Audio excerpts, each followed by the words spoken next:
If this was Florida, he'd have a spit bag on his head right now. The second he spit on the ground, they'd be like, "Yep, it's over." They'd fucking they'd put him in one of those chairs. You know what I mean? When they get a wheelchair and they strap you in and you can't move. I'll speak whenever the I want to. Okay? You won't. I will speak whenever the Oh my god, no, the cop's getting rage baited. Stop. I choose to. What's a spit bag? It's a crime to spit on a police officer. So if you try to spit on a cop, they'll put basically a bag over your head. And so you just spit into the bag. Look at me! Tell me. Do you think you intimidate me, dude? No, I don't. Good, because you don't. Oh my god, stop. No, now I don't want to side with the other kid. The cop's being a cornball. Oh my god. Why are you going, do you think you intimidate me? Well, you don't. Now you're like equally as cringe. You dare look at me. Oh. That's funny, right? You will be forgiven for laughing. And you're gonna see. You will be forgiven for laughing. Oh my god, you just pardoned him. Tell me. Do you think you intimidate me, dude? No, I don't. Good, because you don't. Don't you dare look at me. That's funny, right? You will be forgiven for laughing. And you're gonna see what I can do. Thank God. You're saved. Why do you do that? Why did you do that? Why did you flip it upside down? Because you're gonna die. And you, especially, officer, on the computer. Yeah, with the glasses, Mr. Four Eyes. Oh, why am I here? No, I need to get out. No, I need to run. Push me down, please. I need to get out of here because I need to save your guys' lives. I need to go. Can you release me? I need to run away. Sit down. There's no. Yes, master. Why are they watching him? Why don't they just walk? Like, why are there like three? I feel like they're doing this for entertainment, bro. Like, if I'm him, if I'm one of the cops, just walk away. Just let him sit in that fucking chair for like 3 hours alone. Wait, do you guys like Logan Paul? Jake Paul? You brought up Jake and Logan Paul. Oh my god. Oh my god. Wait, holy reference. Paul, go. What's your social? Why did he just bring up Logan and Jake Paul? What the fuck? What? That is so random. Why'd they cut that out? I wanted to know what he said. Down. There's no. Yes, master. Have you heard of Prime? He just starts like a huge side conversation. So like, what do you think about Lunchly and how it's basically just like a duplicate of like Lunchables? Do you think that's like a good business idea? Or I heard there was like moldy cheese or something. I don't really know. I've been thinking about getting him. I always see him at Walmart, but I never really know if I want to try him out. Wait, do you guys like Logan Paul? Jake Paul or Logan Paul? Go. Oh my god, if I'm choosing between the two? Oof. Social?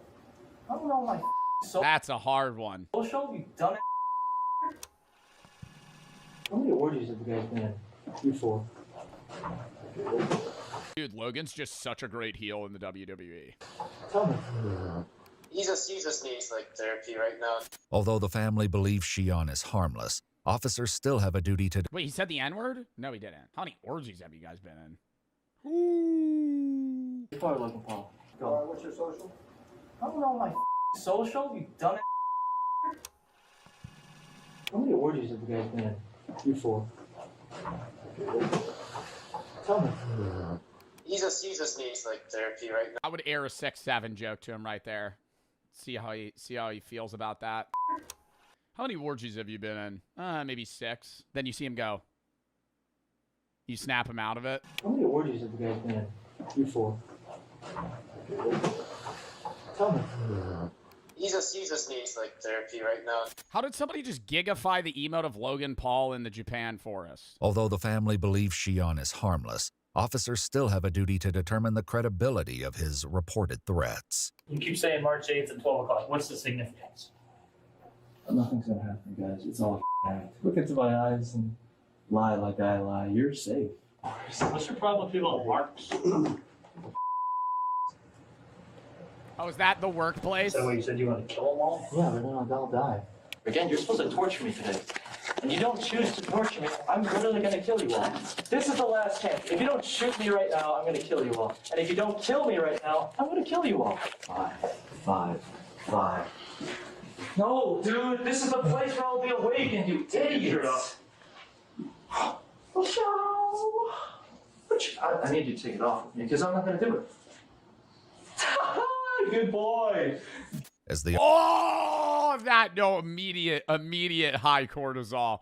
Oh my God, stop. No, that would get me. That would get me right there. None of the other shit would piss me off, but right there, that'd fucking get me. Oh, I know, I can't take off my shirt. Good boy. Oh. officers get Shion dressed into his new Like getting punched in the nuts, man. county-appointed wardrobe, a revelation seems to wash over him. Oh, wait, am I going to go to prison? My children will kill you all. Let's go! No way I'm going to do this with you guys. Let's go. Don't touch me, you little.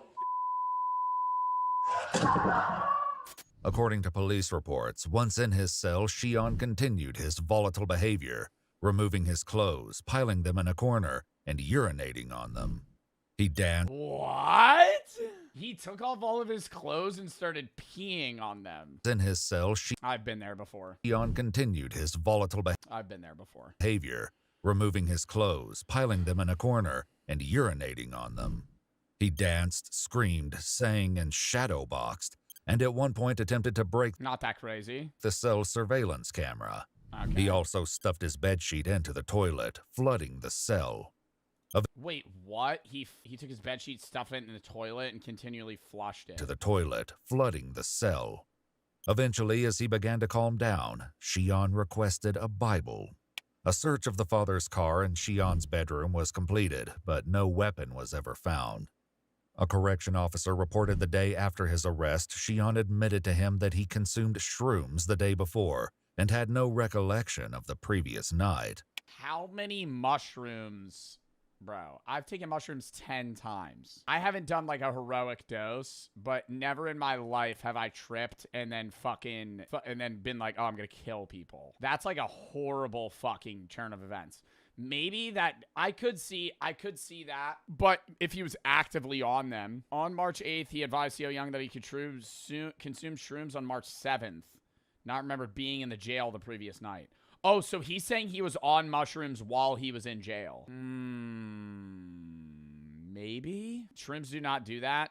I knew a guy in college that was friends with somebody that took heroic doses multiple times, went insane, and started taping dog treats to the ceiling to save his life. Like, there's like, that could happen. It can happen. You gotta be like the wrong dose with the wrong person. There's crazy shit. I know a guy. Yeah, I do know a guy. Consumed shrooms the day before and had no recollection of the previous night. He wasn't a friend. He was an acquaintance in class. Better put it. I don't remember his name, but he told us the story about that. Who's the guy? Don't know him. It was in my History and Modern Philosophy 2 class. He sat one row in front of me and one row to the left of me. I talked to him every day, and when we got on the topic of shrooms, he said that his friend took multiple heroic doses and started taping dog treats to the ceiling, and now he can't hold a job. Shion was banned from all Mark's properties. If I give you water, you're going to kill us, but even though you requested water. Yeah. According to court records, Shion Park was charged with 2 counts of harassment with a bodily substance, 2 of aggravated menacing, 1 count of vandalism, and 1 count of intimidation. After a psychiatric evaluation, Shion was found not guilty by reason of insanity. Get the full story without the Yeah, I mean, if he took shrooms, that actually explains it somewhat. It really depends how much. Like, he could not have been with it. Like, if he took, like, a heroic dose of, like, fucking penis envy or, like, enigma mushrooms, yeah, you'd probably lose your mind for, like, 9 hours. But, to the point that he ends up getting arrested, then I feel like he would be, like, curling in a ball rather than living in that, like, I don't know. Maybe he did think he was in like a reality where everybody was going to die at midnight. Like, he could have convinced himself of that, but he was texting his coworker that he wanted to kill everyone. And days prior, he was already threatening about a gun.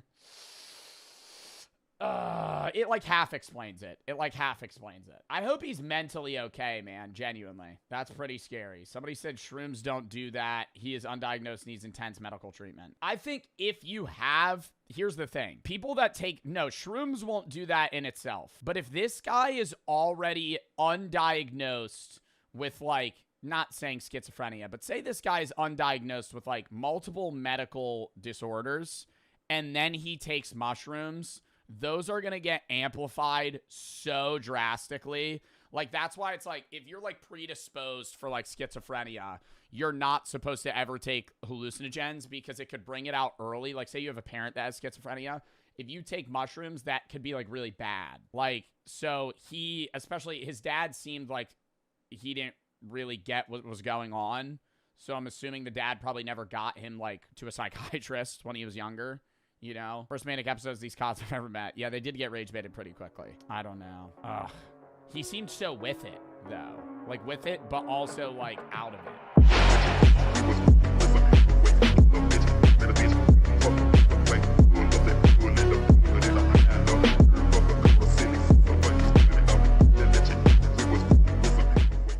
The head contains 2 large, oversized eyes, 2 nostrils without protuberance, a narrow mouth without lips, and 2 ear canals without Yeah, mouth without lips. How's it eat? auricles. There is a mandible, but the musculature is vestigial. There are no teeth or tongue in the oral cavity. So it just sucks in food. It just what is it, a filter feeder, bro? Oh my god. we see in the video is essentially an exact match. 2 large eyes, basically a flat nose, a very narrow lipless mouth, no ears, and a small jaw. This is what he wrote about the eyes. Yo, I'm killing that thing. Yo, I'm killing that thing. Oh my god. Chat. All right, new scenario. I fucking go live. I go live 2 a.m. There's a crashed alien ship. And it's like on fire. And I'm like, oh fuck, dude, I gotta go investigate it. And I have like a hammer because it's the only thing that I found as a weapon. And I go I walk up to it, and it's like it goes, and it's like crawling out.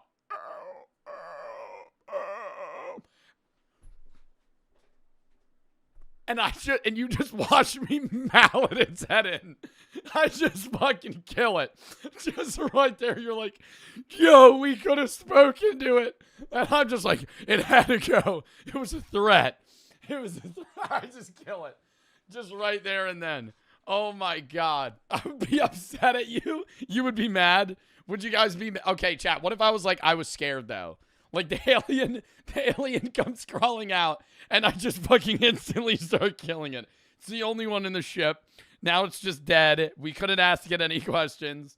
Before I killed it too, it could have been making a noise, but it also kind of sounded like it was going, help, help. And I just fucking like murdered it. Like the skin, the eyes are covered with a semi-transparent biosynthetic film. He was reaching. I have a fucking gun. I have a taser. I just have a taser. I'm like, stay where you are. Stay where you are. I fucking start pointing the gun at it. It's like, I'm not. That offers the same environmental protection while providing protection against certain wavelengths and light intensity. When the film is removed, a more traditional eye is revealed. It's about 3 times larger than a human eye, and there are no eyelids. In other words, the black eyes of the gray are just very large human-like eyes with a dark film cover to them, no different than how you or I would wear sunglasses. Interestingly, this may be seen in the video where we see what appears to be the whites of eyes being visible. Then again, this also could be snow. So the eyes of the alien are, in other words, noticeably large, but not comically so, as shown in the media. Now, humans naturally form caricatures of things in their mind, using things that most define a person. So, for instance, if you met a person with a large nose and were asked to visualize them later, you may imagine it as being comically large. Same with the ears, eyes, etc. We see this in cartoons all the time, being that we exaggerate bodily proportions. So perhaps, is this also true of gray aliens and their black eyes? Lastly, I want to bring up another detail that is easy to overlook. In the photographs, it appears that the head is being articulated and moved around, which would open up many implications. A body, especially a naked one, would begin to freeze solid after death within 6 hours due to the exposure to a winter in Quebec, meaning either this body was very freshly dead, or that if this was a hoax, they made an articulated dummy for what would only be photographs, which would make no sense. Now, this uploader closes out their account stating that a book on this mystery is now in the works. It is unknown the progress or lack thereof on this, given that the last comment from this channel was 5 years ago. Now, here's an interesting detail. This 2008 video isn't on the channel, but I confirmed it existed on the Wayback Machine. A screenshot of the channel was also posted by a Reddit user, Problem Kunde, in 2022 in r/SkinnyBob, discussing the gray alien similarity to the alleged footage of a gray dubbed Skinny Bob. In the screenshot of the channel, the video is there. But if you use the link to get to it, you get greeted with this. This video is no longer available due Copyright claim. to a copyright claim by AVI MOAS. Now, who is AVI MOAS? I don't know. I found only one copyright claim by them, and it was this video. I couldn't find a single thing about them. I wish I had more information to share with you, but that's where the trail ends. So, what is my perspective on this case? Well, there are so many unknowns here that it is almost impossible to verify anything. But then again, that's the world of ufology. You have to fundamentally read between the lines because there's no map to guide you. Perhaps this really is just a very well-made prop The FBI? I don't know, bro. I just wish I could see a fucking alien before I die. That would be so cool. for a student movie. Or perhaps this really was a 1 in a million scenario, and people really did stumble upon a fresh alien corpse. However, the idea that people would leave a child-sized corpse alone overnight Sure you will? Doubt it. without contacting emergency services and going, whoops, is I don't personally believe aliens exist, or rather not made contact with us. One of their bodies were able to withstand the vacuum space to live on a planet without the atmosphere, so that when they make it on Earth, they're unable to withstand the atmosphere, and their ships weren't built for flying in an oxygenated atmosphere. If their ships could withstand the vacuum of space, they would likely be able to withstand a oxygenated atmosphere. Their atmosphere on their planet would not necessarily be exactly the same, but they would live within one, because they would have a planet that would have to foster life in some sort of way. I think aliens exist. I think mostly all scientists agree that aliens exist, right? Alien life exists. Life is very common in the universe. Intelligent life is very rare, right? So when you say aliens, if you just mean like aliens like E.T., they may not exist. Life started a long time ago on Earth. Like billions of years ago, right? Life is very common. It is easy for like single cell life to exist. Multicellular life into intelligent life is what's rare. That is unlikely. But to say that like anywhere in the effectively infinite universe, we're the only planet that has life. Common? No. Common in the sense of in our solar system, but common, yeah, no, not common. But in the sense of the universe, which is effectively infinite, yes, there is other alien life. Intelligent life, another question, right? Another argument. It's quite a bit odd. And the inclusion of the petroglyph by the uploader at the end would imply that he or she has a pre-existing interest in ufology, potentially prior to coming into contact with these photographs. Or what is this shit? Like, what is this? Is this like the aliens praising something? Or if they are a hoax, it was a motivation to inspire and create the photographs and video. On the other hand, it does bear a striking resemblance to another case that I find to be genuinely very legitimate. But unfortunately, we can't stare at this case in a vacuum for 1,000 hours and deduce it to be a hoax or not. We're left to play detective here, and we have to interconnect what comes down to only maybes and find commonalities and consistencies between other cases, as it's Paul. It's Paul from the movie. Researchers do, as in fact any detective does. As new information comes out which we can compare it to, only then can we look back at it and affirm it as true or a work of fiction. Quite literally, only time will tell, and sometimes I don't think time will tell whether or not that alien video is real or not. I think it really won't go anywhere else after that. I think this is probably the last we're going to hear about that specific video. Alien life, on the other hand, different story. Clearly the alien was killed by Sasquatch. This is what happens when you give Sprite to aliens. Why alien look like Travis Scott? You meet an alien, the first thing you do is just give it drugs. What its response would be. If an alien says, take me to your leader, who are you taking it to? You ain't taking it to the president, so who? Well, if it says, take me to your leader, I'm probably gonna just take it to, like, the governor. I don't know. If it says, take me to, like, your leader, fuck, man. I'm not bringing it to the president. I'm not bringing it to Trump. The FBI, I would probably bring it to, like a prominent scientist. The Pope. That's probably one of the last people I would bring an alien to. I think I would probably bring it to a non-religious figure. Bill Nye the Science Guy is a good pick. Hank Green. If I find an alien, I would bring it to Hank Green. That is who I would pick, and I would go from there. I don't know where Hank Green is. Not Mr. Beast. No, not Mr. Beast. I think I would try to bring it to Hank Green. Hank Green, Alex O'Connor, somebody smarter than me. Somebody, like, well above my intelligence that would probably just know what to do with it. I don't think I would give it to Kim Jong-un, no. So anybody? I'm saying somebody that's, like, you know, gonna know what to do with it. All right, chat.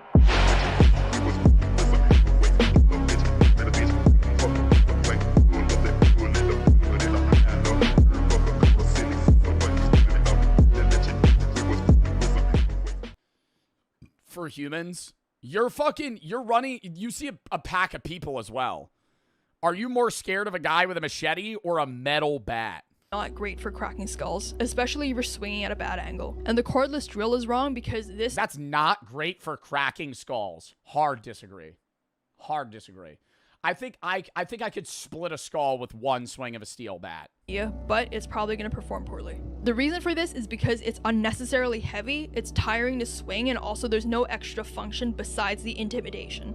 Bats also often glance off of bone, so it's actually not great for cracking skulls, especially if you're swinging at a bad angle. And the cordless drill is wrong because this might sound like a really good idea, but drills are not— How would that sound like? Who the fuck's going, oh, the cordless drill?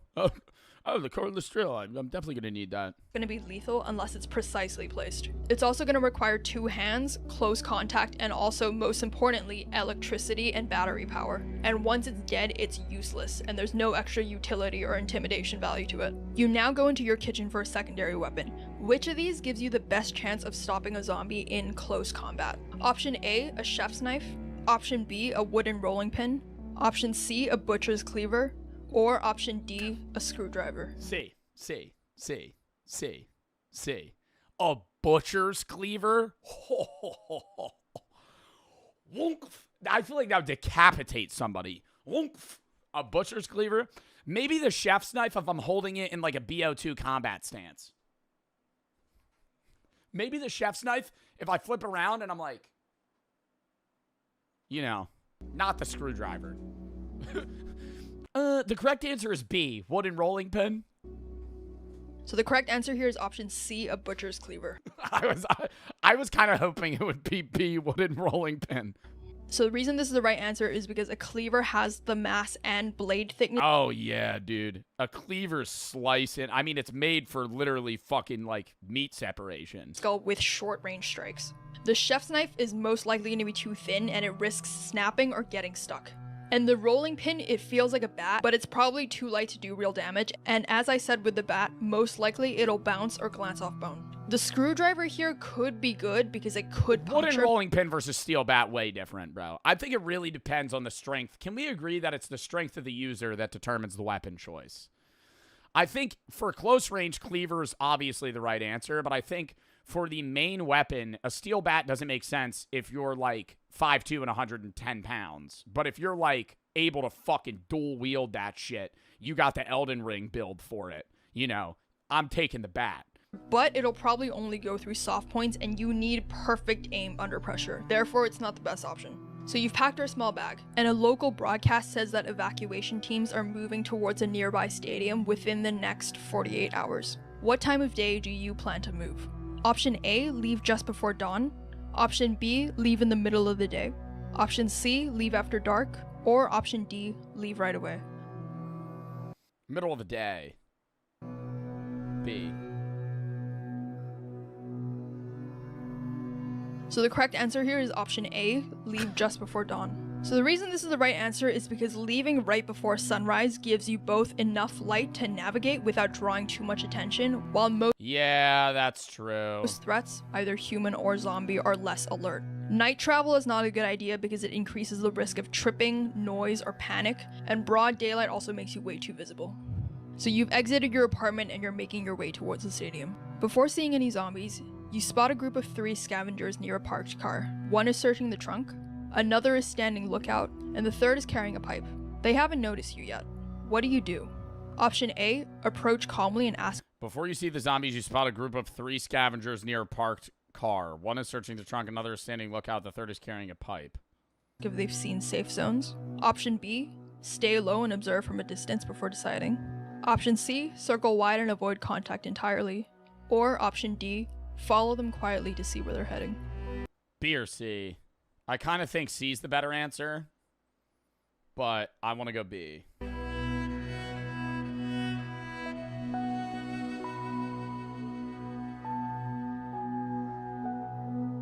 So the correct answer here is option C, avoid contact entirely.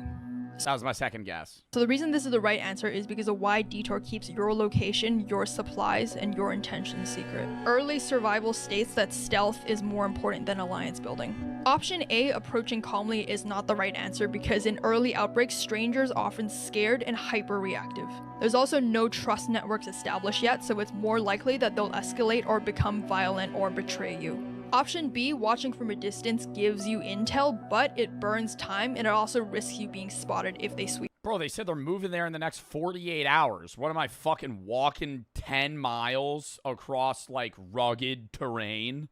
Their surroundings. And if they see you first, you lose initiative. Option D, following them, is also not the best answer because stalking unknown people is risky and you could walk into their base or another group. There's no true incentive to doing this early on, and if you're caught, you're seen as a threat or a potential ambusher. So on your route, you end up crossing rooftops using ladders and fire escapes. On the next rooftop, you see a zombie standing on the far ledge. It's facing away and it hasn't noticed you yet. You need to cross that roof to reach the ladder. What do you do? Activate stealth perk, crawl up to it, and then hit it with the grab their neck and stab them right in the fucking head. Option A, move slowly across the rooftop, hugging the wall and staying silent. Option B, throw a bottle into the street below and lure it off the edge. Fire. Option C, try and sneak up and attack it with your crowbar. No. Or option D, wait for it to wander off before attempting the crossing. B.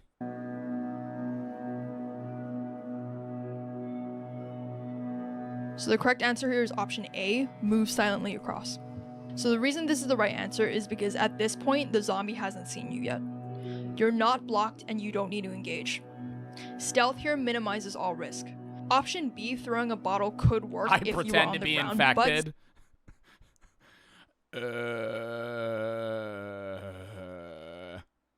It goes, ah! You go,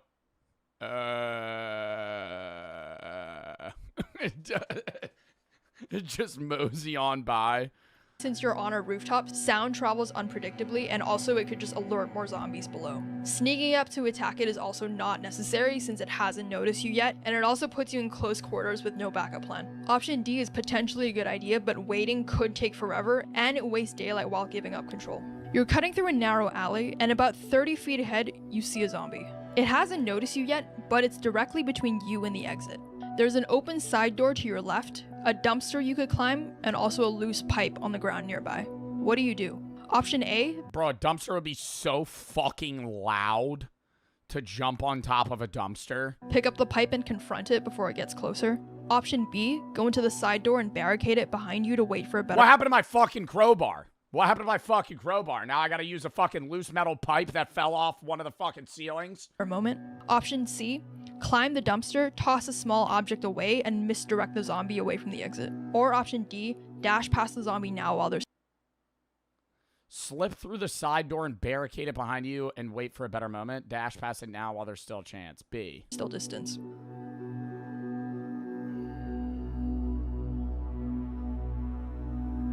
So the correct answer here is option C, use elevation. What? Bro, no. I folded. Hey, dude, have you ever stood on top of a dumpster? That is the biggest I'm right here signal you'll ever have. What the fuck? Getting on dumpsters are so loud. Like, if you jumped on top of a dumpster, that would be like, doom, doom. It would be like loud sheet metal. And misdirection. So the reason this is the right answer is because it has the best combination of both control of the situation and also momentum. Here, you're staying away from the action and you preserve your forward route, but you also don't trigger aggression. And you might be wondering now why a sound distraction is the correct answer in the alleyway, while on the previous rooftop question, I said that sound is unpredictable. Bro, I'm gonna be going on the dumpster. Doom, doom, doom. I'm holding a pebble. It hits a fucking wall. I mean, bro, he's gonna go towards the louder noise. This is because in the alleyway, you're in a contained space. So there's tight walls and there's... I'm convinced she dies day one. Bro, for all the people who keep saying, bro, she's dead, these aren't her answers. I'm not trying to get mad at that, but for the people in chat that just keep going, dude, she's dead as fuck. These aren't her answers. Short distance, and you can also see the zombie, and it hasn't seen you yet. So here you're actually able to direct noise without just hoping that the zombie will react like in the previous question. And you have immediate visual feedback on how the zombie responds.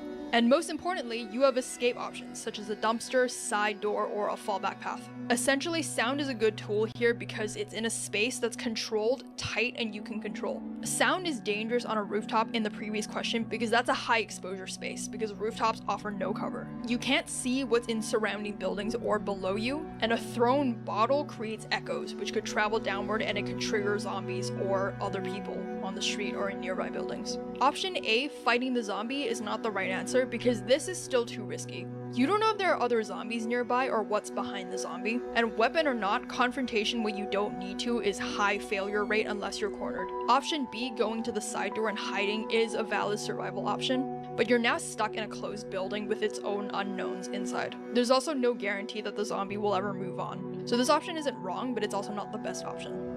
And option D, sprinting past, is also risky, because one wrong move and you could get grabbed. You turn a corner and you see another survivor. They're alone and they're— Bro, but I also know my speed, you know what I mean? Like, I know how fast I can run. So if I see a gap and I'm like 8% sure I'm going to make it, no, I'm not going to do it. But if I'm like, nah, I'm definitely clearing that. I see the zombie like hobble walking. Sitting on a curb. From your first glance, they don't look injured. See another survivor, they're alone sitting on a curb eating something. What do? Option A, approach slowly and ask if they're headed towards the stadium. Option B, cross to the other side and keep walking without making eye contact. Option C, turn back and take a longer route. Or option D, make brief eye contact and nod, and then keep moving. Where's option E, like, hit him in the head with a crowbar?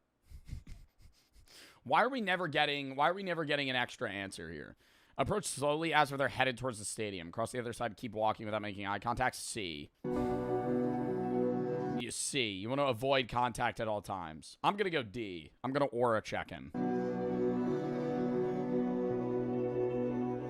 So the correct answer here is option D, brief eye contact and keep Love moving. that. So the reason this is the right answer is because you need to acknowledge this person without becoming a variable. Making eye contact shows your confidence and the nod signals peace. Option B or C, ignoring or avoiding them entirely, could be read as weakness, and option A of approaching them is risky. You don't know their intentions or what they've lost. While climbing a fence, you E, piss missile. Yeah, you got to show your dominance. You walk up behind him, you just start peeing on his sandwich.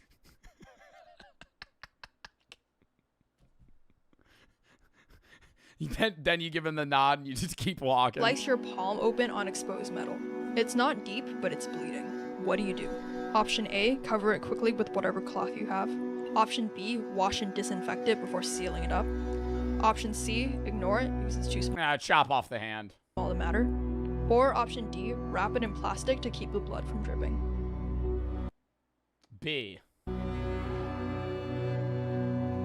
So the correct answer here is option B, clean and disinfect it. So the reason that this is the right Pouring fucking mouthwash on it. answer is because any open wound is potentially an infection point, especially if you're touching surfaces or dead bodies. Every small cut matters in an unsanitary environment, and here you're protecting yourself from both regular and zombie-related infections. You find gasoline and a lighter in an abandoned garage. Do you rig a Molotov cocktail for Yes. zombie defense? Yes. Option A, yes, because it's an explosive distraction and it destroys the zombie on contact.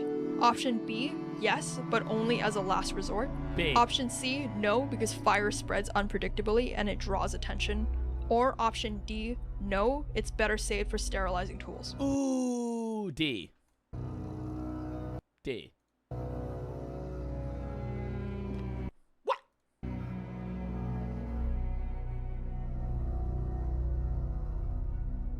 Oh, lost audio. Fire spreads quickly, unpredictably. Fire rarely instant kill zombies. That is true. It would be better for, like, people. When your route was blocked. It's a small space with one door, no You're taking shelter in a back room of a corner shop after your route was blocked. It's a small space with one door, no window. windows, and a zombie is just stumbled in from the front. Inside this room with you are a metal drawer, a kitchen knife, duct tape, and a narrow closet with slatted wooden doors. You have seconds to react. What do you do? Option A, tape the knife to a broken broom handle and prepare to fight. Option B, hide silently in the closet and hope it passes. Option C, climb onto the metal drawer and prepare to strike from above. Or option D, make noise to lure the zombie fully in and then try and slip behind it and escape. Oh, God. These all seem bad. These all seem really bad. I'm stuck in a room with a zombie. I either make a shitty weapon, hide, make a lot of noise, and strike from above. I'm going to go C.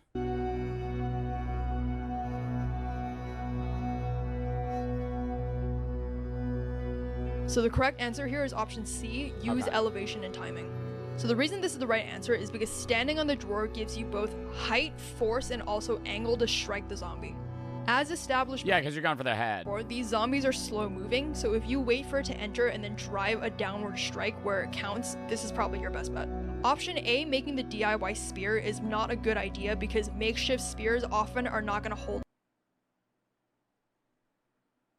Did YouTube just break? YouTube's down? You're kidding. You're kidding. You're kidding. You're kidding. You're kidding. Standing on the drawer gives you both height, force, and also angle to strike the zombie. As established before, these zombies are slow moving, so if you wait for it to enter and then drive a downward strike where it counts, this is probably your Man does the unthinkable after talking to ChatGPT. If I don't read donuts for a bit, I apologize. Drew for the sub, hype of the sub, J, thank you for the 5 gifted. Lock in. You guys can put it up. And you'll see. Right to you. Can afford it.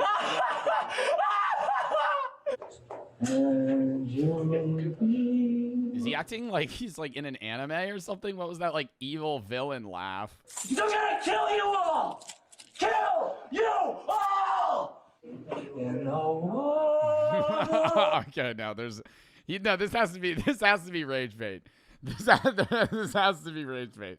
There's no way he's pointing a finger gun at the cop right now and singing. They're like, what the Your imagination. When police respond to what did he get arrested for? reports of serious threats to a local business, Ooh. they come face to face with a suspect whose behavior, that may have been shaped in part by ChatGPT, makes it His behavior was shaped by ChatGPT? What do you mean? Like one of the people that gets in like a relationship with their AI and it gets like convinced to do crazy shit? nearly impossible to tell what he believes is real and what's a complete delusion. Yeah, I am the lad. The following is based on official police. It is wild how many people are so chronically online that they create this distorted illusion of what like reality is. And a lot of people say that's me, right? Like it's weird because it's like we're in this constant battle of both sides being like, no, you're crazy. You think you're in this alternate reality. No, literally. Like the amount of people that are like, Joe, you're an idiot. Like you've created this weird version of reality for yourself. But in the same sense, I'm saying the same thing about you. So it's like we're both accusing each other of going, no, you're delusional. Like, you live in a false reality. You've convinced yourself of these conspiracy theories. And then the other side is going, no, you've just fallen into this woke mindset that this overall arching government has inflicted on you, and you're panning into the system. It's like, either way, we're locked. Like, we're all f***ed. Records released to date. On the evening of March 7th, 2025, a father and his son walk into a police station in Westlake, Ohio, to discuss a car the son had previously reported stolen, unaware that one of them is about to be arrested for something else entirely. The man in handcuffs is 20-year-old Shion Park, and the discussion But he went, so him and his dad went to the police station to report a car being stolen, but then just simultaneously got arrested for like a warrant. about the car was all a ruse created by police to have him come to the station voluntarily. It's always always Ohio. No, it's always Wisconsin. On body cam videos, it's always Wisconsin. I know the only in Ohio meme, but if you watch a body cam video, there's like a 1 and 2, it's Wisconsin. Security perimeter. No weapons. No. It's so weird. It's like, and it's distorted my reality of what Wisconsin's like. As fucked as that sounds, like all the body cam videos I see are Wisconsin. So in my head, I'm going, oh, this is just like a regular day as like a Wisconsin citizen. Knives, sprays, impact, or electric. It's always Florida. Well, Florida is actually just crazy. Don't sit back. You sit back with me. You're actually your death. The urgency to bring Shion to the station stemmed from a call earlier that night, when police were summoned to the Mark's grocery store where he works. According to reports, a co-worker from the store showed police text messages from They think I'm Satan, bruh. Did you quit? Mark's, that is? What is Mark's? Yes, I'm going to murder them all. Oh my god. I'm going to do something very, very eyeball emoji. Very special tomorrow. Eyeball emojis. You'll see it with your 2 eyes. Eyeball emojis. Okay, so he's saying he's going to be a fucking shooter. Jesus Christ. What a loser. You know, I think take things serious. Please tell me you're joking. I'm not. I'll show you the power of God. I am Lord Shiva. Okay, so he's lost his mind. Shion, in which he threatened to kill everyone at the store the next day, while also calling himself Lord Shiva. You know why you're here? Because I want to kill you all in 12 p.m. Oh, I don't know. What's the time? What's the time? Hey, 11 o'clock. Oh no! It's not 11 o'clock. Hey. An hour left. Hey, dumb. listen. Oh, Shut it's the 10:57. Shut the up. I did not ask you. I don't give a who Oh, this guy's aura meter against these cops is rising. you asked. Hey, you're under arrest. You have the right to remain silent. Anything you say can will be used against you in court of law. You have the right to you. Not affordable. Oh god. I hate that laugh. Even in animes, I hate that laugh. Oh man, I am the law, you dumb. Yeah, I see you. Yeah, I am the law. Jesus. Oh, Jesus can't save you, buddy. As Shion continues acting in a completely unpredictable manner with the officers, his father calls his other son from the lobby, hoping he can help communicate with officers. Yo, this dad looks like he is done with this shit, bruh. Oh my god, does he know? Is that how his son just like regularly acts? I live in North Homestead, so I'm not too far, but I was just wondering what happened. What do you think of the 3? Imagine he says Baka. Oh god. Oi, oi, oi. You think he goes, one of the cops is like, you're facing like 10 years for threatening to shoot up like a Kroger. Oi, oi, oi. Yeah, so he was arrested by us for making threats. Has he ever been diagnosed with anything or has seen like a specialist or no? I think the only thing he's been diagnosed with like ADHD, to be honest. Okay. Oh, that's just his brother? Oh, wonderful. Oh, wonderful is this He's not gonna do anything, and he hasn't done anything like that. Bro, you can't be saying that though. That's being like, oh yeah, he's harmless. Bro, he's actively texting people that he's gonna shoot up his workplace. Like that, like, I know it's like empty threats, right? Like people do that all the time, but it's like that you can't be texting your coworker to not show up to work and that you're gonna like fucking kill everybody at work. Like He said a couple of weird things to me too. I told him to stop and he did. But his brother no longer seems to be the one he's listening to. According to police reports, detectives later uncovered conversations between Xi'an and ChatGPT discussing his plans at Mark's, where he refers to March 8th as Judgment Day. Investigators noted that during the course of the conversations, replies from the AI chatbot seemed to empower and validate. Bro, what? ChatGPT? Wait, doesn't ChatGPT like report your ass if you say some shit like that? If you ask ChatGPT like I'm trying to make a bomb, like it'll fucking report you. It doesn't? Bro. No, I'm pretty sure there's restrictions. Cause y'all remember y'all know the Minecraft server 2B2T, the Anarchy server. You've seen 2B2T. 2B2T had like the FBI look into their server because they had like a loophole where you could like go on the server and like ask AI questions for shit without it having restrictions or showing. And there were people that were like actively like planning like terrorism or some shit on 2B2T with like, I'm probably saying the story wrong, but it was like something like that where they were like getting a loophole around that. Like if you're just typing to ChatGPT like, hey, how do I do this? Like Judgment Day, blah, blah, blah. They're going to be like, are you okay? And then if you keep like pestering it, I feel like it would report you. Xi'an's opinions. Ooh, I like that. Woo! Woo, that makes me a little happy. Because I know what you've done for those children. Oh, you're planning to kill me? Are you planning to drug me? Oh, that's so nice of you.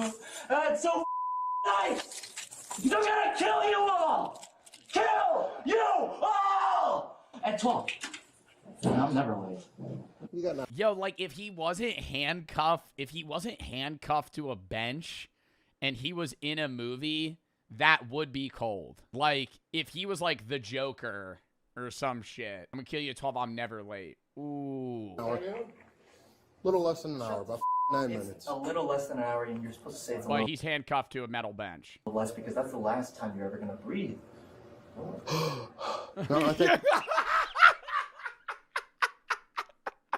This is like a 45-year-old man that's just like, yo, I don't give a shit. Say it's a little less because that's the last time you're ever gonna breathe.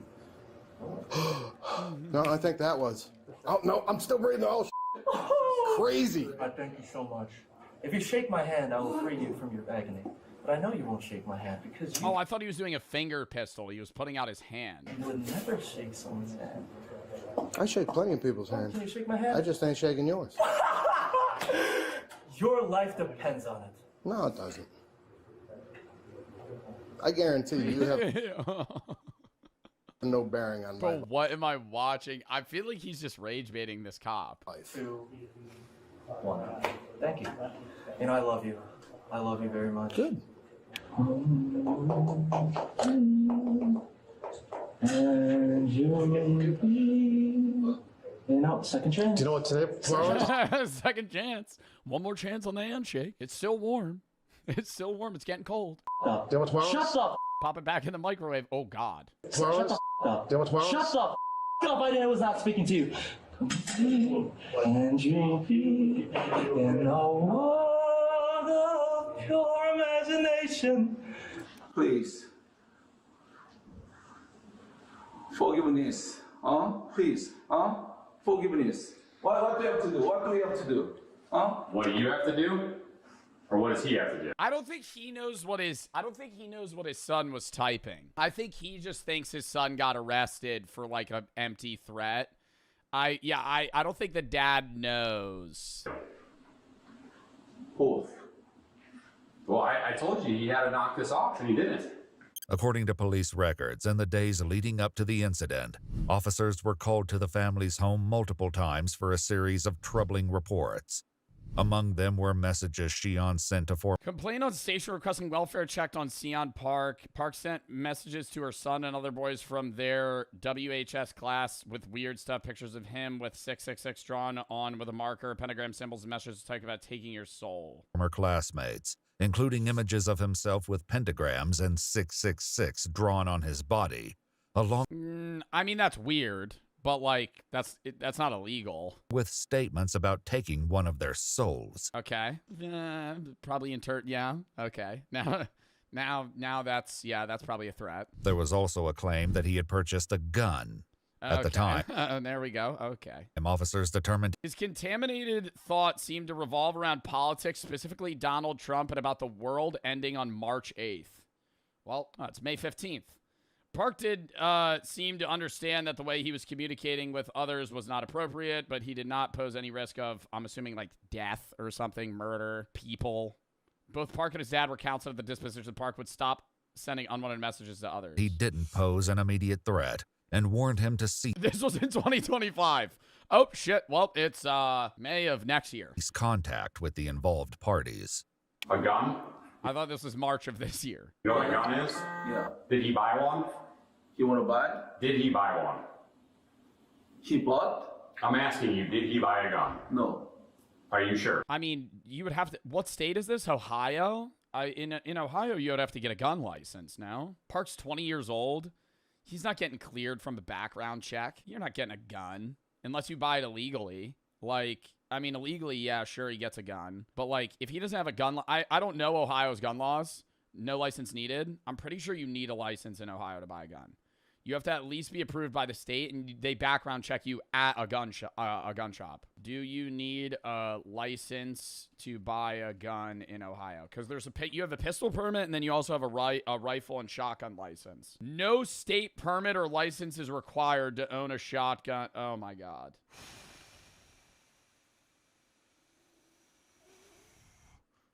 Wow. Ohio does not regulate assault weapons as a class, large capacity magazines. Ohio regulates class dangerous ordnance. Yeah, but like this website, I'm on NRA, but I'm not understanding. Permit to purchase rifles and shotguns, no. Handguns, no. So you don't need a permit to purchase or carry? No way. I feel like that would be like Texas, not Ohio. No state permit or license is required to possess or acquire a handgun, rifle, or shotgun other than what falls within the definition of dangerous ordnance. Sawed-off shotguns, firearms, zip guns, suppressors. So he could just go into a fucking building. They probably still do a background check, but you don't need a permit. Wow. Is that most states? I'm like applying like New Jersey, one of the most strict gun law states, to like the whole US. What states do you need a license to buy a gun? Bro, it's only like 7 states. It's California, Connecticut, Hawaii, Illinois, Maryland, Massachusetts, New Jersey, New York, and DC. Everywhere else, you could just walk into a store and buy a gun and they just do a background check? No way. Some form of permits include Michigan, Nebraska, North Carolina. Okay, so there's some that it's like depending on what. Usually maybe like a pistol permit, concealed carry license. It's a state-to-state basis. Yes. He had something going for him, like, you know, he was like doing golfing calls and all that, but all of that went. That's terrifying. That's terrifying. Like, I'm not, dude, the idea that you just walk in and buy it. They do a background check though. That's like what they're talking about, but you don't know how good the background check's going to clear somebody like this. Explain how it's terrifying. This kid goes and buys a gun in Ohio because he doesn't need to get approved by the police. And the background check goes to the federal level. They clear him because they don't know anything about the state. What's going on with him, and then he gets a gun. Because no matter what, you're getting a background check on a federal level of like you've been accused of any other crimes. If you were in jail for like when you're getting like a background check on a gun on a federal level, they're checking, do you have any drug abuse charges? Have you ever been convicted of an assault crime? Were you ever an alcoholic, or are you currently an alcoholic? Stuff like that, because that's like you're getting denied for a lot of those, right? Or if like you've ever thought about, like, it's like long paper forms that you fill out. You can lie on them, but like they ask that shit. Yeah, you have any felonies is the biggest one. But this kid's never committed a crime, so it's like that's why it's worrisome, is that if he were to go, he could get cleared just because he's young and has no record, even if he is insane. Bad, and ever since then, he's just been having a really difficult time accepting that it's gone really bad. I don't think it's a problem. Like I feel like I have a pretty nuanced take about like gun laws.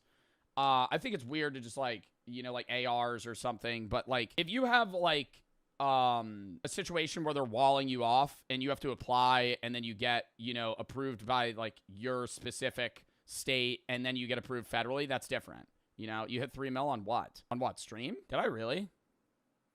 Oh, no, rounded up. Still dub that it shows that it's rounded up. But we're still 45,000 away. They round up usually on apps. Still a dub, though. Oh, fuck. Oh, I didn't even finish what I was saying. I feel like I have a nuanced take about guns. Like, I think, like, guns for home defense and all that shit, perfectly fine. Right? I just think, like, there should be walls to that shit. You know what I mean? Like, I think it should be a 9-month process to buy a gun. I don't think it should be as simple as going into a store and getting one. Like, I think you should have to, like, get checked, get cleared, get scanned, get checked again, and then you could go into a store and apply, and they do a background check, and then you're good. Like, because that's, like, the scary shit is, like, sometimes it's, like, crazy motherfuckers could go in and get one, and they slip through the cracks. It's hard, too, but it's, like, especially young guys with, like, clean records. He was, like, doing golfing calls and all that, but all of that went really bad, and ever since then, he's just been having a really difficult time accepting that it's gone really bad. You can't do anything to me. Sit down. There's no fear. None. Stop. I love it. Don't do it again. Don't touch me. Don't touch me. Oh, no, please. Please. Oh, wait, well, I need your officer. No. You have it all. No, your name. Yeah. What's your name? Lieutenant Fox. Oh, Lieutenant Fox. Oh, Lieutenant. Shut the up, Lieutenant. Get the out of my sight, little. Can you be a good dog and give me a drink? No, don't think so. Why do you ask why? It's because you just spit on. Up. I'm No, I feel like if he was in a different jail, bro, if he was in Florida, they would have put a spit bag on his face. Spotting the clues in AI slop. An eagle flame. During a college football game, a bald eagle did its pre-game flight, but instead of returning to its trainer, it flew straight to the arm of the only Native American in the crowd. Out of thousands of people, it chose them. The stadium went silent, knowing they just witnessed something powerful. A moment of respect, spirit, and visibility. Folded hands sparkle. Yeah, no, it's not AI, no. Some shit you see on Facebook. Is this Facebook? I don't know what app this is. I feel like it's so easy to scam old people with AI now. You just make some shit on Sora, remove the watermark, and then be like, look at this wholesome video. And then you'll just see a bunch of like grandmas and grandparents in the back like, blessed up. That's awesome. Oh, how sweet. How sweet. A group of rats saved a child from a lion.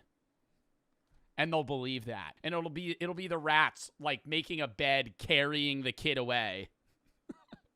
And, like, swarming the tiger. They'd be like, wow, nature really does help people sometimes. It's his eagle when he gets hired to fly it at sport events, yeah. Yeah, my initial thinking was that, but then I saw... How do you show this is AI? I feel like you could see when stuff is AI when people have, like, lifeless eyes. Like, look at that shit. Like, they don't look like they're looking at anything. I also think it was the dude I saw below taking a piece of a brownie. What is that? The dude below him taking a pic with what seems to be a piece of brownie. And the hand below would have been blocking their own camera. I ran a video on people believing AI slop was real 2 years ago, and you all said, nah, Matt, the comments are all bots too. No one actually gets tricked by AI. Well, look at the mess we're in. 2 years ago, I think people wouldn't get tricked. But now AI's good enough to where, yeah, the majority, every Twitter video at Grok. Is this real? At Grok, did this actually happen? Now, having a question. And then, like, you're asking an AI if it's AI, and the AI could be wrong. It's like, the amount of trust people have. I know, like, ChatGPT and Grok and, like, AI in general is smart. And smarter than the average person. But that doesn't mean that it's right every time. It still doesn't actually work for video. That's what I'm saying.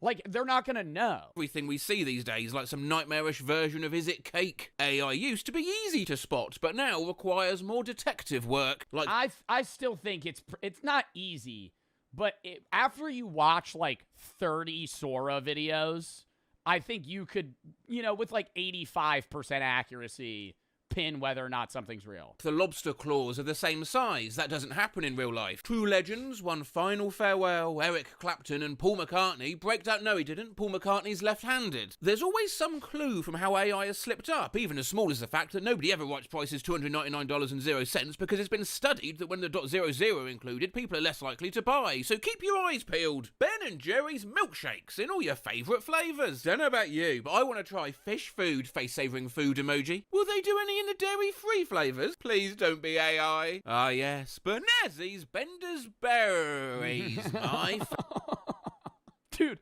and the fact that they see this and then don't even bro, I'm not even saying you need to look at this and then stare really close to see the flaws in the AI. Just look up if it's real. Why are we asking Grok? Like, so many things. Ben & Jerry making a milkshake bottle. Is Ben & Jerry's making a milkshake bottle? No. Just Google it. Like, I feel like actually people I don't want to say Google's the end-all be-all too, because Google itself 10 years ago was the same fucking problem, where people just Google something and then immediately believe it.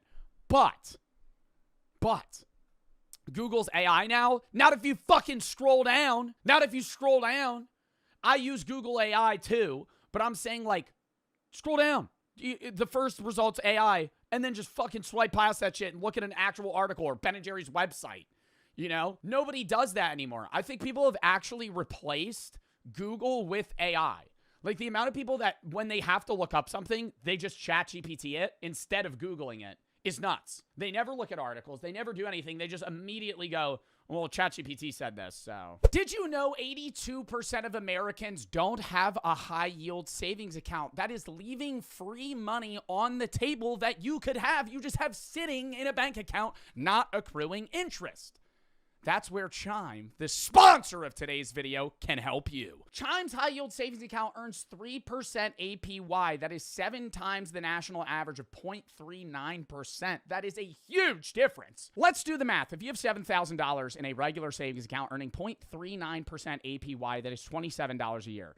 If you use Chime's high-yield savings account, that $7,000 could earn $210 a year. That is an entire gym membership, pair of headphones, so many other things. That's way more money. Way more money. The average American also spends $300 a year in bank fees. Chime, on the other hand, has no overdraft fees, no minimum balance, and no monthly fees. Another reason to switch over. Signing up is quick and easy, and what better time to get in than right now, because you can file your taxes for free through Chime. Make your money work for you and switch to Chime. To get up to a $350 bonus and earn up to 3% APY on your savings, go to chime.com/joebartolozzi. It'll be the top link in my description, or scan the QR code on screen and make sure to go through my link to get the bonus. Plus, you get no overdraft fees and your paycheck up to 2 days early with Chime. That is chime.com/joebartolozzi. Thank you to Chime for sponsoring this video. And let's get back into it. I love Strawberry 68 cake. London. Before everything, it was one of the most beautiful, clean, and safest places in Britain. Yeah, back then they drove on the rye. It was crazy. Not just that, the backwards man. The backwards man! Dude, it's so hard. No, because, like, your eyes immediately, you don't immediately notice it. Like, when I saw this, I was like, okay, well, it's probably AI, and I was looking up here to see what looked weird. I think it's also just, like, come on, like, the picture of the kid smiling with the kid, like, it's just, like, too perfect of a photo. Beautiful, clean, and safest places in Britain. Yeah, back then they drove on the rye and Culkin reunite at family Christmas party. Dude, it's the eyes, man. I feel like AI's so bad at getting eyes to look normal. Once they ace that, it's going to be hard to tell. It kind of looks like they get Macaulay Culkin, and then they just, like, paste, like, weird clay eyes on every character. Also, what the fuck is that in the back? Dressed as Home Alone kids, recreating a classic holiday moment. I like how kid... Facial expressions, I think they get the smile right. It's just, like, at times it looks a little uncanny. Holiday moment. I like how Kiernan has an extra of Oh, he has 1, 2, 3, 4, 5, 6, 7, 8, 9, 10, 11. Does he have 11 fingers? Corley's arm. Oh my fucking god, how did I miss that? And what the heck is this in the background? Crown emoji, the 2 Ps pack. We're getting extremely close to indiscernible video, and it's worrying the amount of fraud that'll happen. What do you mean by fraud, Brady? Like scams? Or just like defamation or shit? Like, what are you saying is gonna be I think it's going to be like fake news. Like it's going to be scams. And then also I think most social media outlets are going to be unreliable because a lot of people don't like, here's the problem. News outlets in general are biased, right? They're trying to share news and inform people, but first and foremost, they're a company that's trying to make money, so they're going to share the news that they think is best and what's going to make them the most money. So a lot of people go to social media. But now you could get paid to use Twitter. You could get paid to use Facebook. You could get paid to use Instagram and TikTok and YouTube and Twitch and all these other platforms. So news outlets are going to be more and more motivated to just create false narratives. So while there may be accounts that are still trustworthy, on your For You page or your feed, you might see something that's a news post from a page that is literally just full of fake shit. I could get paid? Yeah. And you see it now. I mean, I can't like quote accounts, but you could probably find them on Twitter pretty quickly. There are Twitter accounts that flat out post fake shit. Maybe with a culmination of semi-real or slightly misinformed shit. But, like, they just post stuff that gets views, right? Because it's not if the news is true. It's if the news is going to get clicks and likes and interaction and engagement. That's what you want.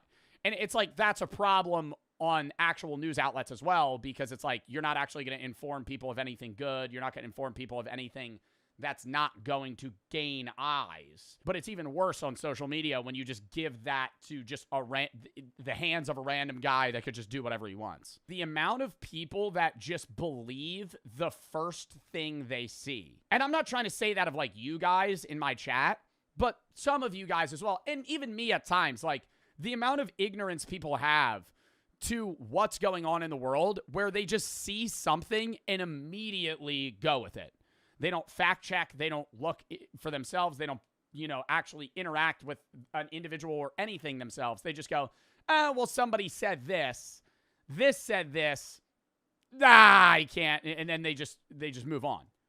To why Taylor Swift and Donna Kelsey's 2025 shopping spree just redefined the in-law relationship. I like it how AI thinks Taylor would wear the same outfit. I've seen 5 TikToks about people bitching about the Apple charging the iPhone 18. iPhone 18 has not been announced in any capacity. They're literally just believing fake videos. Yeah, the charging port shit. I saw that and I looked it up and it said they hadn't announced anything. iPhone 18 charging port. I want to see if that rumors suggest, but it doesn't actually say that's what they're going to do. It's expected to use USB-C. They're gonna. Like, there's no way they wouldn't. I'm going to also have the take. I love that iPhone switched to USB-C because now I don't need some fuck-ass iPhone charger. Like, there's only 2 chargers that you need. Like, the speaker Android charger and the USB-C. And that's it. Those are the only charging cords I need. And anything that I need to charge fits in those 2 fucking slots. Either USB-C or this. Or just USB. It's amazing. It's like, I know it sucks too if like you're somebody with like an older iPhone as people move forward. But it's like, it's just awesome. Shopping. Yeah, micro USB. I never know the name of it. I just go Android charger. The floor laughing emoji. It's the tiny microphone for me. The goal is never Gucci bags. It's acres of land. RIP to that horribly long misshapen horse skull emoji. Just imagine how small the horses would be if they walked all the way to the house. I'm a farmer's daughter, and some people think that makes me less. I grew up on a sweet potato farm about 10 miles outside of town, where mornings... And who's posting this? Like, are people posting this for... It has to be for money. Like, the account that's posting this isn't just like an auto-ran bot. Like, some person is making this image and then faking this. Start before the sun. For engagement. And vacation means a county fair. My parents have... I think people on Facebook are doing this too. Because it's like, you pretend to be this wholesome farm girl, and then you get, like, some 80-year-old sugar daddy to be like, oh, you're what women aren't like anymore. Do you want to date me? And then they get scammed out of all their money. Under that. It's catfishing, but most catfishing previously used to be, like, pretending to be somebody you're not. This is just, like, you're not even a person. Like, You're catfishing as an AI individual. Yeah, I'll stop you there. The chicken have duck feet, you stupid goddamn dumbass emotionally manipulative robot prick. Today, I returned a library book I checked out when I was a kid. And I'm old enough now that the librarian behind the desk had to blink twice, like she thought I was joking. This is AI photo. A book that old wouldn't have a barcode. They only started using those 30 years ago at the earliest, and it wouldn't have been on the cover. They were still tucking in the books, so they could also stamp the card as reminder to return. Well spotted. Very good. But also... Where the red fern grows.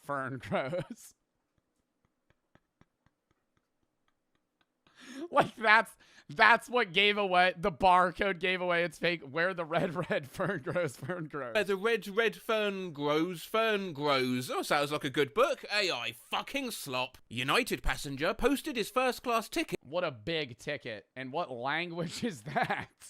To brag about Trump and someone cancelled his flight. Fuck, AI's getting too good. Why does his ticket say Unico and United? Why is the champagne in his glass but his champagne is unopened? And why is he holding his bollocks? You forgot his legs shorter than his arm. Plus, he's literally on the flight. Right? Loudly crying face emoji, loudly crying face emoji, loudly crying face emoji. What, they're gonna kick him off now, are they? What's happened there then? Okay, cabin crew, come in. Can I just confirm you've served all the food and drink, yes? Fantastic. So everyone's got a hot meal and a full glass of alcohol right in front of them, correct? Great. If you could just go through now and actually make sure that everyone's got a ticket. Brilliant. And then after that, probably best start thinking about taking off. Where are pictures of Obama praying? Ooh, not many clues to work with here. Oh, but let me just try something. One sec. Marietta Handyman Services. Oh, that's bad. That, you could tell just like off of the smoothness. AI always over-smooths people's skin. There's no texture. Safely. Wired right? No. Oh, he has 3 hands. I didn't even see that. Oh my god. Stress. And he's just not even holding the fan. Do all of your workers have 3 hands? Marietta Mandyman? Some hospitals and hospices in the UK and Australia have introduced cuddle beds. That is, special wider beds that let families lie beside their... This seems horrible, dude. Cuddle bed, but they got, yeah, and they got a bedpan under that. Imagine, bro. Oh my god. Loved ones who are terminally ill. These beds bring comfort, warmth, and emotional closeness during the most... Yeah, why don't you emotional comfortness. Hey, your dying grandma, why don't we lay on her? Also, she has 3 hands. Who are terminally ill. These beds bring comfort, warmth, and emotional closeness during the most difficult final moments of life. Do you think this practice should be followed by all hospitals? Again, AI slipping up on the old hands, but it does have a solution for that, though. Happy birthday to my twins, Party Popper 2 Hearts. Some heartless people won't congratulate them just because they're different, broken heart crying face. Hashtag stay strong. I refuse to believe we humans are this stupid. Oh, I've got bad news for you. Oh my god. Dude, and it's all like the Facebook moms. Christina O'Boyle. Happy birthday. Happy birthday. Birthday blessings. Happy birthday to both of you. What are they supposed to do with those blocks? Just going back to this one. What it just... Though quickly, what's odd is that it's based on a real idea. I didn't even think about that. That one I was trying to see why it was AI. I was going to say, well, like twins, what are the odds that they, even if you're genetic twins and one of you is missing, you know, your lower half of your arms, would that mean that the other one would also be missing the lower half of their arms? Just going back to this one though quickly, what's odd is that it's based on a real idea, on a real picture. The AI decided to festoon with messed up flags and turn it for no reason into an airbed. God, imagine you sit on the side of this and grandma just launches into the air like a trampoline. I do think hospitals are too sad. This does look more comfortable, but the problem is it's just like, it's unrealistic to assume that like people are going to come cuddle with their dying grandparents. Like 5 nurses trying to hold the bed down and get her up for a bath, and she's just flopping around in the middle like a fish. AI has a habit of doing this. Here's a photo, a real story. The Arizona Fire Department had 19 babies born to the 18 firefighters inside of 1 year. AI decides, no, I can do that photo. Baby? Yeah, I've seen one of those before. Yeah. Hey, you guys. My favourite baby. God bless. Folded hands. Am I crazy, or does this child look like that wild... But why would somebody make that into AI if it's already a real image? Like, they didn't change anything. They just said, recreate this in AI. Like, just to see if it could copy it. Bias restoration of that Jesus portrait done by that old lady in Spain. Could it be? The wadded up tissue next to the game. Rolling on the floor laughing emoji. The AI was wrong for that. Dr. Pepper slippers coming soon to Walmart, Red Heart. Dr. Pepper slippers.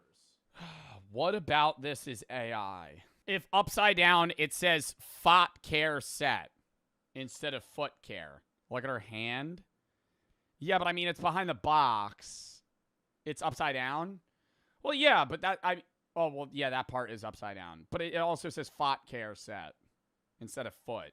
Oh, it's so good at making it look like an actual Walmart. Yes, but Fot Care. How far can animals identify us? What happens in that 600-yard window where you can be identified by a falcon, but not by a falcon? Schrodinger's falcon. Plus, that's not a giraffe. Me and my husband after 23 years with the same pose and fun. Husband after 23 years with the same pose and Yeah, 23 years ago, Buddy had an Apple AirPod. Fun, winking face with tongue, smiling face with 3 hearts. Right.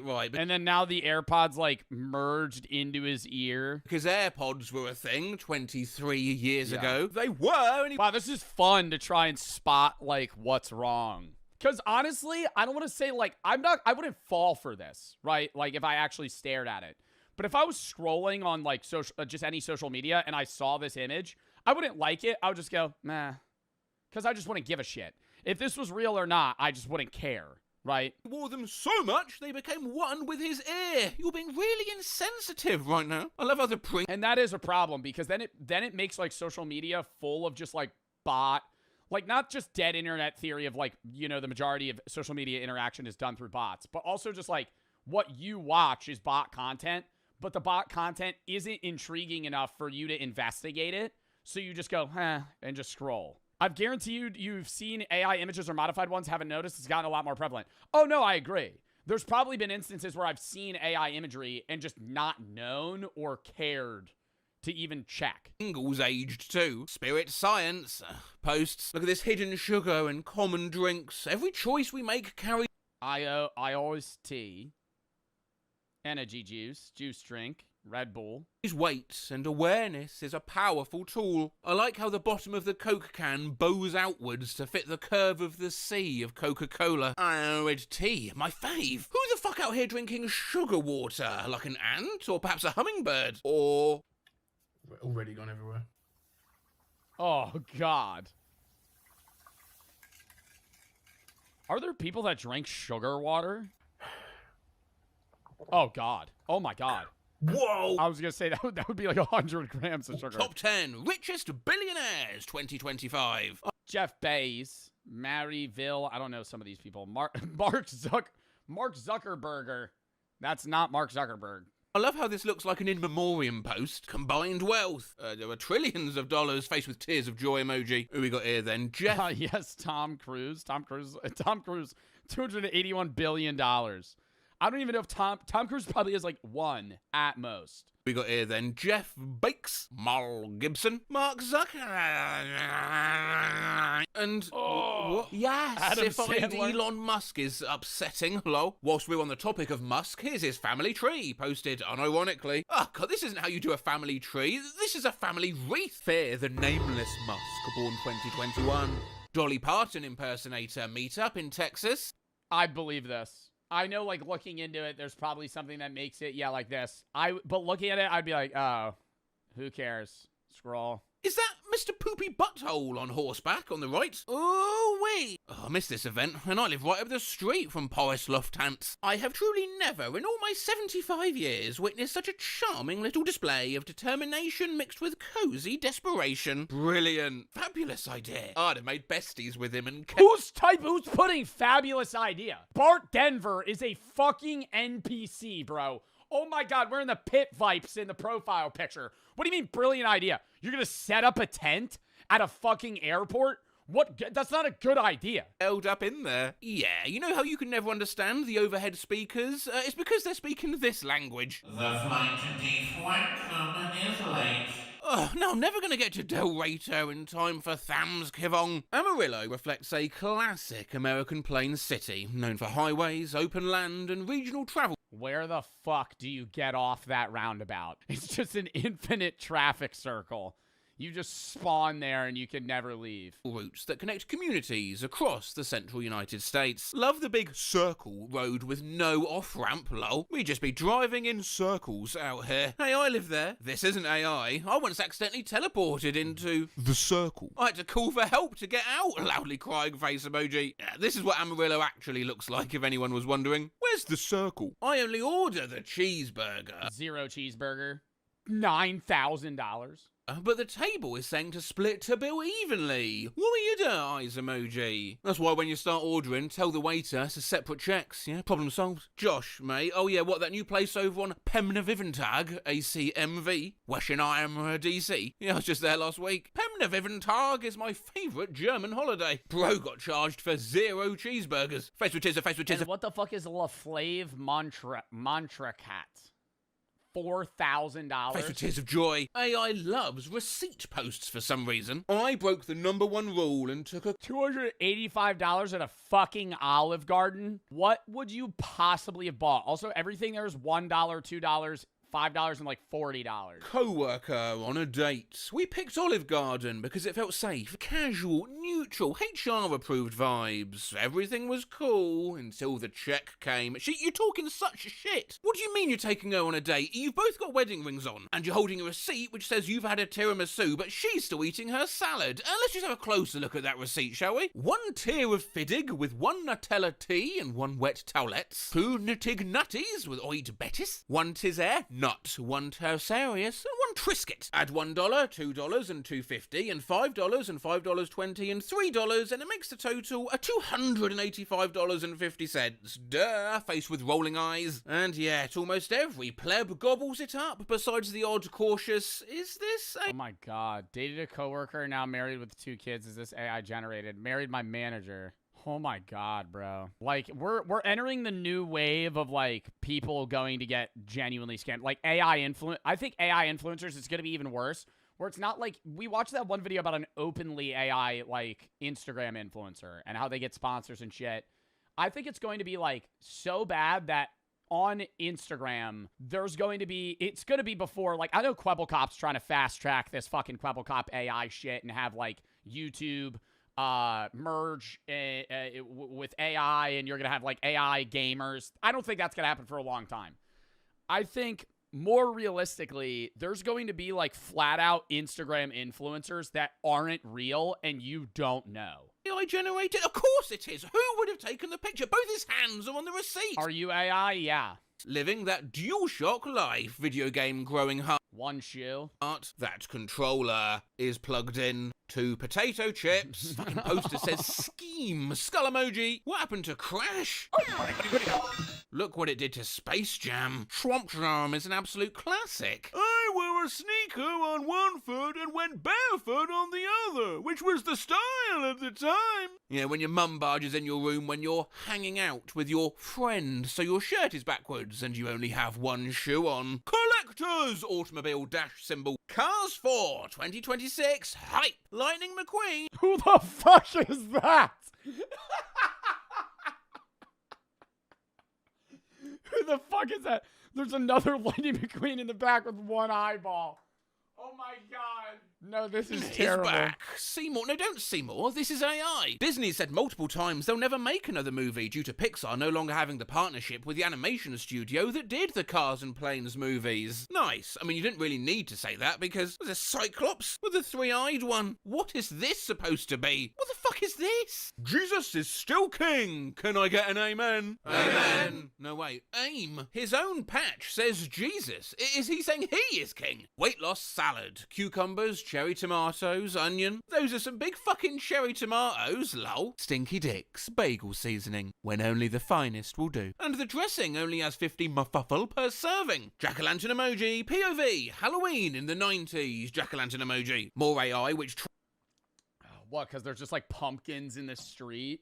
I think I'd fall for this one. because nothing stands out as, like, absurd to me. Tragically, humans were reacting with their real organic memories to, yeah, I really miss when I was a kid and we just put pumpkins in the middle of the road. Nobody puts pumpkins in the middle of the road anymore. I miss the days when street lamps were just long sticks with nothing at the top. I also really miss those teeny tiny automobiles from the 90s that got banned after that one incident in 1999 that caused the media to erase them from the cultural continuum. I'm imagining a horror movie where someone gets sucked inside one of these AI hellscapes. Grocery store, 1920s. Hashtag vintage retail. Hashtag selling a lot of peas. Peas, 15 cents. Peas, 15 cents. Peas, 15 cents.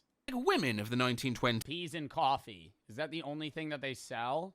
Hi, yeah, I'll take some peas and some, peas. Oh, and some peppers. Coffee and peas is all one needs. In Mobile, Alabama, 23-year-old Red Lobster server arrested after no-tip receipt sparks seafood night chaos. Now, this is a tough one, and obviously it's got all the guys out there making fools of themselves. I mean, maybe it's real. Maybe it's real. Yeah. Oh, there's just one thing I find mighty confusing. It says the mugshot there is taken on the 18th November, 2025. Now, see, I thought Mobile, Alabama's Red Lobster shut down on May 2024. That's awful curious. Plus her Def Leppard shirt says Def Leppin. These are the sorts of AI photos which go the most undetected, though, largely as men on Facebook with these sorts of profile pics are too busy commenting like, I mean, Jesus. What did that say? Come arrest me and book me to your life, Miss Officer. Commenting like, I mean, Jesus. So you're saying when a man gets you as his girl, you come with handcuffs? Count me in. Christ, what are you doing? The comments are insane. Some motherfucker really said, oh, wowzers. But just look at the badge. It's literally a capture. And another tell, actually sit back and think about what you're looking at. No one would do this. At 53, he sang one song and blah, blah, blah, blah, blah. We are getting into the minutiae of clues here, but sometimes that's what's required. This is AI. Ripped Eminem with just a million scars. Eminem has a skull mushroom on his left arm, and Ronnie R.I.P. is at the bottom of the tattoo, not the top. I have the exact mushroom on my head, so I know. Yeah. I mean, they also kept the prompt, so sometimes. Where? Oh. Just Truth, Scars, Legacy, Ren and Rhyme, ultra realistic, AK detail, shallow depth of field. Digging down into the tiniest of clues isn't required, though. German short-haired pointer group shared that loyalty never fades, only remembered in silence. Generations pass, but a German short-hointed coins haunter always remembers what loyalty feels like in silence. What? All right, WVid, though. That was fun. All right.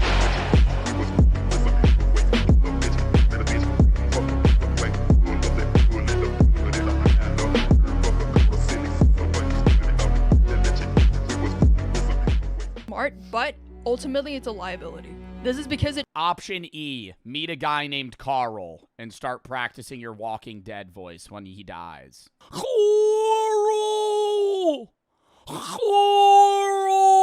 Draws attention to your apartment, and it also gives away the fact that someone is alive inside and likely with resources. It also just increases your risk of being targeted by desperate people, and there's no guarantee who reads when he dies. I don't know. This note. So you're— I just know he says Carl all the time. Hour into the outbreak, the supplies are counted. You share the space with your two flatmates. What's the next priority? Kill your roommates. Option A, establish a silent alert or knock code for movement inside the flat. Option B, cook a large hot meal before the gas or electricity dies. Option C, assign one person to sit by the peephole and watch the hallway. Or option D, start binge charging every device you own. Establish a silent alert / knock code for movement inside of the flat. Do I live in a fucking 10,000 square foot apartment? Dude, what the fuck? I need a...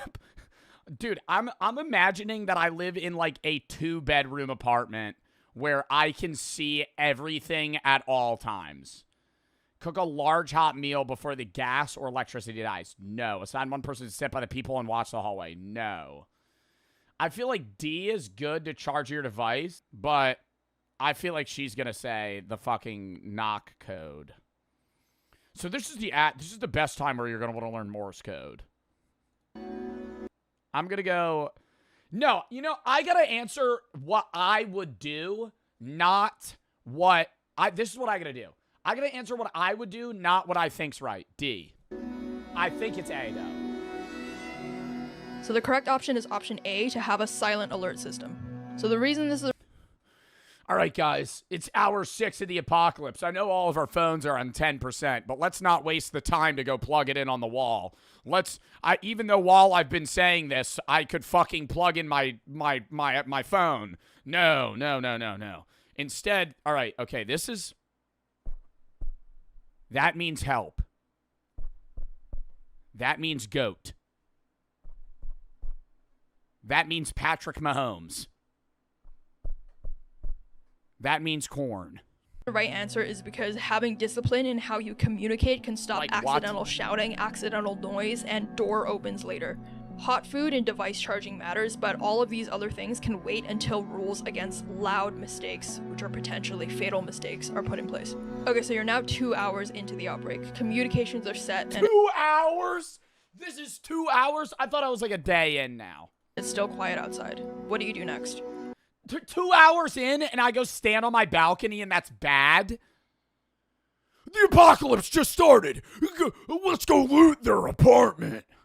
This person that probably lives on minimum wage in a fucking Austin, Texas apartment, let's go fucking steal their shit. Option A, pick one windowless interior room as Communications are set. It's still quiet outside. What's the next sensible action? the fallback or the sleep space. Option B, clear the hallway outside your unit of any loose objects. Option C, start boiling tap water to sterilize it while power remains. Or option D, I thought tap water was already sterilized.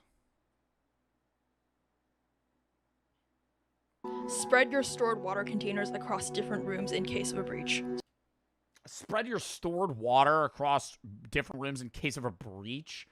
Bro, where are they going to breach this apartment? There's one entry point. Select one windowless interior room as the fallback sleep space. Where's option E? Dump your bag of marbles outside your front door to Looney Tunes cartoon prank, Home Alone style, any zombies that walk upstairs. Start boiling tap water? No. Spread your stored water across different rooms. I'm going to go A. So the correct option here is option A, designate a fallback room. So the reason this is the right answer is because if the outer flat is breached, you need a last line of defense already chosen. So this is about prioritizing worst case preparedness before it's too late. By the 2 hour mark, we're assuming you've already secured water, you've already locked down and you've gone dark, and also the initial chaos has passed, but stability is still fragile. So option B, clearing the hallway of loose objects, is a good idea, but it's not really worth the risk of sound. It's always A. Has it always been A? No, it wasn't always A. One of the times it was D. Unless there's an active threat outside. Option C, boiling the water, sounds smart, but you've already filled containers at this point, and the tap water is still running, so it's not yet unsafe. The power right now might stay on for hours, or it might just cut suddenly, but even then, you can boil the water from the fallback room later. Boiling it right now just creates unnecessary heat. Bro, boiling water? I'm still in a fucking city flat. I'm not thinking I need to boil my water until I'm fucking Bear Grylls drinking my own piss. Like, I'm not boiling water until I'm fucking grabbing murky water from a fucking pond. And I'm like, yeah, this shit looks unsafe. Noise and smell, which are all signals that you want to prevent early on. And finally, D, spreading the water containers around the room. This is like a good idea, but it's minor optimization. Obviously, if you're breached, you don't want all of your water in one place, but again, if you're breached that badly, the whole flat is essentially compromised. And the fallback room should already have its own mini storage. Okay, so you've made it to the end of day one. Bro, I really just feel like these people be bums, dude. I know she's basically giving the rundown of, like, this is how you should survive based on, like, actual research. And so I think that's valid. But in my brain, I feel like I'm imagining this ragtag trio. All right, guys, we got to set a fallout room for us to sleep in. Everybody move the open cans full of water. I feel like I'd kick that door down, fucking karate chop all of them in the neck, instantly kill them, and then steal their shit and walk out. Like, I really don't think this group's lasted more than a week. Based off the vibes that this is giving off, like the answers, if somebody's like, all right, got my bug out bag ready by the door in case.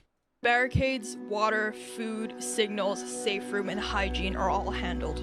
What should you do to finish the day? Option 1, stay awake all night in rotating 2-hour guard shifts. Option B, start a small cooking fire on the balcony to reduce indoor smells. Option C, signal— What? Start a small cooking fire on the balcony to reduce indoor smells. So if I'm just saying, if it ends, no, I'm not even gonna say it. If it's B, I'll crash out. Signal from a window in Morse code that survivors are still inside. It's not C. That's like the worst. No, C's the worst option. From a window. Well, you're just it's pitch black outside. You're like shining a flashlight. Fucking, like they're gonna even know it's Morse code. In Morse code that survivors are inside. Or option D, mentally map a 10 to 14 day isolation timeline and nightly routine. Bro, 14 days? I feel like I would leave the city so much faster than that. Stay awake all night in a rotating 2-hour guard shift. So you would sleep 4 hours at a time. I'm gonna go A. So the correct answer here is option D, build the timeline. Mentally map a 10 to 14 day isolation timeline and nightly routine. Bro, 10 to 14 days?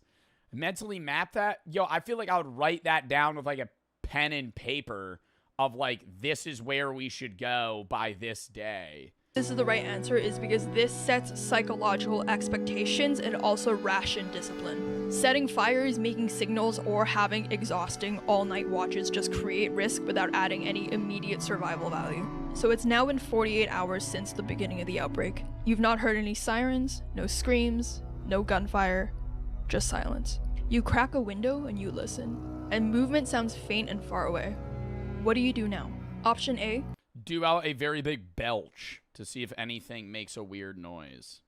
Go outside and scream.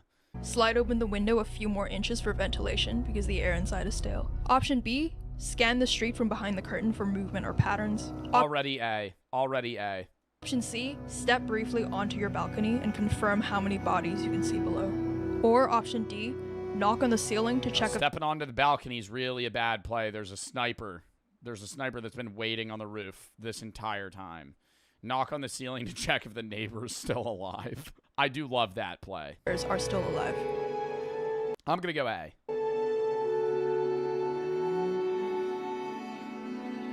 So the correct answer here is option B, scan the street. Oh, scan the street. Oh, but so scan the street, but not on the balcony, because if you step on the balcony, that's where the nine Black Ops fucking 6 snipers just come out and trick shot you right off the fucking roof. Scan the street from behind the curtain. Yeah, for movement or patterns. Okay. Just to get like a gauge of who's outside. So the reason that this is correct is because in the 48-hour period, this phase is about information without exposure. If you're looking quietly— Bro, but this is like— I know the first day is going to be the most hectic. But I feel like once you're in the city for a long period of time, that's where like groups are actually going to start getting together that like want to attack people. And that's where like hordes of zombies are going to start, you know? I feel like getting out of the city earlier is better. I know it's going to be harder, but like imagine like day 5 of the apocalypse, you're trying to leave Boston. Like you're walking out to like everything's blocked on the streets. Everything's out on the streets, right?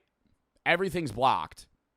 There's zombies everywhere. There's people waiting to see or hear you so they can attack you.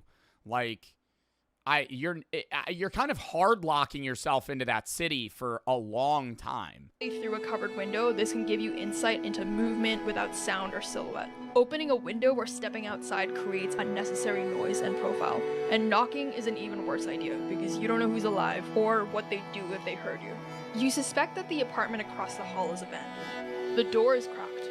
What do you do? Option— I don't know. I'd probably go see what's in there first. This is all hard for you, and it's tough to be in this house alone and everything, but this is not for you to get help. All that for her to just be like, here's the door. What? Huh. The actual fuck. Thank you. And it's, dude, it doesn't make it any better that it's like an old rickety wooden door. Like it doesn't look it doesn't fit the house at all. It looks like straight out of the 1500s.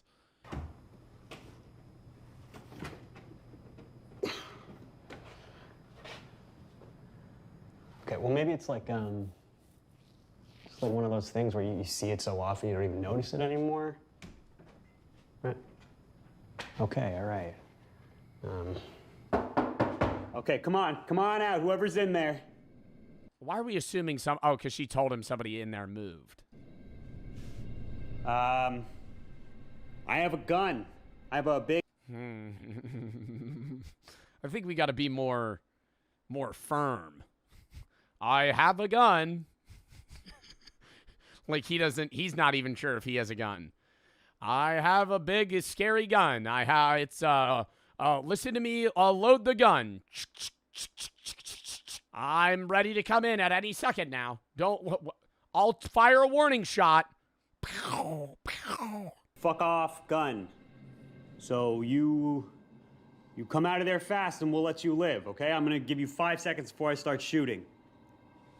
5, 4... I mean, what's the strategy here? 3, 2, 1. All right, you stumped me. All right, you called my bluff. Dude, throwing the fucking iPhone flashlight through that Hello? shit. Anything? No, nothing. It's gonna be like just a pantry or something.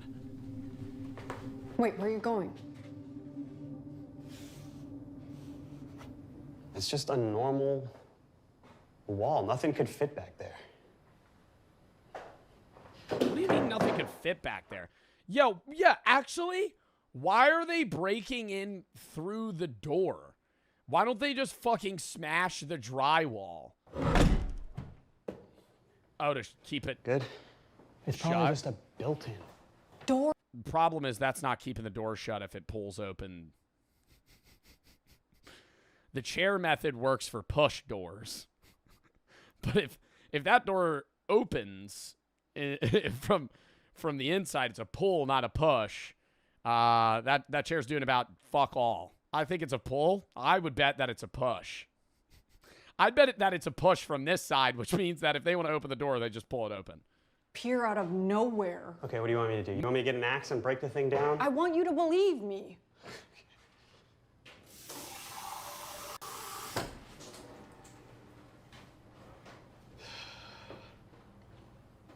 You sure it's not another one of your reno projects? That's not fair.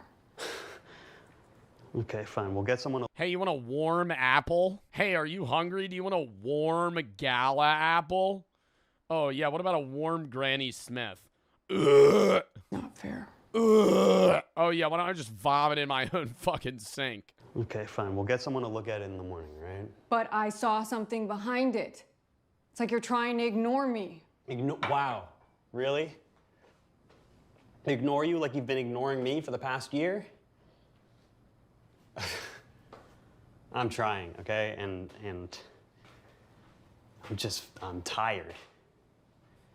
I'm fucking tired of trying, and you're gonna say that I'm blaming you. I'm not trying to blame you. I'm just telling you There how was no door there. Jesus, Kara! You're obsessing about this fucking door. Can you hear yourself? I'm trying to tell you something. Do you remember a door being there? No, I don't remember the fucking door either. But I don't remember half the shit that's happened here in the past year because none of it fucking matters. Because she's gone. And she's not coming back, and you left me alone. This is gonna be the best video of the day. I'm telling you that right now. This is surely gonna be. This is amazing. What are you talking about? Her room, Kara. You threw out everything in her room. Every little bit of Ellie. You got rid of all of it without me. You left! I don't think you should throw all of it out, but I do think that part of the process of it's impossible to move on from that. But part of the process of like actually being able to continue living as a parent with a kid that died is effectively having to transform that space in some light. Like when a lot of the time there's parents that'll leave their kid's room exactly as it was. And I feel like the mourning never ends, but like it's always going to be harsh. The harshest it could be if like you just keep it the same forever. Because you didn't want me here. You didn't have any space for me. You went into yourself, and what am I gonna do? I can't crawl in there with you.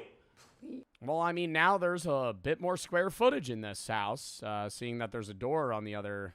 There's a new addition to the home. Maybe this is a new, fresh start for the both of you, some sort of way. If you really cared, you could have been there. Hell, maybe once we walk into that door, there's going to be another bath. You know, maybe it's going to be another bed, another bath. Now the house value just increased. We could sell it. You could have said something. What? You ran.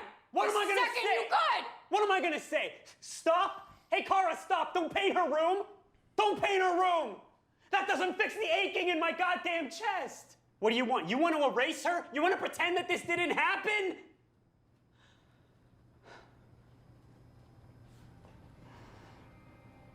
You know, I see her. I hear her. Every time I walk past her room, it's like she's still here. For me, she needs to be just a memory, or else I can't. I can't. It's like I just can't breathe in this house anymore. Then let's leave. Let's leave together, okay? I can't understand their marital. Like, were they together? The kid died, then he moved out. Because it seems like they're not like divorced. It seems like they're kind of just like separated. I can't leave. Yes, you can. I can't leave. Because what if she comes back?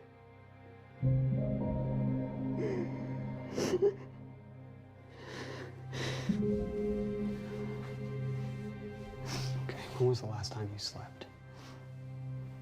Okay, I'm gonna stay here tonight, okay? And I'm gonna keep watch of this door, if that'll make you feel better, okay? And we're gonna call someone in to look at it tomorrow. They're gonna take it off the hinges and you're gonna see it's nothing. Okay, please just trust me for once and go get some sleep. And tomorrow we're gonna take care of it. I feel like you could call a motherfucker anytime, any day for enough money to pull that door hinge right off. I think it could be 3 in the goddamn morning and you could find a fucking carpenter or some sort of electrical guy that would be like a handyman that'd just be like, I'll give you $500 if you fucking show up right now. If you come, bring a sledgehammer. Together, okay?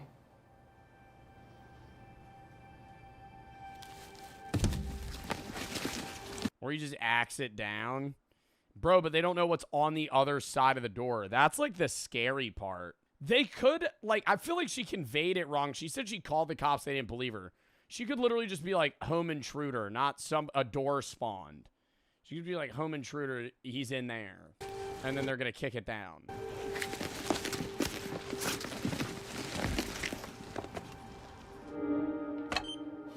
Oh my God, a fucking baby monitor.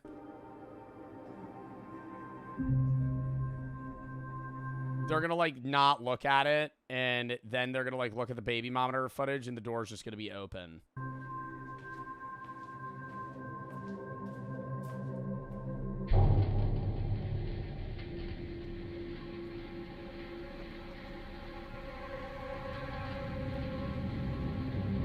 Get the fuck out of here. You're not getting tired that night. I hate that part of short horror movies in general. This shit truly happens to you maybe by night 4. Like, you're stuck somewhere staring at this baby cam. You would be wide the fuck awake.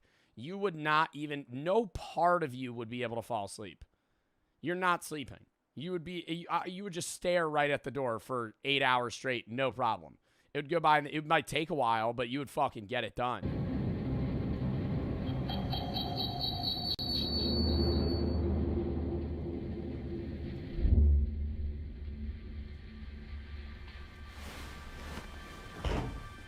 Why would she not bring the baby monitor?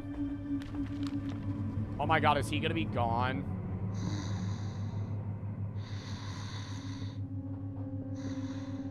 Why would she not wake him the fuck up? I would wake him the fuck up and I would say, dude, you're supposed to be watching the fucking door. Where's she going?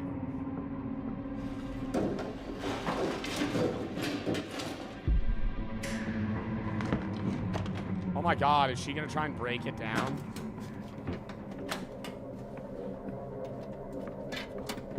That's not her? No, I think it is. I think she's just walking weird.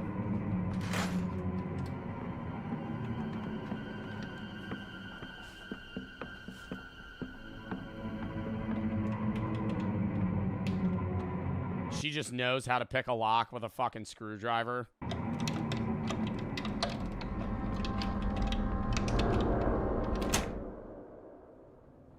If she doesn't wake him up and she dies, that's just like a natural selection. I'm not saying it's not. If she wants to go in there, that's fine. I understand the investigative part. But if she doesn't wake him up and just like walks in alone.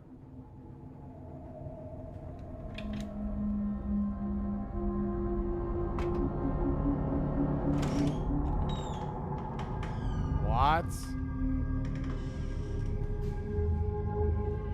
Oh my god, is it like a Coraline situation? Is this a door on like a mysterious door that appeared and now there's the daughter's gonna be in this world?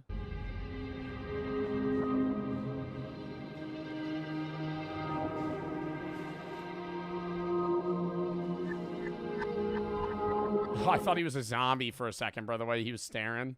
You see that shit? Best bet. Option A, making the DIY spear, is not a good idea because makeshift spears often are not going to hold up in real pressure. A taped knife is— Well, yeah, dude, it's fucking taped. You're not going to get through somebody's skull with that. We don't need to know why those answers are bad. I know those answers are bad. You fought off a zombie at close range. You're unbitten, but it blood spattered on your mouth and hands. What do you do first? Oh, God. What do you do first? Option A, wipe yourself down with a towel or cloth.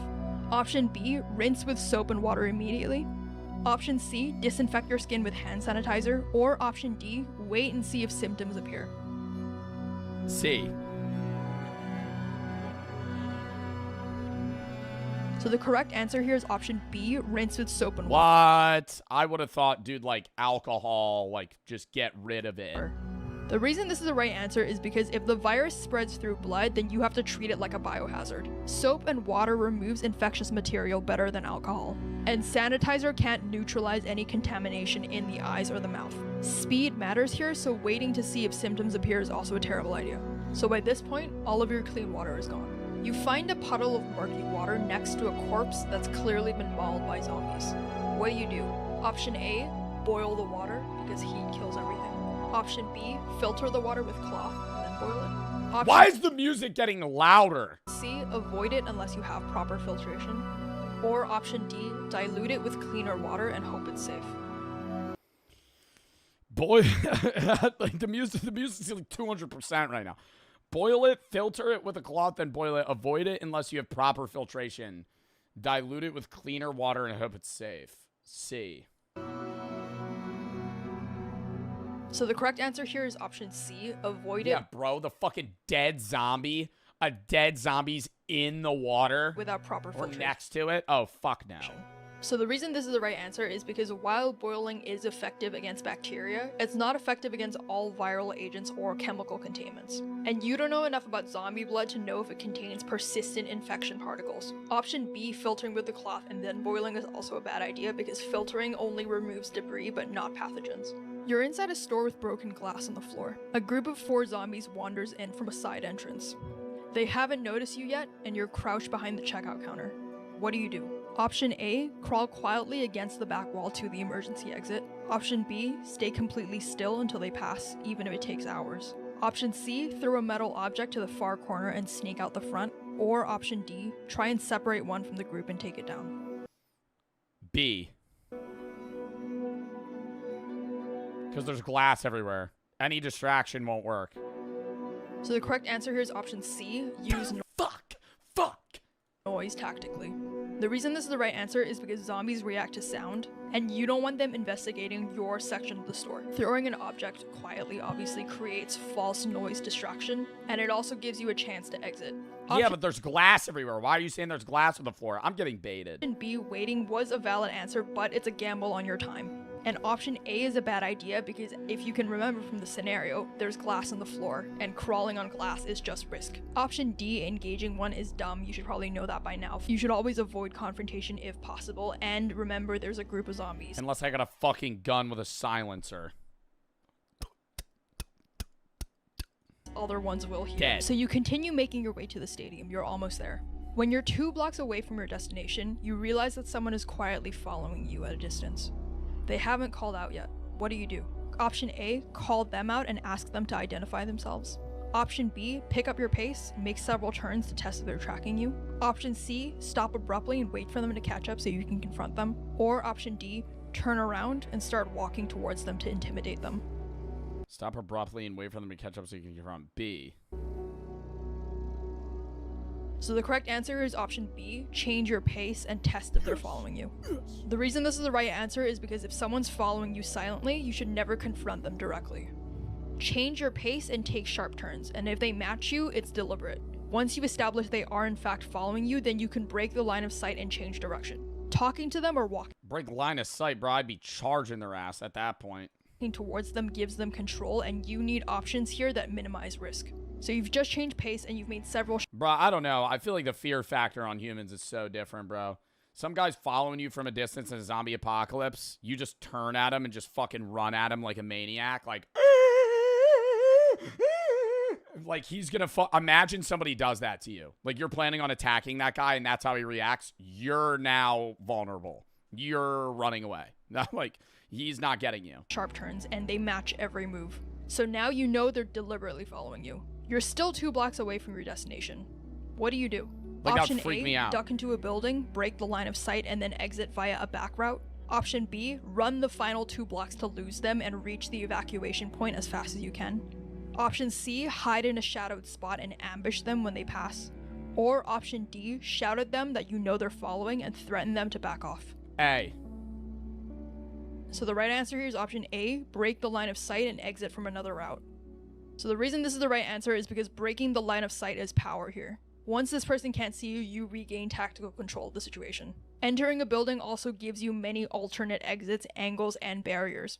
And most people that are following you don't expect sudden lateral movement. Most likely they're watching you for forward momentum. And if you break the line of sight, you now have options to either double back, wait it out, or have a more controlled confrontation on your own terms. Option B, running to the evacuation point, is a bad idea because it shows desperation, and more importantly, you're going to lead them to your only safe haven and potentially compromise it. Option C, ambushing them, is also a bad idea because even if you win, you risk injury or noise. And you don't know anything about this person, so it's very unlikely that you're going to control the fight. Option D, threatening them out loud, is also a bad idea because aggressive posturing only works if you have leverage in the situation. Otherwise, you're escalating a situation where that person might feel cornered or it provokes violence. So you've successfully evaded this person and you're now 1 block away from the evacuation zone. A lone zombie is blocking the gate entrance. It's slow, but it's fully alert and squarely in your path. You have a crowbar, a flashlight, a water bottle, and a cracked riot shield that you found earlier. What do? Option A, use the riot shield to push it aside and run past. Option B, blind the zombie with a flashlight and strike it over the head with a crowbar. Option C, wait for another person to draw its attention and then move. Or option D, throw your water bottle to the far side of the street and then rush through. Blind it with a flashlight? Bro, what is this, a fucking CS lobby? Wait for another person to draw its attention and move. Well, I don't know if anybody's going to do that. I'm going to go A. So the correct answer here is option A, push through with the shield. So the reason this is the right answer is because bypassing is always smarter if you have the option, and here disabling the zombie is not necessary. A riot shield gives you both force and direction. Option B, fighting the zombie, again, risks too much noise and injury, and you're this close to the destination. Combat is unnecessary here if you have the option to redirect and move on. For your best chance of survival, you should always avoid fights unless they're absolutely required. We've seen you the zombie guards earlier, and so now you're panicked looking Sorry, crowd. I'm trying to get through this last question here. You arrived near the evacuation site, surrounded by high fencing with guards and fatigues. Nearby. You accidentally dropped your crowbar fencing, guards, and you can see a panicked looking crowd nearby. You accidentally dropped your crowbar during the encounter earlier, and so now you're unarmed. What's the most strategic way to approach? Option A, push through the crowd because urgency signals that you need help. Option B, wait nearby and watch how the guards treat incoming people. Option C, call out from a distance and raise your arms. Or option D, walk directly to the guards, show your hands, and stay silent. D. So the correct answer here is option B, observe before approaching. Damn it! What, like they're just gonna shoot you right in the head and they see you got fucking cut? So the reason this is the right answer is because evacuation zones are often unstable. You don't know if the guards are armed or overwhelmed. Option A, pushing in, could get you mistaken for a threat, and option C draws attention to you, again without you having further context. Option D, walking up silently, can also be seen as evasive or again potentially confrontational. The safest thing to do is still to watch protocol and then mimic it calmly.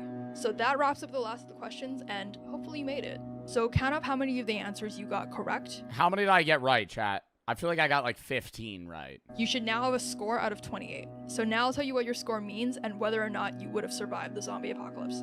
So if you scored between 26 and 28, you would have survived. You're calm under pressure. Oh, I'm fucking cooked.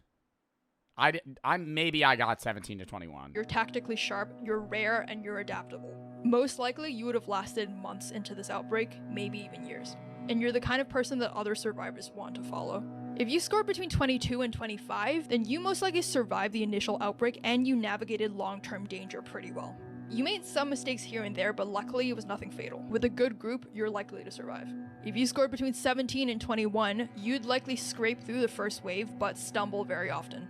You probably wasted unnecessary energy and you took unnecessary shortcuts. Survival for you is possible, but you'd need luck and good alliances. That's the gamblers section. All or nothing. If you score between 12 and 16, your chances are unlikely. You're likely a liability to your group, you burn through supplies, you draw noise, and you probably also a burden to the group. Okay. Yourself. Unfortunately for you, surviving past the first few weeks is unlikely. And finally, if you got 0 to 11, then you're a casualty on day 1. You probably wouldn't make it through 24 hours, maybe not even the first hour. Most likely, you'll be one of the first bitten and also first remembered in the what not to do in survival briefings. Thank you for watching this. Remembered, bro. They're gonna forget your ass if you die fucking day 1.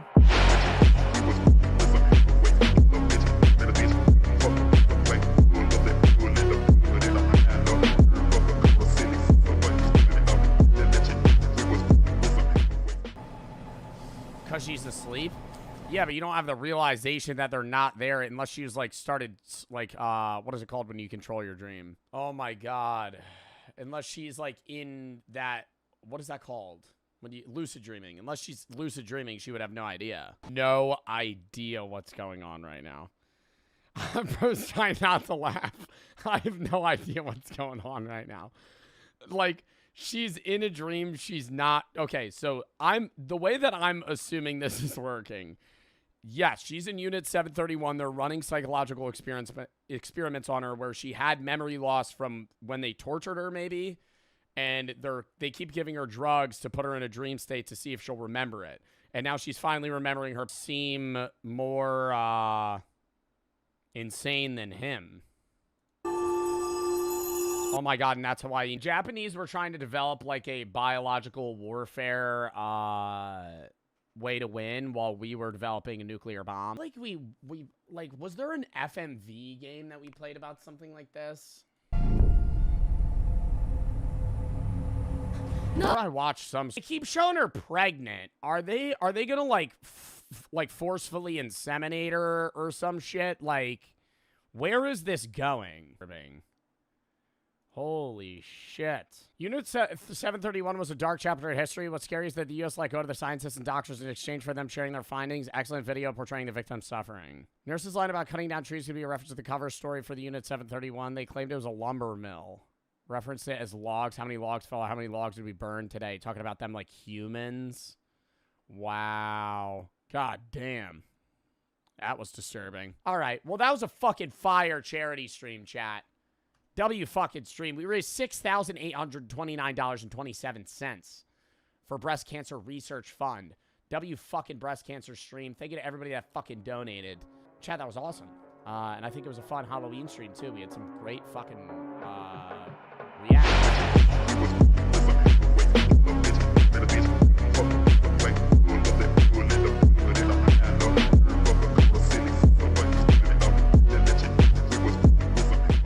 Next video. Fern video. Camp 14, the most horrible place in North Korea. We've done a lot of North Korea reacts, but they're all very interesting because it's so, like, crowded. There's so much mystery around North Korea and what they do, how they function, what they do to their people, how bad the lives are. I've never heard about Camp 14, so this is going to be interesting.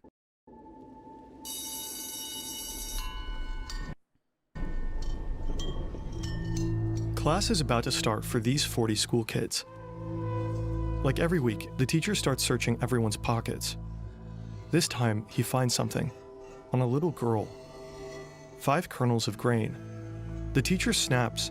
5 kernels of grain? They're searching their pockets before school starts. 5 kernels of grain is bad? Like rice? And commands the grain like wheat. Girl to come up front. She has to kneel down on the hard concrete floor. With a wooden stick, he strikes her on the head. Again. On the head? And again. And again. And again. Her classmates watch in silence. The beating goes on until the little girl collapses. Afterwards, her classmates carry her home. The same night, she dies. What? For having 5 kernels of grain in her pocket, they fucking beat her to death? Why is that a violation? The little girl and the other 39 children are all inmates in one of North Korea's deadliest prison camps, Camp 14. Oh my God, no, we did hear about this in the Johnny... We didn't hear any specifics about it, but we heard about the camp, the Johnny Harris video, where you could see the camp and the outlines of it. And this is where they send, like... Dude, it's like an entire city. There's, like, thousands of people that live there. Comparisons have been drawn to the Nazi death camps, to the Soviet Gulag. You know, they're accurate, and in their own way, they're different. A lawless detention facility hidden in the mountains of Kaeshan, a place where people are imprisoned for the crimes of their parents. Once you end up here, you will most likely die here. This is truly a space. Crimes of their parents, but what's so weird that I don't understand about the camp is, like, yeah, in North Korea, if somebody tries to escape or they commit a crime, part of your family lineage is imprisoned in a camp. But if they have kids in that camp, are those kids also imprisoned? Like, is their family lineage perpetually there for the rest of eternity, or can they ever get out? That is outside humanity, let me say that. Prisoners are forced to work under inhumane conditions. The smallest mistake can cost them their lives. Escape is almost impossible. Only a handful make it out, risking everything on deadly routes. Make it out, but then they probably have to go all the way out of North... If you make it out, you can't stay in North Korea. You would have to flee the country entirely, and I feel like Camp 14 isn't bordering, like, China. In North Korea, there are several of these death camps, and the regime has kept them a secret for decades. But through the relentless work of human rights organizations, satellite imagery, and reports from survivors, we can have a glimpse at these facilities. Why are people being sent to Camp 14? What does daily life look like inside its walls? I just don't understand why North Korea and Kim Jong-un and, you know, whether or not he's a figurehead and his sister runs the country or it's a culmination of things, neither here nor there. Why purposefully crush your nation like that? Like, I understand he keeps his power. I think that's what it is. If he keeps his nation in, like, an impoverished state where the majority of people are either imprisoned, starving, or dirt poor, he can be rich.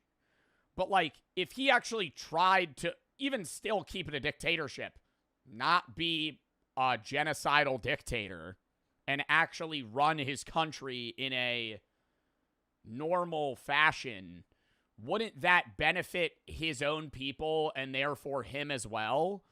I think it's like he would rather be, it's better to be feared than loved, is what he's saying, right? I think that's kind of the mindset. Who said that? Another dictator said that. Machiavelli. But it's like, why?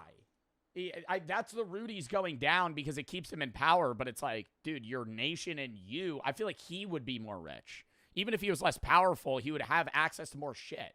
What horrors do the inmates face? It gives himself more importance. I think it really boils down to also just like straight up narcissism because he needs to be the center of his entire nation. And if his people are prosperous, then that he's not the guy they bend to. And how do people actually get out? This is the story of the most horrific prison camp in North Korea. It's some Hitler shit. Well, it's the same sense of Hitler shit in like he's basically being genocidal to his people. But Hitler was obsessed with world domination. Kim Jong-un's not obsessed with world domination. Kim Jong-un cyclically develops nuclear powers and fucking scares other countries till they defuse the situation. He steps back a little bit and he gets aid, right? And he kind of just does that over and over again to farm wealth for himself and his higher-ups, but still keep his people even like well below the poverty line, like dying poverty line.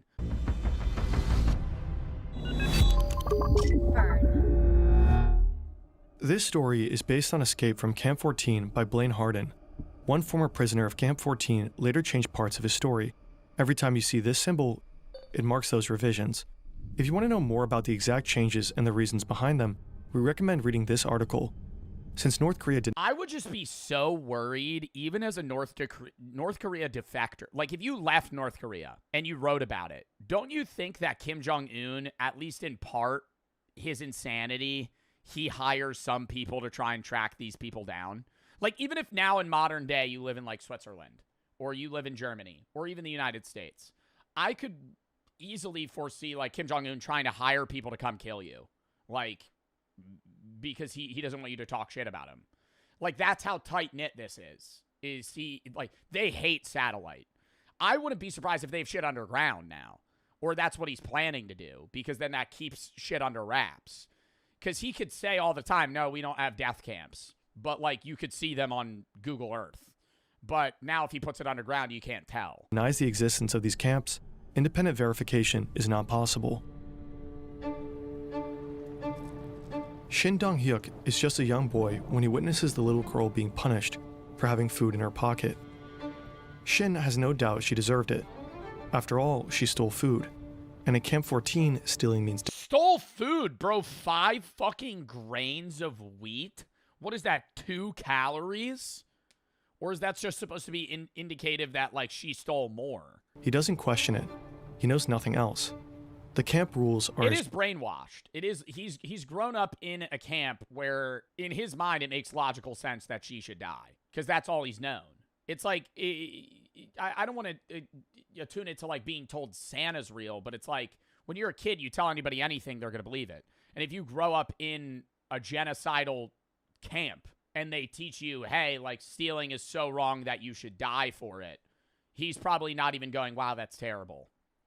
He's going, yeah, you know. Reality. He's real, though? Yeah. Shin was... Oh, you mean Santa? No. Was born in Camp 14, but his parents didn't fall in love. They were assigned to each other by prison guards. Intimacy... I'm sorry, bro. And I feel like there's an argument to be made where, you know... Hey, Joe, you might have younger viewers that still believe in that. Bro, you like still believe in that shit? We're talking about genocidal dictators in North Korea, and in the back of your head, you're like, oh, I hope Santa's going to get me presents this year. I'm sorry, man. Like, you just shouldn't be watching me if you believe in that shit. Like, I'm not going to do this facade anymore of like, oh, you know, fucking, bro, come on. Like... between men and women is strictly forbidden. If a woman becomes pregnant without... We're watching a video about a fucking genocidal camp, and people are like, but Santa's real, right? Permission. Intimacy between men and women is strictly forbidden. If a woman becomes pregnant without permission, both she and the baby are shot. What? Wait. Is strictly forbidden. They were assigned to each other by prison guards. Intimacy between men and women is strictly forbidden. If a woman becomes pregnant without permission, both she and the baby are shot. Without permission? How does she get permit? What do you mean? She has to ask? In Camp 14, there is only one way to have a child: promotion.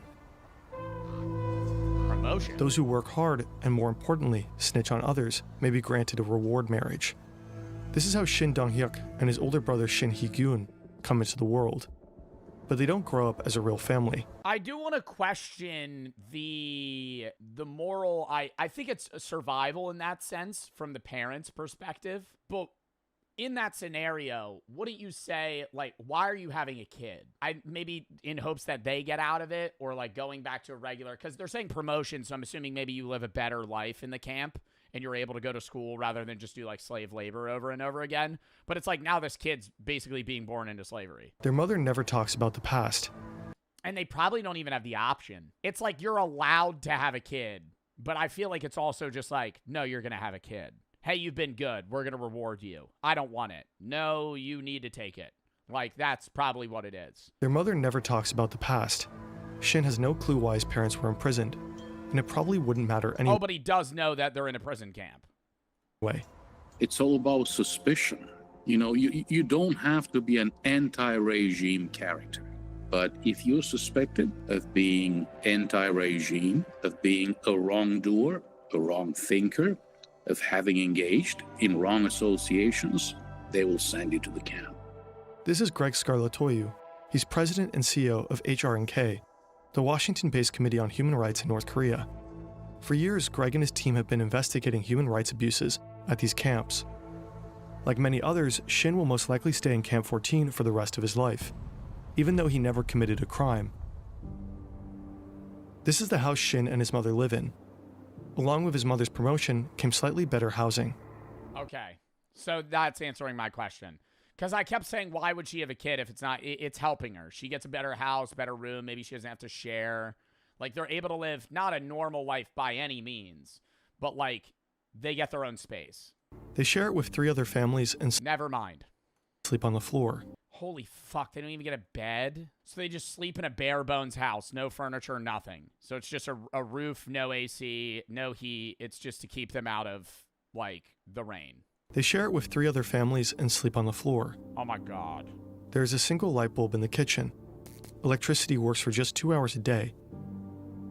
There's no running water, no furniture, no shower, and barely enough food to survive. Bro, like, I always... See, this is, like, such a weird... Because, like, that's evil. That's evil, right? And can we agree? I think there's a difference between bad and evil people. This is, like, another level of... You're not even human anymore. In the most I don't even care if that sounds fucked up. Like, if you're willingly putting hundreds of thousands of people to do this, you're not a human, right? Like, you have no moral groundings. It's not like you fuck up and you're just not seeing the right way and you're ignorant, right? Because a lot of bad people are bad out of ignorance. This is bad not out of ignorance, out of the willingness to go, I'm going to fuck over and murder hundreds of thousands of my own people for the sole purpose of keeping me in power and keeping my narcissistic ways the way they are, right? Kim Jong-un gets to eat whatever the fuck he wants. He gets to smoke expensive cigarettes and have nice whiskey, and his people are dying in camps in the middle of the fucking woods. The building is part of a model village. Like, how do you do that? I don't, like, I understand he wants to keep himself in power. It's like, you could still be the leader of North Korea and not do this to your people, man. One of many. Camp 14 is estimated to And then they open, and then it's just so weird. Like how they opened tourism for like a week, and then all these vloggers came, and they were like, yeah, this is fake as shit. It's clearly guided. And then they immediately close it, right? It's because like they're trying to get tourism maybe for money, but I feel like it's propaganda. Like, in a weird way, it's like, we need to convince, and is that not telling that what they're doing is wrong? Like, that's how he knows. Because he's going, we're putting people in camps. We don't want them to know that we keep our people in camps. So we're going to do guided North Korea tours to make it seem like our country's amazing so people don't attack us more. Like, what the fuck? of around 150. Israel's just as evil? Well, what's going on in Israel is also fucking insane with Netanyahu and the bombing of fucking Palestinians and shit, and they fucking bomb, you know, hospitals and stuff. And people always get mad in return and be like, well, Hamas is under the hospital. You know nothing about that, Joe. Oh, my fucking God. So, oh, yeah, no, it's okay to bomb innocent civilians then. Yeah, it's a tough situation if that's true. Okay, but that doesn't mean you just fucking go right for the hospital. Well, the U.S. did it in fucking, in the fucking war in the Middle East. Right there, he looks like he could actually just be like a fucking possessed creature. Just stumbles in.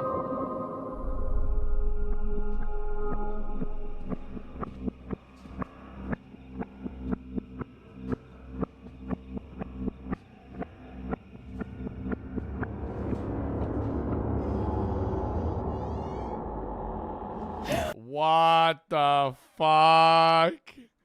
It is like a Coraline situation. Maybe it's just like an alternate universe. Do you think they're gonna steal the kid?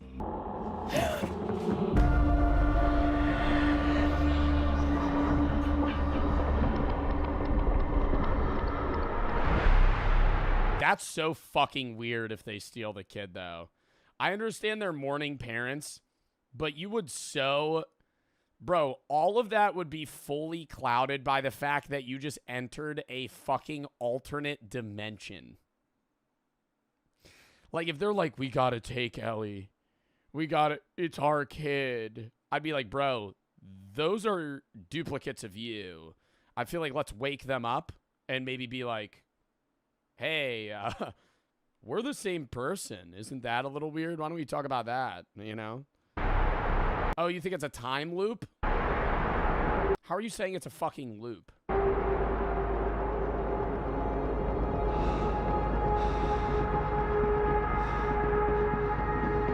did their kid just go missing?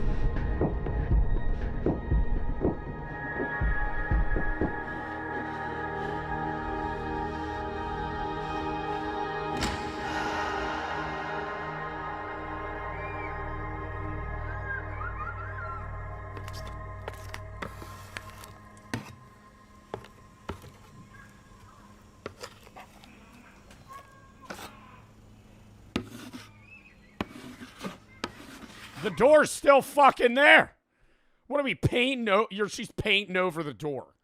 She's painting over the door. Yeah, that's really gonna blend in with the fucking wall. They took the kid.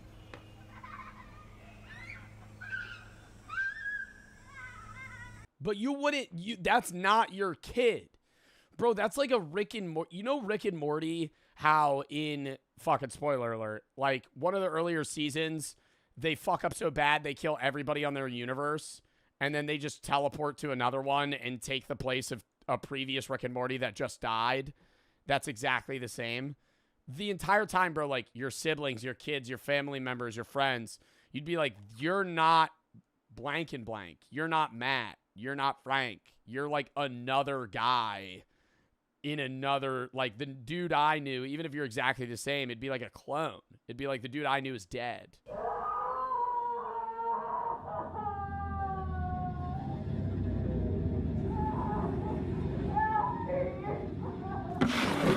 Damn, so then they're gonna find the same shit and they're just gonna like infinitely steal a kid from, or do you think they're gonna take it back?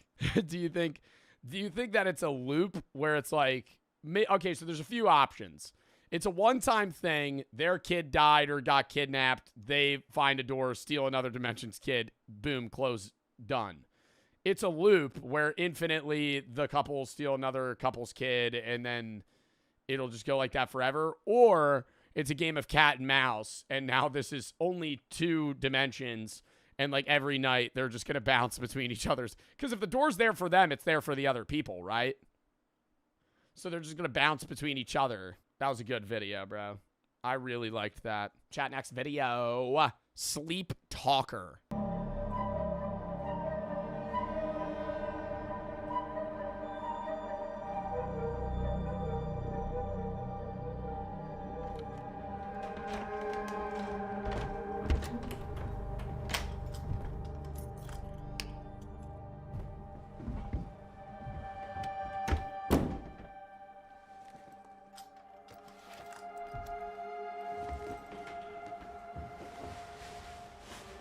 Ooh, she's a nurse.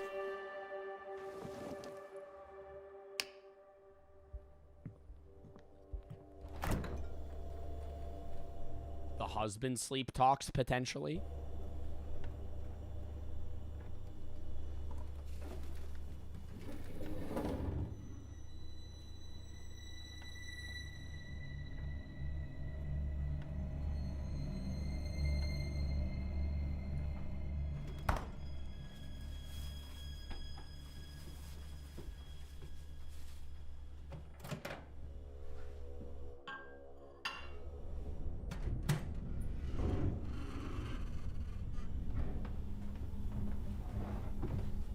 I mean, I kind of think like one creak and I would have investigated that shit. I hate the house is settling answer to weird noises. Oh, it's just the house. What? What? Was it just built? One creak and I would have left. One creak, I'm investigating that shit. The fuck? What? What was that weird noise? Oh, it was just the house.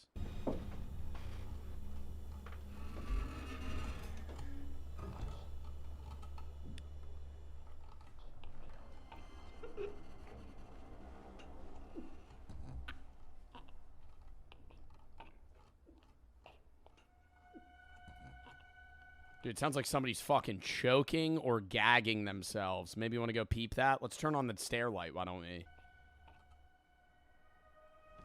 Or let's not. Yeah, let's just walk through slow as hell.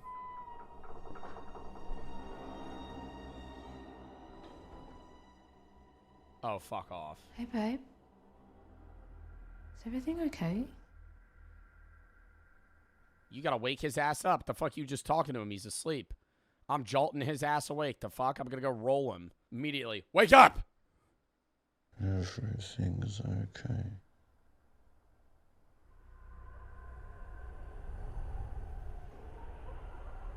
Nope, waking him up. Why is the window open? Why is the window open?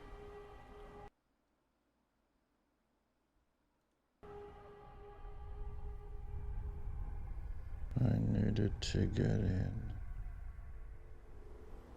Needed to get in. You crawled through the fucking window? Okay.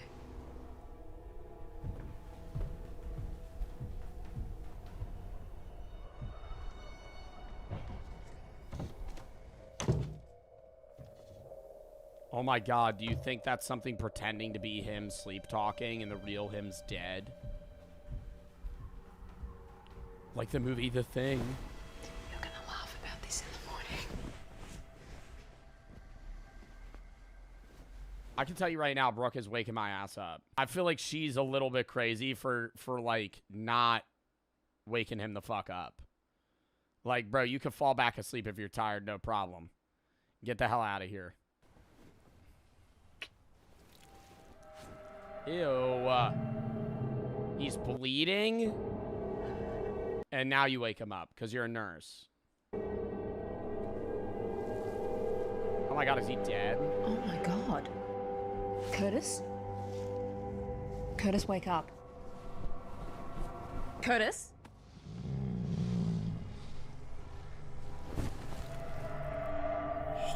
Normal nurse, probably calling an ambulance right about now, but no. Don't touch us. Ew. What?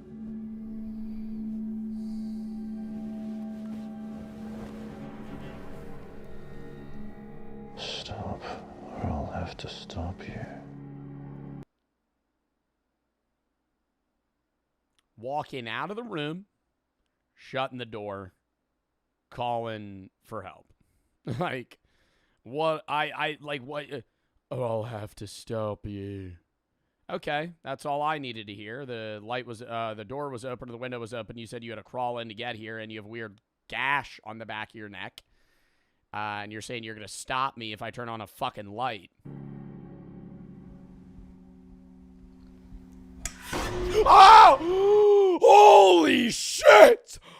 Oh my god! What the fuck is that? No way. Oh my god. Is that him? What is that? What the fuck?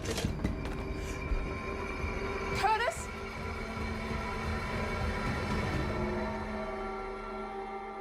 Oh my god, it's alive. It's moving.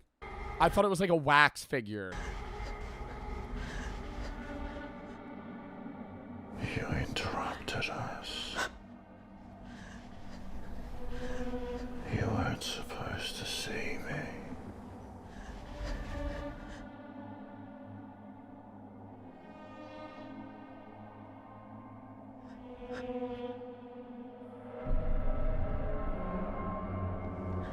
What, was he gonna kill and replace him?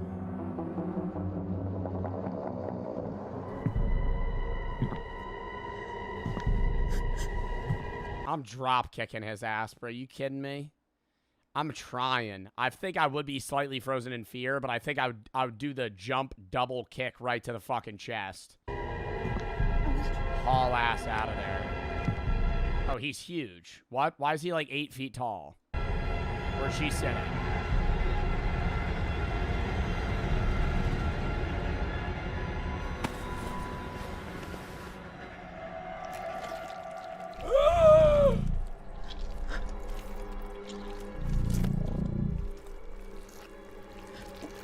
What are you doing?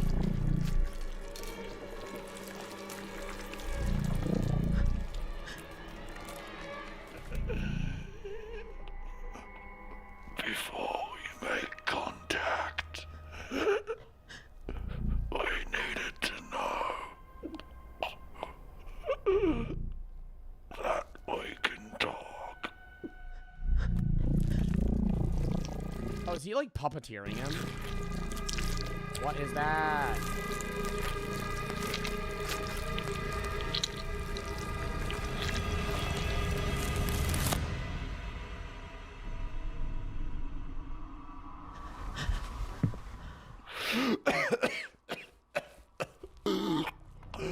Before we make contact, I needed to know if we could talk. Like he's an alien?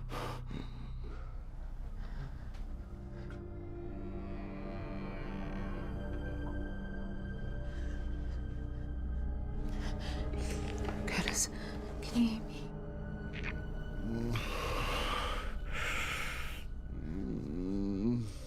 Oh my god, it's gonna be healed. Yo, that would freak me the fuck out. That's why I always say I would rather aliens... I always say it's unlikely that aliens would be human-looking at all, but I would despise if they looked anything like us, because that would just be uncanny. You know how creepy? Even if they were friendly, bro. Like, that seemed like kind of like a weird alien that was friendly in some creepy way. Like, it just left. But it looked so fucking weird.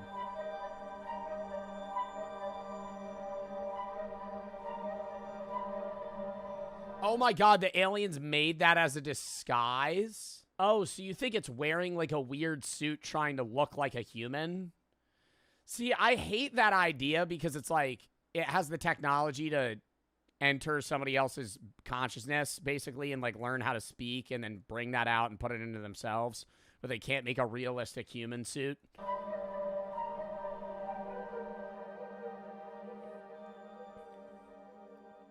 I loved that video. That one was also good. I thought all of these had a potential of being duds. That was a fucking... that got a jump scare out of me, bro. That was fucking weird. The Lookout. Horror short film.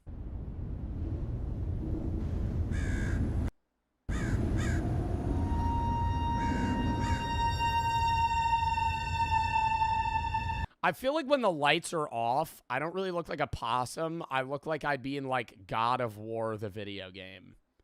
Or some sort of show. Like, if you remove, like, the possum outfit part. Yeah, maybe, like, a part of Kiss, the band. Thelma Lookout, evening check-in. All clear up here. Oh my god, is this gonna be like Firewatch or like Ironbark Lookout, the Fears to Fathom game? Copy that, Toma. Sweet dreams.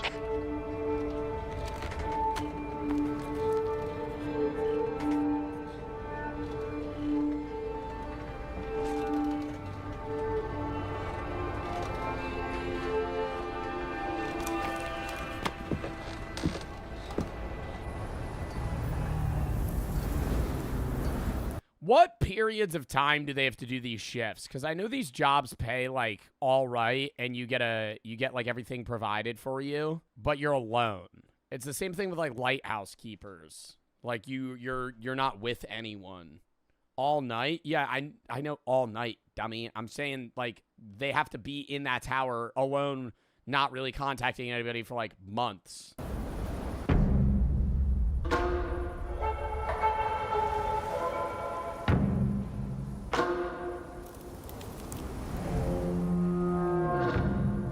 That is fucking scary. You're all out there alone, though. You're in the middle of nowhere, so you're probably not really going to interact with people outside of other, like, Firewatch guys or, like, people on FaceTime or some shit. But, like, you're literally just in a box floating in the sky, and you're tens or hundreds of miles away from people.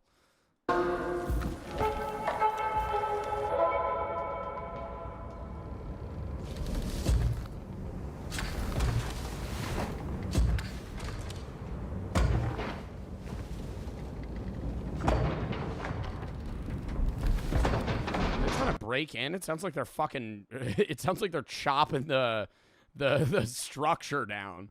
Like she's just gonna fucking topple over in the lookout. There's beavers eating the fucking wood posts.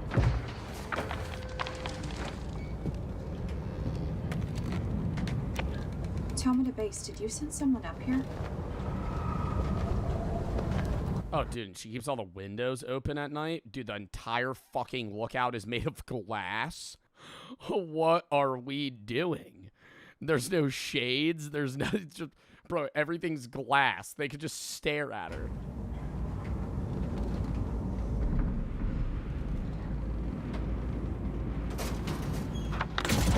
Oh, my God. Oh! Oh, stop. Oh, fuck. Oh, my God. Why did I get scared of her?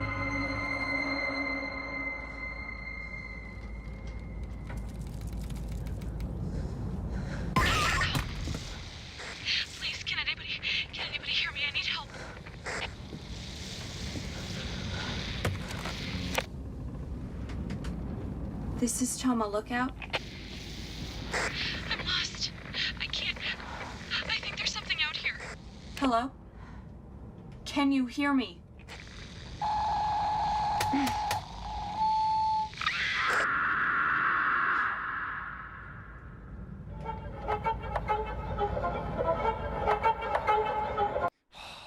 See, dude, this really sucks because you know if you don't investigate, they're dead. But if you do investigate, you probably have a very high chance of dying. Like, you're not gonna... It's a mimic? Do you think it's a mimic? I was gonna say, maybe it's actually not anyone. But it's just, it's like trying to convince her to go outside. Bro, but ages 1 to 100 race for $250,000. I gathered a 1-year-old who will race every age all the way up to a 100-year-old, and they're gonna compete for $250,000. Come on, Jimmy! Ready? Go! What a waste to bring them out here. I think anybody behind, bro, anybody below the age of 10 and over the age of 70 is cooked. What is this the video and it's just they race and it's over? The first 5 of you from each decade to... Oh, 3 of the 90-year-olds just died on the field. Up 3. The 92, the 98, and the 100-year-old actually just physically died trying to run to the other side. Go! The first 5 of you from each decade to cross the finish line. Oh, first 5 from each decade. So it's like it's a lock that you can make it even if you're 90 to 100. Because if it was like they're pulling the top 50 people, I think the only people that make it are between like 15 and 40.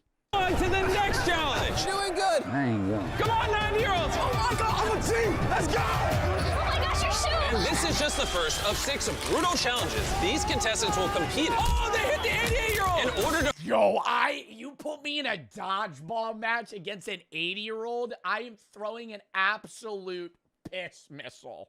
When I tell you, I am winding that up full speed. I'm not, dude, especially if money's on the line, I don't give a fuck. Yo, she's getting laid out.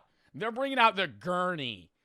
They're bringing out the gurney. They got some 85-year-old man just like hobbling over. I'm going, yo, you're dead, man. You're not making it out. You're not making it out of this court. Find out, what is the prime age of humanity? The answer. Okay, well, that's just stupid. The prime age of humanity isn't the peak athleticism's like 25. But I would say like most people like in their career / fitness peak around like 28. Yeah, like 28, 30 is usually when you're in the best shape of your life. Might surprise you. Hey, the 60-year-olds are a little slower than I thought they'd be. It looks like the 20 to 30-year-olds will be the first decade to finish. Yes! 28. That's pure coincidence. That's just off the pool of the people that's off the pool of the people that they got right there. The last 5 in each decade are eliminated. Well, the fastest would be 20 to 30. It could have been anybody in that group, though. Let's go, baby. 6, 7. Oh, I'm right.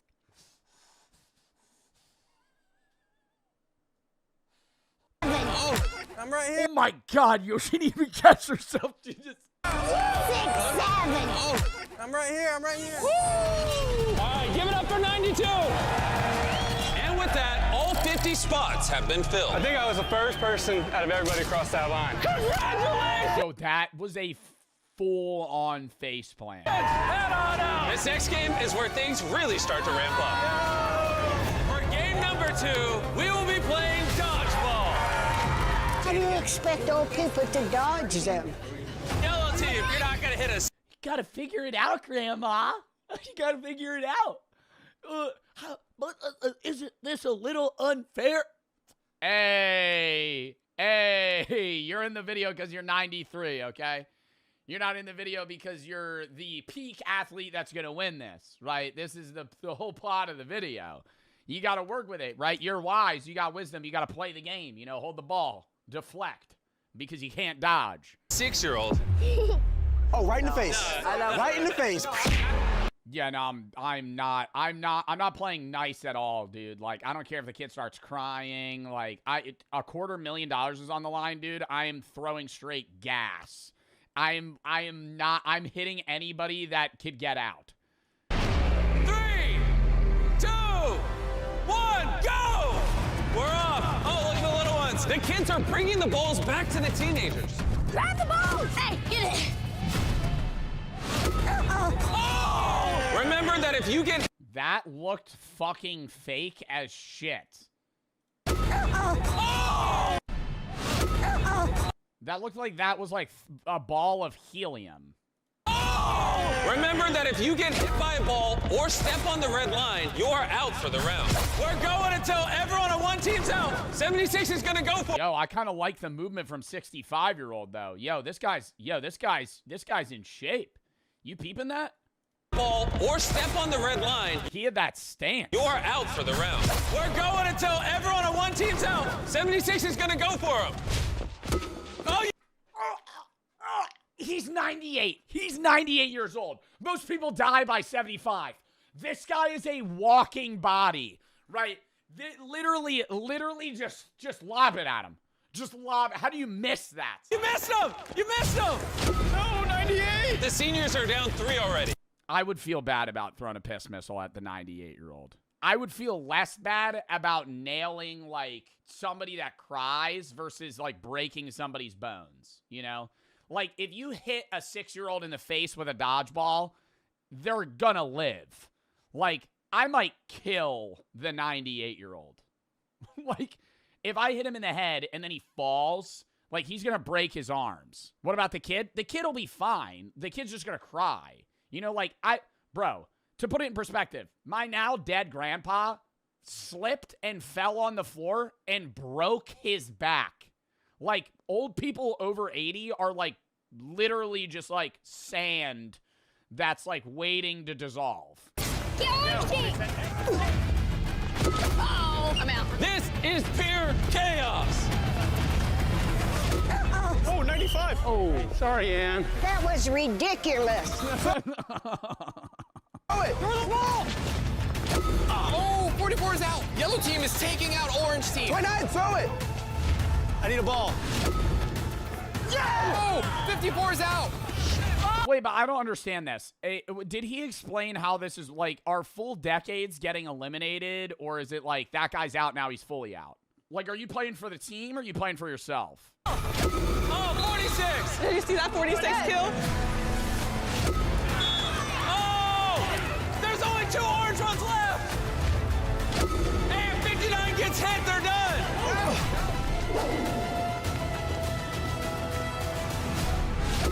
Oh, they got him! It's done! The 40 through 60-year-olds have been eliminated. For I am shocked. the final round, we're gonna do things a little different. No. The 40 to 60-year-olds got out before the 90-year-olds. Do you think that was a strategy that, like, because they didn't interview anybody, do you think that might have been a play from the younger ones to get out? Because, like, 40 to 60-year-olds are the wisest of the group and might do really well in mental game, but are also athletic enough to compete. So getting them out early is actually better, because the people that are in their 90s are like, it's a gimme. You know, like, you're beating them no matter what. Only 2 captains from each team will compete in this next round. And lastly, we'll be going until 2 quadrants are eliminated. So half of you are going home in round 2. Since we're the red team, can we touch the red line? No! No! That doesn't make any sense. No. And for saying that, I just blew up your house. But that was very adorable. That was a very adorable question. Who should be the captain? These guys gonna take it home. You want to be a captain? Yeah. Okay, there you go. So we're thinking of 65 and 70? If you're listening to this, I am so sorry for everything I'm about to do. Please forgive me. Gen Z, are you ready? Prime Age, are you ready? No. Oldies, how about you? We gotta win this game! I actually think the 30-year-olds win this. I think the average 31-year-old that's not in the obese range in the United States is much more athletic than the average high schooler. Seniors, are you ready? 3, 2, 1, go! I think it's also like a level of confidence.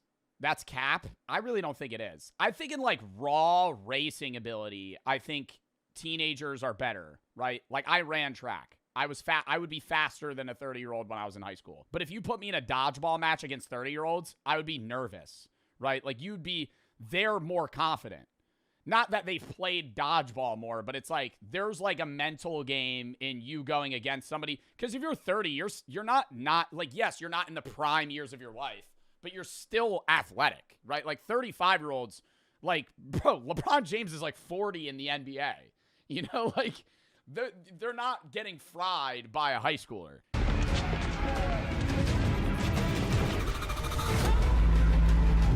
Oh! They got both the seniors out. Green team is done. 88, are you okay? I'm fine. Throw it at him. I got 65. She's not even in the game. Oh, Sorry, Jimmy. they teamed up on the old folks. No mercy. Oh my God, they're not going against each other? Bro, what? Why are they just going against the old people? Whatsoever. Hey, hold him and count to 3. I feel like this, bro, on the count of 3, yo, I'm so fucking turning on them. If I'm with 31 and 28, I'm going, yo, on 3, hard pivot and pelt these losers. Like, actually, I'm going, they think that we're teaming up with them, they're cooked. And they're thinking the same fucking thing. Right? What? And we play Arc Raiders. Friendly. 1. She's the only one. 2. 3.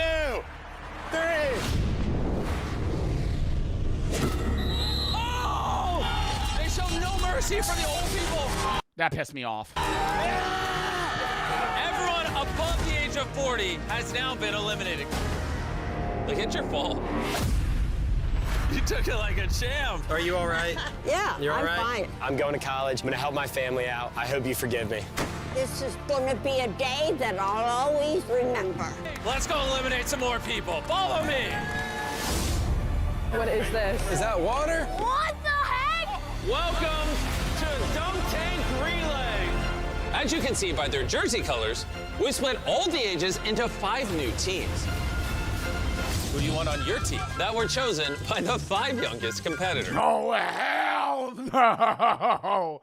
Imagine getting drafted to the worst team, dude. I'd be so annoyed. The 4-year-old picks you. Oh, God. Oh, my goodness. 28. 30. 30. You pick 29. Let's hope they That's not allowed. That's not allowed. made some good picks. This challenge is a relay race that starts with 2 team members firing arrows at targets. When they hit both of them, the dunk tank drops their 3rd teammate, who has to swim and collect parts of a ladder that their 4th team. What the fuck would we have done if the 90-year-olds made it to this point? The 98-year-olds sitting in the dunk tank. Get ready to, they're gonna drown. Teammate has to build, climb up, and hit the buzzer. The first 3 teams to finish move on. The last 2 are eliminated. Contestants, draw. Wait, so wait. Why are we having the 6-year-old shoot a bow and arrow? Bro, what? Have the 6-year-old swim. All he has to do is pick up fucking random dots and then climb a ladder. Why are we making the 6-year-old shoot a 40-yard target? Like, that's way harder. Relay. Swimming in the cold? Yeah, bro. Contestants, draw your bows. 3, 2. Cooked. Yo, Big Dog. I don't care if you never shot an arrow before you're like 35. On the side. To the eye. What? Yo, he went to the chest? 1.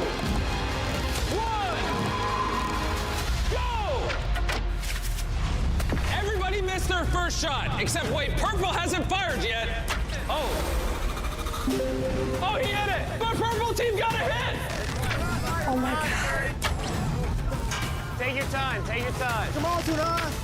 Fire! Gotta hit the targets. Only the purple team has hit one so far. Oh, he hit it! Woo, let's go. Oh, you can hit both? Oh, yeah.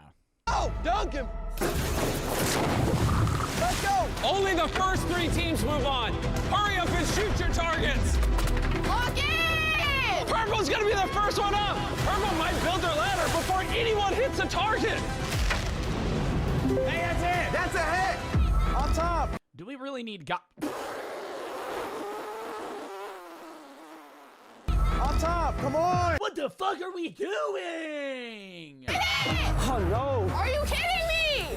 Come on, 30. That's it. Let's go, 22. Hey, you got it. Good job, good job. All right. You got this, Swell. Purple team is crushing it. They've already built half of their ladder. Bring it on in. How to go to bed and you just get a notey and you're like, Joe Bartolozzi's live. That's weird. And you tap in and I'm like, guys, you need to see this. And it's like really low quality. It's like cutting in and out, right? It's cutting in and out. Like it's like 420p, like 10 FPS. You hear me, but like the video's low quality and I'm like showing an alien, right? And I'm like videoing the alien and I have like a big spotlight on its body. Let's say it looks however you think an alien would look. What are you believing it, or what question would you be to be like, prove that's an alien? It's dead. It's dead. It's just in the world. It's dead. Its spaceship is also like mangled on fire in the woods.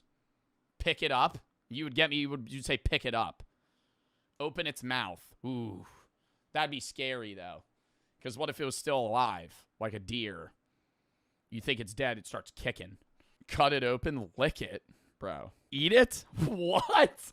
Nah.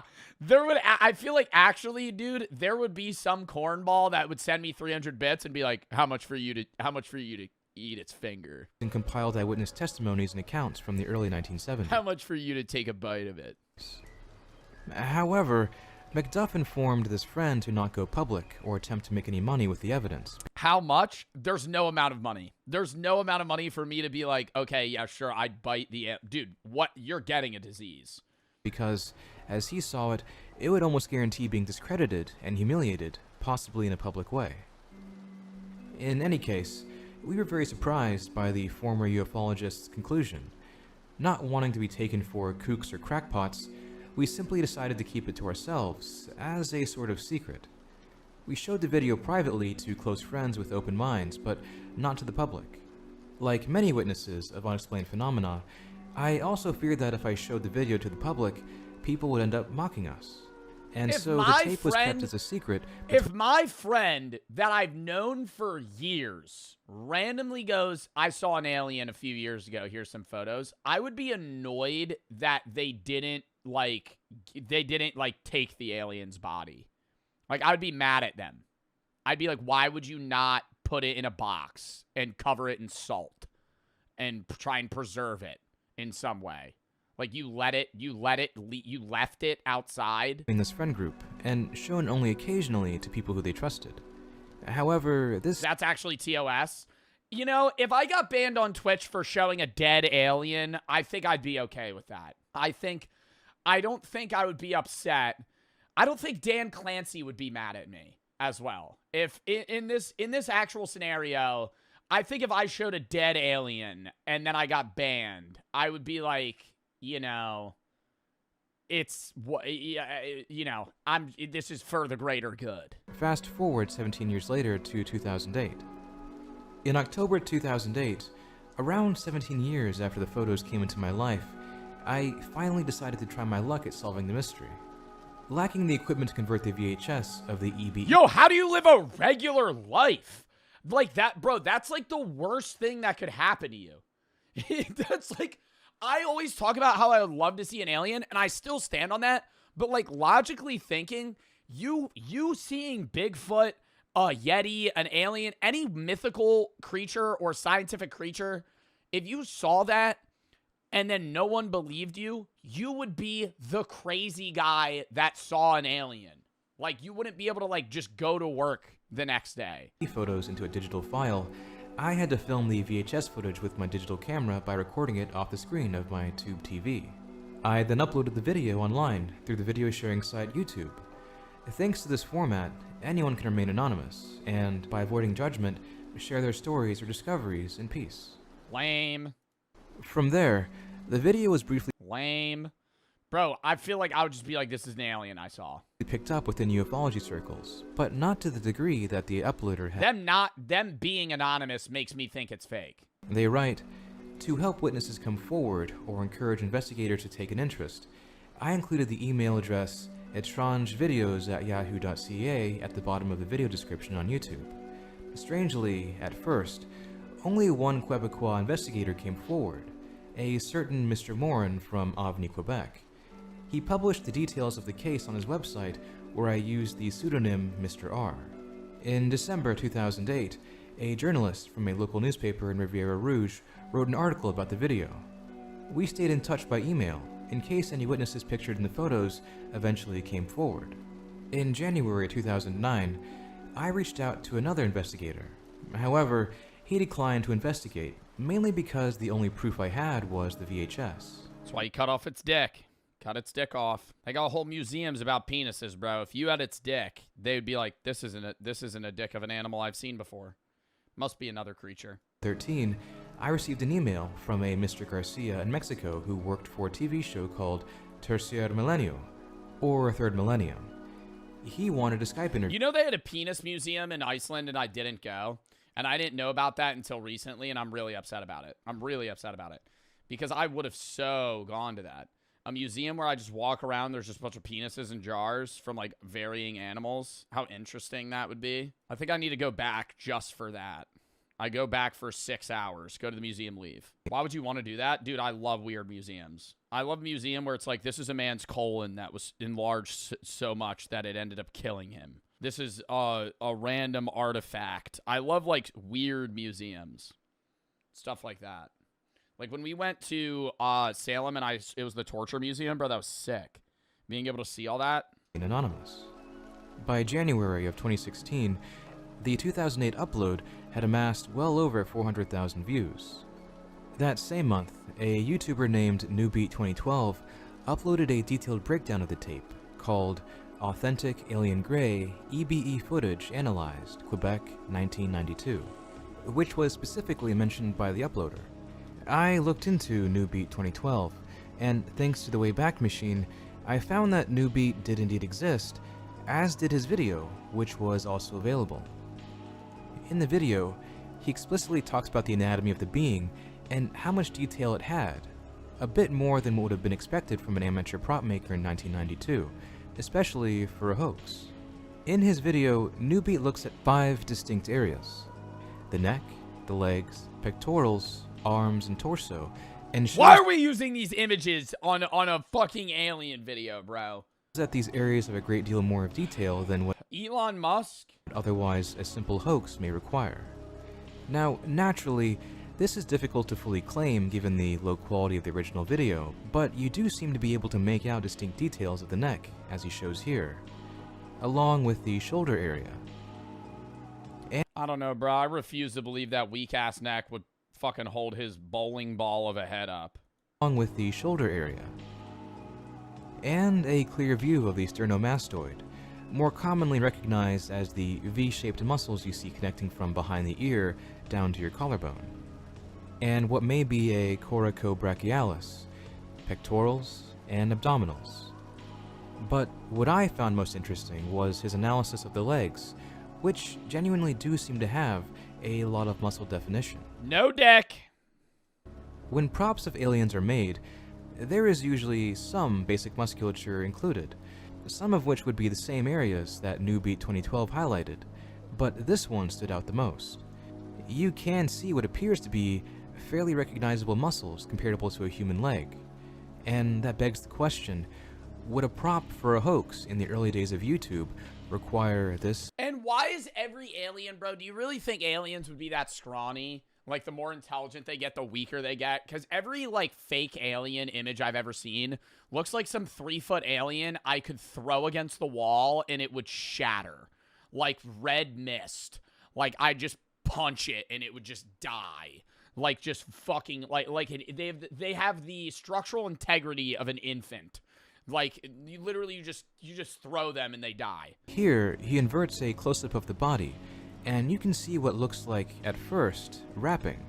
But I don't believe this is wrapping. I believe it's peeling, blistering outer skin. Schizo checkpoint ahead. A tinfoil hat is required beyond this point, because we're going in one level deeper. In 2023, an alleged whistleblower came forward on r/aliens discussing, in depth, the anatomy of gray alien corpses he studied on behalf of the US government. It became rather infamous in ufology circles for how detailed the science presented behind their biology was. This post was even covered by AJ from the Y-Files in a 1-hour, 30-minute stream on his channel, The Y-Files Backstage. The guy who posted it, whoever he was, or she, he reads like a man. Now, this case will get its own video, as I have a lot to say on it, but for now, I only want to pick out the crucial details and compare them to this case. This alleged whistleblower on Reddit wrote, "The gray skin that is often described in folklore is in fact a biosynthetic film which, likely, serves to protect the EBO, or extra biospheric organism, from a hostile environment. It doesn't provide effective protection against temperature changes, but it does offer adequate protection against the passage of liquids."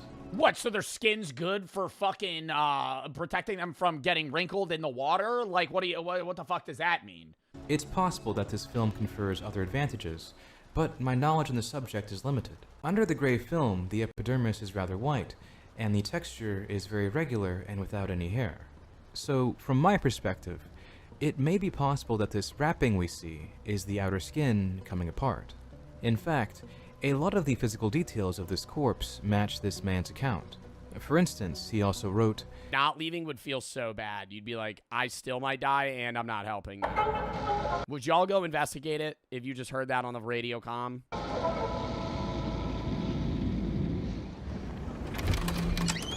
No?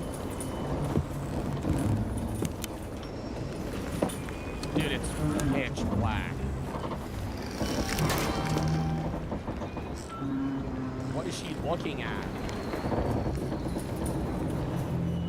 Stop.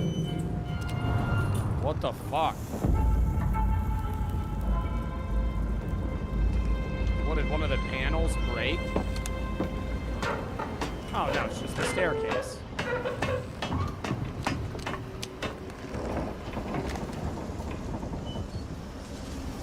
Hello? Hello? Hello? Is there anybody malicious out there? Does anybody have ill intent? I heard a scream. Somebody calling for help. Are you out there? Let me just scream out exactly where I am right now. Is anybody out there? I have a gun?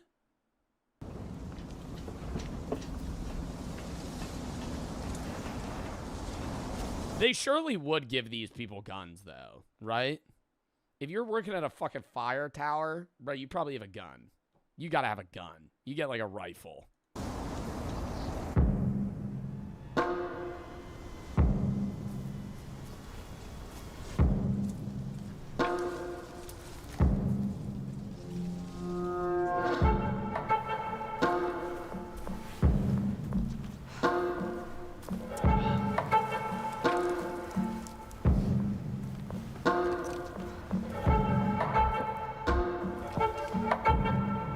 You aren't very intellectual, Joe. Brother, your name is Fent Fairy. Your name is Fent Fairy.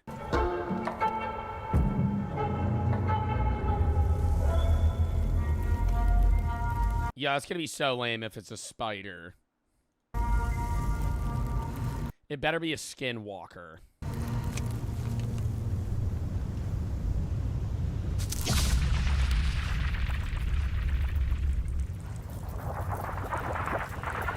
I love that noise. It's the same noise as a slinky.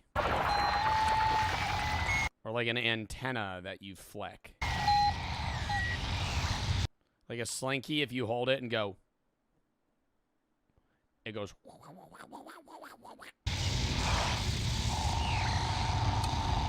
Y'all ever have a slinky when you were a kid and you like fuck it up, but only you like slightly bend one fucking millimeter of the slinky and the whole slinky's fucked. Whole slinky's fucked. Can't use it anymore. Throw it out. Unusable. It's now it's always gonna flop to the side and just fall. It won't slink.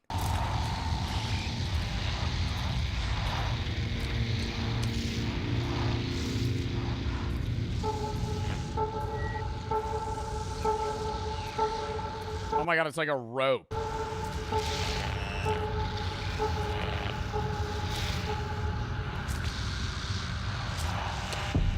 It's gonna be a fucking spider.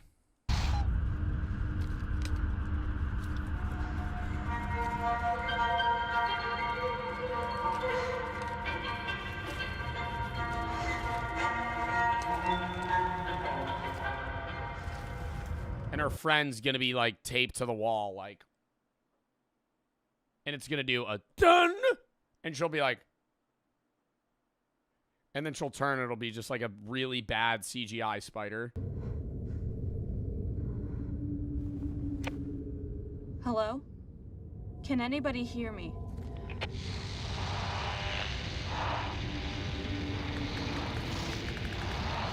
I can hear you.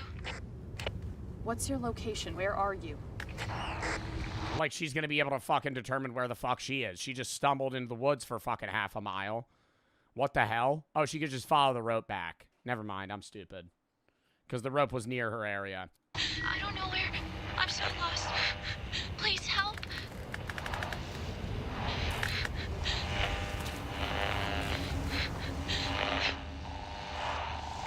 She's gonna be there, dead. It's gonna be the spider that also somehow mimics human speech.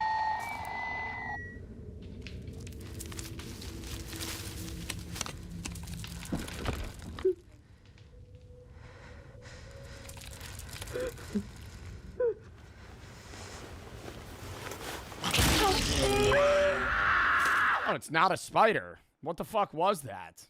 A ghoul?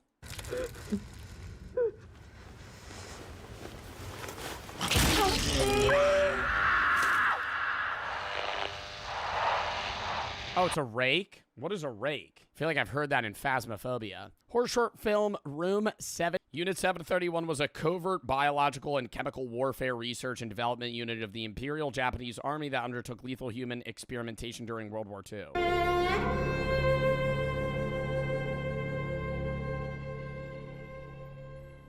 Is that real?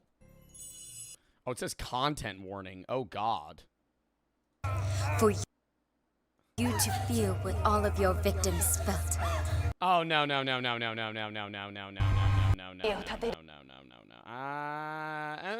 Maybe. I don't know. I think it'll be fine. It's educational.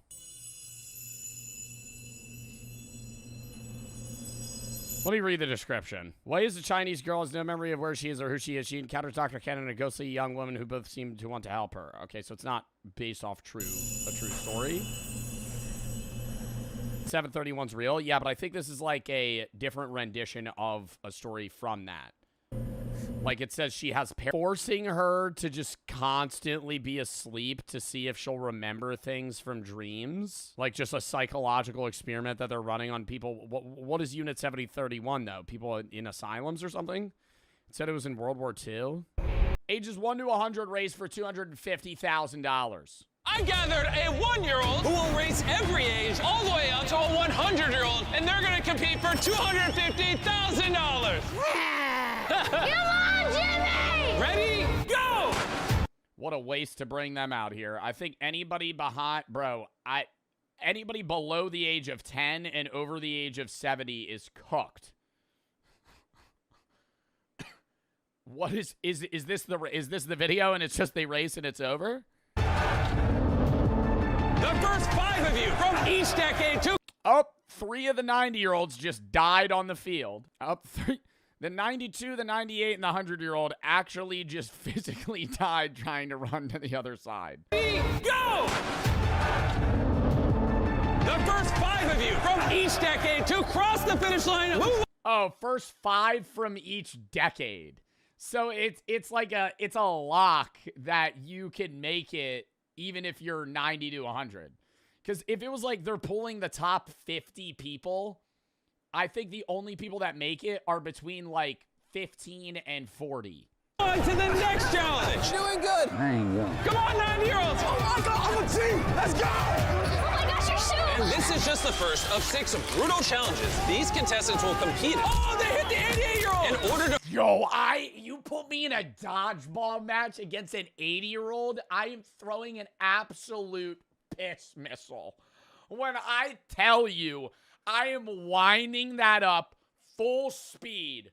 I'm not, dude, especially if money's on the line, I don't give a fuck. Yo, she's getting laid out. They're bringing out the gurney. They're bringing out the gurney. They got some 85-year-old man just like, hobbling over. I'm going, yo, you're dead, man. You're not making it out of this court. Find out what is the prime age of humanity. The answer. Okay, but that's just stupid. The prime age of humanity isn't the peak athleticism's like 25. But I would say like most people like in their career / fitness peak around like 28. Yeah, like 28, 30 is usually when you're in the best shape of your life. Might surprise you. Hey, the 60 biologically-year-olds are a little slower than I thought they'd be. It looks like the 20 to 30-year-olds will be the first decade to finish. Yes! 28. That's pure coincidence. That's just off the pool of the people that they got right there. The last 5 in each decade are eliminated. Well, the fastest would be 20 to 30. It could have been anybody in that group, though. Let's go, baby! 6, 7. Oh, I'm right.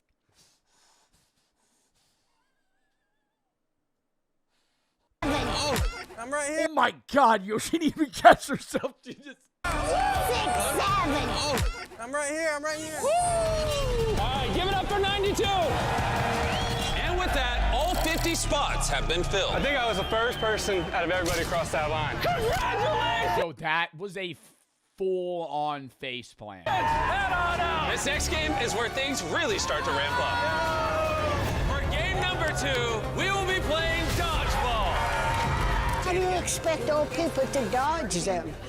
Yellow team, you're not gonna hit us. You gotta figure it out, Grandma. You gotta figure it out. Isn't this a little unfair? Hey, you're in the video because you're 93, okay? You're not in the video because you're the peak athlete that's going to win this, right? This is the whole plot of the video. You got to work with it, right? You're wise. You got wisdom. You got to play the game. You know, hold the ball. Deflect.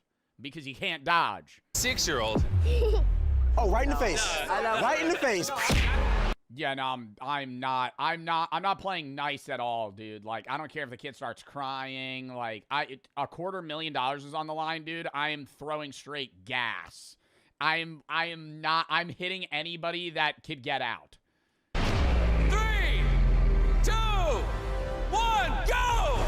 We're off. Oh, look at the little ones. The kids are bringing the balls back to the teenagers. Grab the ball! Hey, get it! Oh! Remember that if you get... That looked fucking fake as shit. Oh! That looked like that was like a ball of helium. Oh! Remember that if you get hit by a ball or step on the red line, you are out for the round. We're going until everyone on one team's out. 76 is gonna go for. Yo, I kind of like the movement from 65-year-old though. Yo, this guy's in shape. You peeping that? Ball or step on the red line. He had that stance. You are out for the round. We're going until everyone on one team's out. 76 is gonna go for him. Oh, he's 98. He's 98 years old. Most people die by 75. This guy is a walking body, right? Literally just lob it at him. Just lob. How do you miss that? You missed him! You missed him! No, 98! The seniors are down 3 already. I would feel bad about throwing a piss missile at the 98-year-old. I would feel less bad about nailing, like, somebody that cries versus, like, breaking somebody's bones, you know? Like, if you hit a 6-year-old in the face with a dodgeball, they're gonna live. Like, I might kill the 98-year-old. Like, if I hit him in the head and then he falls, like, he's gonna break his arms. What about the kid? The kid will be fine. The kid's just gonna cry. You know, like, bro, to put it in perspective, my now dead grandpa slipped and fell on the floor and broke his back. Like, old people over 80 are, like, literally just, like, sand that's, like, waiting to dissolve. Oh, I'm out. This is pure weight.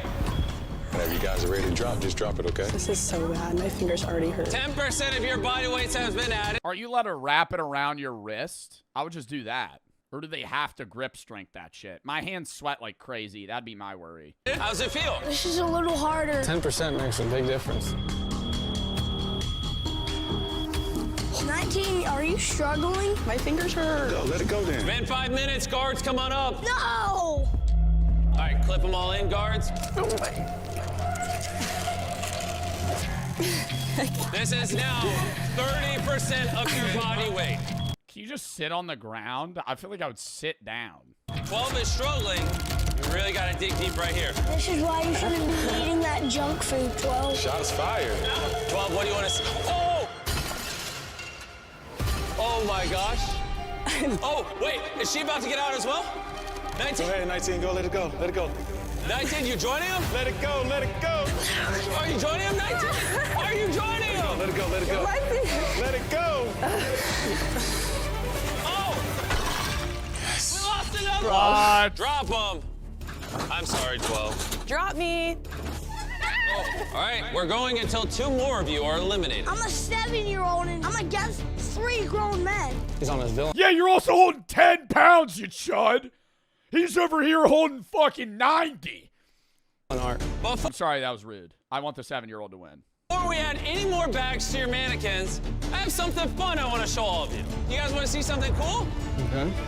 Chandler, bring it on out.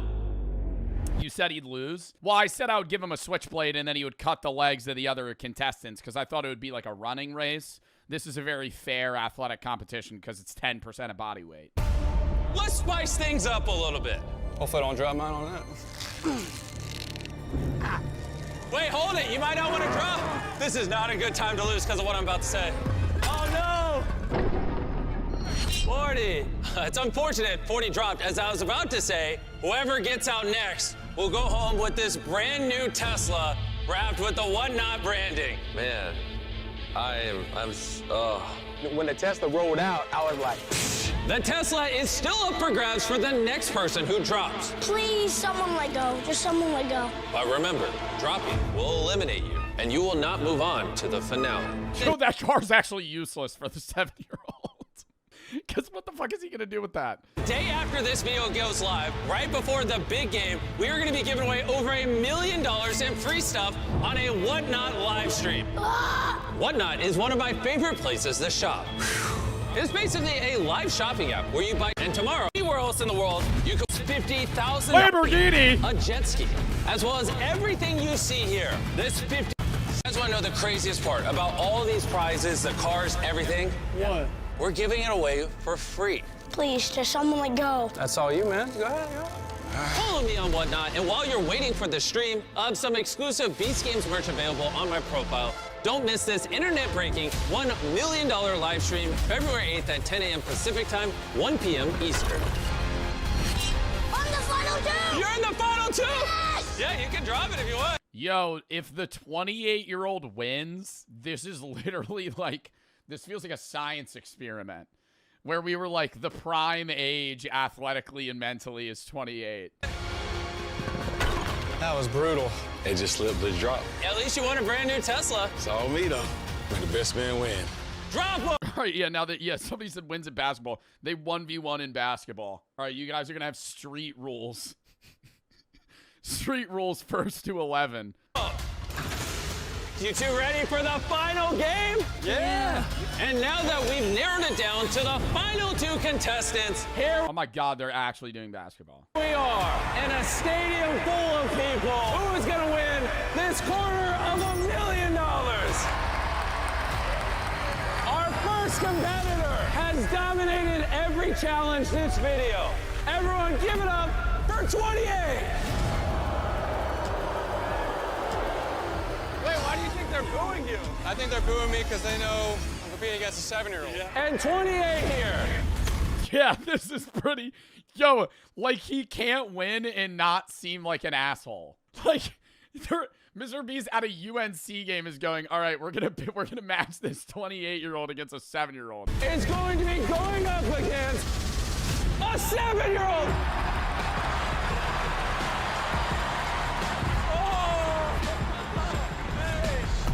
Did he just sue-y? These two is going to win a quarter of $1 million. And here's how we're going to decide it. They're going to both take shots at this red line because this is the furthest the 7-year-old can actually shoot until one makes the shot and one doesn't. Whoever makes the shot will open one of these 10 briefcases, and if they open the one with a $250,000 check, they win the money. If they open one of the 9 with an X, we do another round where they both shoot until one makes a shot and opens the correct briefcase. You guys want to hear from the competitors?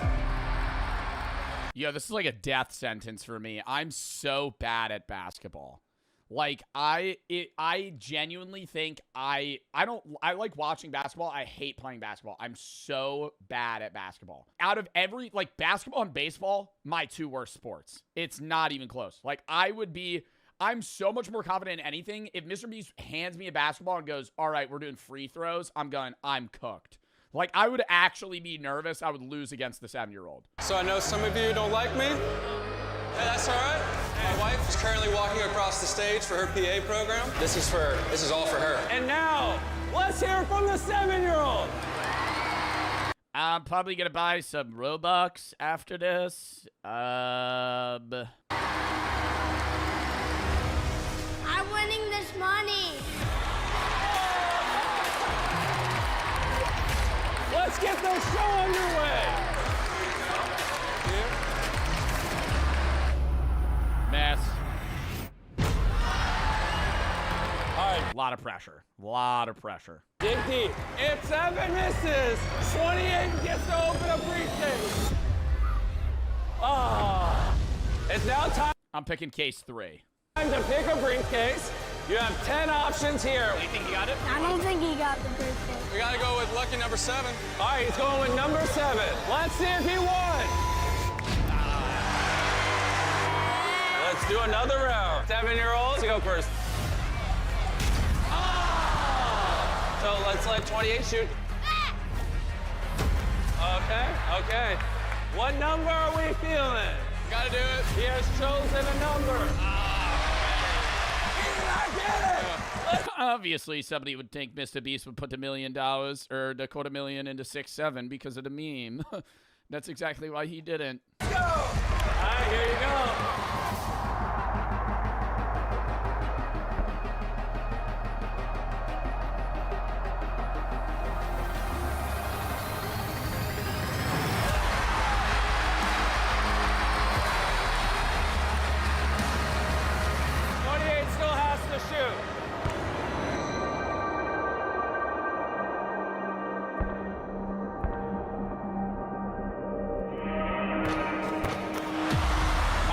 Shoot again because he made the shot.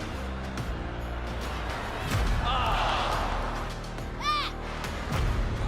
right, bro, this is your 3rd case. What do we think?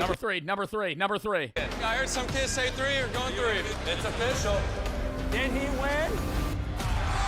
Whenever you're ready. Let's see if he makes it. You're thinking this one? Doing 5. Okay. $250,000 on the line. He won! 100 people across 100 ages faced a series of athletic Yeah, he's spamming L, bro. challenges. And 28.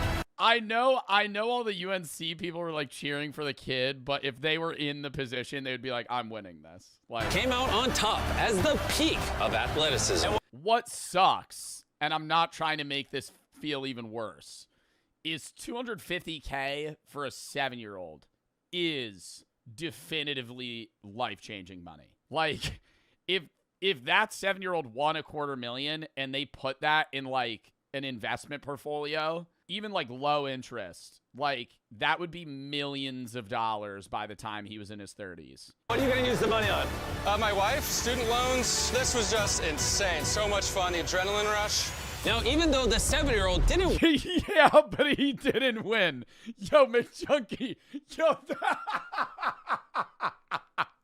Yeah, but he didn't win, though, so. win the competition, he beat out 98 other competitors, people older and even stronger than him, to make it to the final 2. I couldn't believe how well he did. The 7-year-old's Yeah, you got to give him like 50 grand. not gonna go home with nothing. $10,000. Okay, 10K still good. 10K, you put that in a trust, you know, a college fund. That 10K will pay for his college. That's still good. Yo, I don't want to say, we haven't been watching a lot of Mr. Beast videos. I don't want to say they've been duds, but they just haven't been good reacts, rather, because we're like, I can't really commentate on them. That one was good. Lock in chat next video.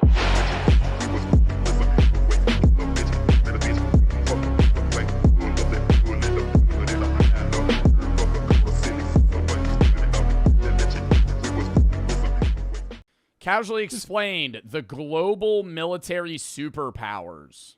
While we all know there's nothing we can do to improve our own lives and it's best left to whoever's in the White House, it's also the case that the people at the top of our institutional hierarchies have more than just the clamoring citizens to answer to, as they have real issues on the global stage they have to make worse. Meaning, in order to actually understand the larger scale objectives of a nation, we have to zoom out and view every country like we're playing Civilization, and we're in charge of large-scale decision-making for the country's resources and political interests, rather than viewing the world as a citizen from that country.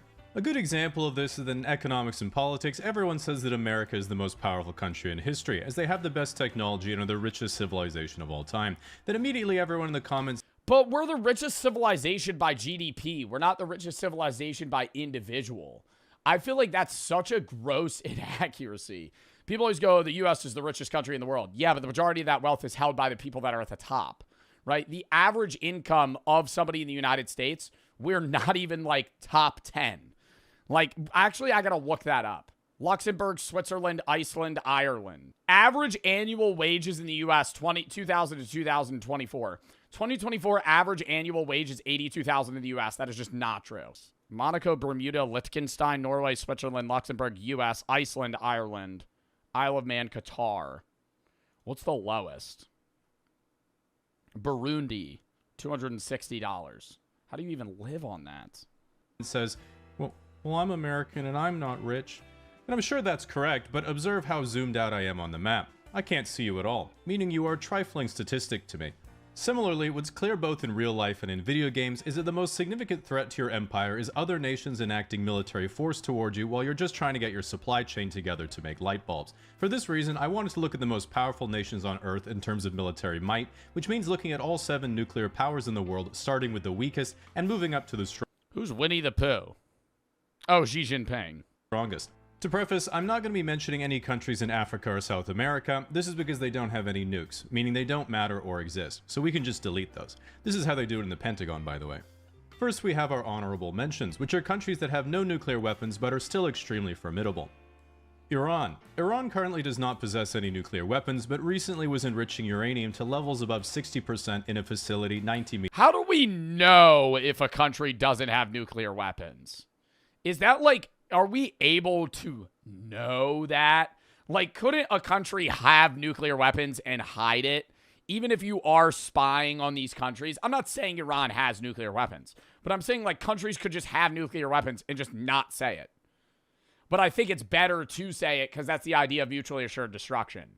Because then you ensure your nation's survival from imminent threat because you could just threaten nuclear war back at someone. Meters under a mountain. This was a bit suspicious and of course alarming to America's Department of Defense, because as the name implies, what America is defending itself from is another country possessing an object that its current arsenal couldn't destroy. Thankfully, there's not yet such a thing. Just so you know, I wrote that description before they rebranded to the Department of War, which, let's be honest, if you thought America was ever defending itself from anything, the only— Oh my god, and that jackass right now that's just fucking big. Dude, he's like a social media influencer. Who's the head of the Department of War right now? And he just posts on fucking Instagram Reels all the time. I'm like, dude, go do something. go fucking do something. Pete Hegseth. Go fucking do something, bro. He's an influencer. He posts more than I do. Technology they would need is an Iron Dome that shoots down Boeing 767s. Saudi Arabia. Unrelated, Saudi Arabia also has no nuclear weapons, but is still top 10 globally in terms of defense spending, and is a fairly— Defense spending, but I feel like Saudi Arabia is also just so— like, even if they're not the top in military power, they have just raw power from wealth. Like, the amount of money that the Saudi families have is more than, like, billionaires combined. Like, the Saudi families are, like, so fucking rich. Quote from the ruler of Dubai, which was, "My grandfather rode a camel, my father rode a camel, I drive a Mercedes, my son drives a Land Rover, his son will drive a Land Rover, but his son will ride a camel." This statement might sound like he's humbly stating from shirt sleeve to shirt sleeves in 3 generations, but he's really saying, yeah, I'm just built different. Which pissed off his kids in the House of Saud, and now they all get chauffeured in solid gold Phantoms. Nevertheless— Wow. Gold Phantoms. Nevertheless, they've recognized they can't just print money from selling oil forever, and their current grand strategy is to transition their economy from a gas station to the hub center connecting Africa to Eurasia and become the economic center of the Middle East. Plus, after hyping up their plans to build a 170-kilometer-long city that is— Yeah, didn't they just give that up? I feel like Saudi Arabia starts so many, like, trillion-dollar projects that they just fucking shit out for 6 months and then go, never mind. Like, they'll just do the work at 24/7 on it, and they go, never mind. Taller than the Empire State Building, and was getting me excited for someone to actually do something cool but really stupid for once. They shockingly paused construction, and were then like, maybe we can turn it into an AI data center instead. Oh, is that what they really did? 7 as the weakest nuclear superpower is Israel. This is because Israel has no nuclear weapons, as it has committed to keeping the Middle East denuclearized. But they have stated that while they have no nuclear weapons, if they were to come under a mortal threat, they would be forced to use them. After turning the Gaza Strip into the Gaza Strip of all previous civilization, their current geopolitical objectives are to deal with international social outrage over their use of brutal force over a weaker territory by using their enormous political and media influence to convince radicalized Americans that they don't have enormous political and media. You're going on the Nelk podcast. So, Mr. Benjamin Netanyahu, what is your favorite hamburger? Number 6, North Korea. North Korea is estimated. North Korea's the number 6 military superpower. I feel like that's just because they constantly threaten nuclear war. Like, there's no way North Korea is the 6th strongest nation militarily. To have about 50 nuclear warheads, although they're far more powerful and effective than any other nation's nuclear warheads because Kim Jong-un personally guides each to their targets, always knows where they'll land, and never makes a strategic mistake. Their current geopolitical objective. Yo, the shit that was really funny was when they launched that. You see when they launched that military boat and it sunk in front of Kim Jong-un? It's not funny because he probably killed people after that. But what boat was that? Slipped into the water, bow remained on shore. Hull damage and compromised the boat as a whole. Wow. Objectives at home are to continue launching ballistic missile tests over South Korea in order to further refine their capacity for strategic inaccuracy. Meanwhile, abroad, the soldiers they sent to the Kursk region to help. Oh, addicted to porn. Addicted to porn, dude. All the North Koreans they sent over to Russia and to fight in the Ukraine war.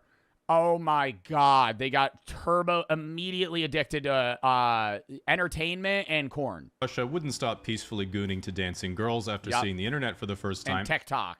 And have been sent home, likely undermining North Korea's credibility from the inside out with their tales from the free world. Number 5 and 4. Bro, what? Because they don't have internet. Well, they have internet access, but we watched that one video where they actually had somebody with a North Korean phone. And, dude, it's, like, all monitored. It randomly takes pictures of your phone. You can't access the majority of things. You can't download VPNs. Only approved apps and things are even downloadable on your phone. You constantly have to get it refreshed. Like, if you're on Wi-Fi or a phone in North Korea, that shit's about as useful as, like, a Leapfrog tablet in 2010. So when they went over to Russia and they had basically unmonitored internet access, they shit their pants. 4. Pakistan and India. While even bigger in population than China with 1.45 billion people, India doesn't yet have anywhere near the wealth nor industry. Pakistan is much smaller in terms of population with about 250 million people, and even with half the GDP per capita at $1,500 US, it's still more than enough to secure strong borders around India as both countries have about 200 nuclear weapons. Pakistan has significant trade and alignment with China, which allows China to strengthen their access through continental Asia and into the Middle East, whereas India is more aligned with the West, securing maritime trade and allowing them to bring you DoorDash anywhere in the world. Now we get to the top 3, which are considered the real major superpowers in the world and a major jump up in power level from everyone else. Russia. Russia is by far the weakest of. It's going to be Russia, China, US. Russia's weak right now because they're going through all of their gold reserves. Isn't Russia just like burning cash fighting Ukraine right now? And like, what I think the person that runs the central bank in Russia went out again. The only woman or person in general that is able to speak out against Vladimir Putin is the leader of the central bank, because they have to be like outwardly honest about how their country's doing, at least to Putin. And she went out and was like, yeah, we're doing like really fucking bad. And then now she's not allowed to speak about it anymore. Its greatest strength is its enormous abundance of natural resources and sheer landmass, meaning they have access to the Arctic Ocean, the Black Sea and the Mediterranean, and land trading routes to China, Europe hypothetically, and the Baltics. While obviously a shadow of the Soviet Union, a lot of analysts are downgrading Russia's superpower status even further, as their military capacities seem much weaker than previously thought, and Western sanctions mean they're extremely reliant and arguably at the mercy of China as a primary trade partner. While Russia isn't overwhelming in terms of strategic military power, they are— Dude, take this with a grain of salt from 23-year-old Twitch streamer. I think China, in the way that they're going, is probably going to be making more money and more powerful than the U.S. at some point. China prints money. They fucking sell everything to everyone, and it's like not even close. Like, they fucking purposefully, artificially devalue their own dollar, and then their government just has so much money to spend on anything. Are basically unconquerable because they have 6,000 nuclear weapons, which is more than America. And so it's kind of like fighting a Voltorb who might just get pissed you're winning and at any moment self-destruct. Meanwhile, Putin says that pretty much all of Russia's military actions are not for conquest, but preemptive self-defense from the expansion of NATO. For people who are not aware what NATO is, if you ask a Westerner, we would say it's the political and military alliance formed between the United States and Western Europe after World War II that was then extended to more Eastern countries over time as they wanted trade relationships with the West and security guarantees for themselves after the collapse of the Soviet Union and the formation of a still threatening modern Russia to their east. This is of course my Western bias speaking, because you ask Putin what NATO is, he would say, Mordor. At any rate, it's... seems unlikely any further land conquest is going to occur after Ukraine, because what was supposed to be a quick little pro-gamer move that everyone was going to ignore ended up looking like this on the live conflict map in January 2023, and this is what it looks like 3 years later, so you can make up your own mind what that means. Number 2, China. China's biggest strength is turning their country from what was essentially an What's up, Beijing? agrarian peasant society getting conquered by the Japanese during one of their many angry phases in the 1930s into the largest industrial economy in the world and second largest GDP in quite literally 40 years. They have a population of 1.4 billion and a GDP per capita of $13,000, which is absolutely absurd given its size and where they started.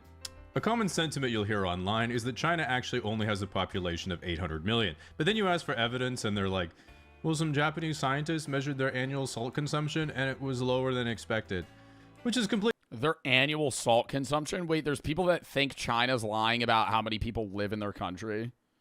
Why would they inflate their numbers by 500 million people? I feel like you couldn't lie about that. Like, you couldn't. There's no way. I could see a country with 1 billion people saying they have 1.2. But there's no way you could be like, yeah, we have 1.3 billion people, and they're overshooting by 500 million. Nonsense, because my grandma's Japanese, and if you said, yeah, Chinese salt consumption's about 2/3 of what we expected, what do you make of that? She would have said, make a lot of sense, Jamie. Chinese don't know how to cook properly. Nevertheless, what makes China frightening is that because of their export Wow. economy, they have a massive industrial capacity. They have similar numbers of tanks and warships to the US, albeit smaller ones, and their air force and overall systems technology are far worse. But in terms of shipbuilding, China has a gross tonnage capacity of over 230 times the US and produced over...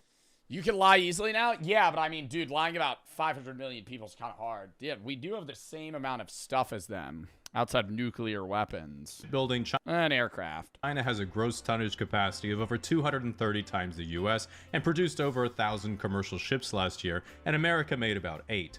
Not 1,000, the number 8. And in case you think that isn't a problem, it's Chinese commercial shipyards that also make the destroyers. Currently, China's next big move is most likely the annexation, aka reunification with Taiwan, because to be frank, it's literally right there. And when China was... But like, why? Jong-un never gets turned on because he keeps the people right below him happy. Because they lived a shitty life, he brought them out of it and said, hey, if you just follow my rules and do what I do, you'll have power, you'll have a chauffeur, you'll have a mansion, you'll have a nice wife, you'll have this and this and this and this and food and cigarettes and weed and fucking whatever the fuck they want, right? And they'll go, okay.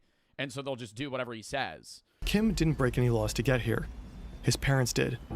In North Korea, this form of collective punishment is called yunjoje. Wow. Guilt by association. Up to 3 generations can be punished for crimes of family members. When Kim was a child, his father and brother were accused of spying for the United States, enough to execute them. After that, Kim was brought to an orphanage under a new name. It took more than 40 years until someone found out about his true heritage. Even Kim himself wasn't aware of the supposed crimes his family allegedly committed. And that's insane! He didn't even know! He didn't even know! Oh, sorry, no, now you're gonna fucking get stripped of everything. There's absolutely no judicial process. This is extrajudicial punishment. They'll just, take you away in the middle of the night, together with your family members. You just disappear. That's how it goes. 개낮에 잡아가는 건 없어요. 다 밤에 그냥 원래 그냥 어느 순간에 와서 싹 다 쓸어 가고. Without the neighbors noticing. So one day you're just living your life like in whatever, if you're in the city in North Korea or wherever, and then the next day your neighbor just disappears. Wow, and then you just don't talk about it. And it's just like, but it's just unspoken. It's like, oh, he disappeared. We know where he is. 정치범 수용소에 가서도 그 가족들은 우리가 뭘 잘못해서 왔는지 그걸 모른다는 거죠. Fear is the most powerful tool for prison guards to keep inmates in line. During Kim's time in Camp 14, a total of 25 inmates are executed. One day, he witnesses a fellow prisoner being killed for collecting chestnuts that had fallen from a tree. Kim Chestnuts that had fallen from a tree. Were they even being used? spends most of his days underground. Hours and hours of endless work with no sunlight and no mercy. Kim struggles. He's never faced labor like this before. Mistakes are inevitable, and every one of them is met with the punishment of a guard who never leaves his side. Do you think he had like an internal wow moment? Because he was a high-ranking military official. And then now he's being sent to where he probably had to send other people. One day, a guard strikes Kim with the butt of his gun till he falls unconscious. For the next 2 days, he only receives half his meals. After more than 2 months of living like this in Camp 14, Kim decides to end it. Following a long day of work, he steps into the elevator of a mining shaft. The metal cage ascends until it reaches a height of around 2,000 feet. He pulls the safety pin, and the elevator falls. But Kim survives, and the vicious cycle goes on. When Shin is about 6 or 7, the camp's borders shift. His village is merged into the neighboring Camp 18, just across the river. It's said to be slightly less brutal than Camp 14, but for Shin, life hardly changes at all. Oh, he got moved to a different camp over? Shin is 15 and has moved out from his mother's home. He now lives with his father. One day, a teacher allows Shin to spend the night at his mother's house, a reward for good behavior. When he arrives, another guest awaits. It's his brother. Wait, he got awarded for good behavior, but he tried to take his own life in an elevator. Did they just think it was an accident or something? One day, a teacher allows Shin to spend the night at his mother's house, a reward for good behavior. When he arrives, another guest awaits. Oh, it's the previous kid. It's when he grew up. This is him when he's older? When he arrives, another guest awaits. It's his brother, Shin Hee-gyun. The 21-year-old works at the prison cement factory, a couple of miles away. Shin doesn't like him at all. In the middle of the night, Shin wakes up from his sleep. He hears voices from the kitchen. His brother is talking about escape. His mother seems to support him. Shin's first instinct, he has to report this. Oh my god. Dude, having to rat on your own family, they'll die. Holy shit. Like, I was thinking it in the sense of like, oh, you just see some guy at like your work doing that. Like your own you would have to fucking snitch on your own family. And because, and it's not even snitch on them and like, oh, they'll just get punished. No, they're going to get shot in the head in front of you. And then you'll be like, not even really rewarded. It's just like, okay, you're not going to die. He goes to a nearby dorm room and wakes a friend to ask for advice. The friend urges Shin to tell the guards. They go to the school's night guard on duty and report the escape plot. Wow. Shin also signs a false police statement, claiming he saw his mother and brother commit murder. This piece of evidence ultimately leads to an execution order. Wait, so they had to fucking... Wait, what? So they have to fake that they committed a crime so they could kill him? I thought they were just able to kill him for conspiracy to run.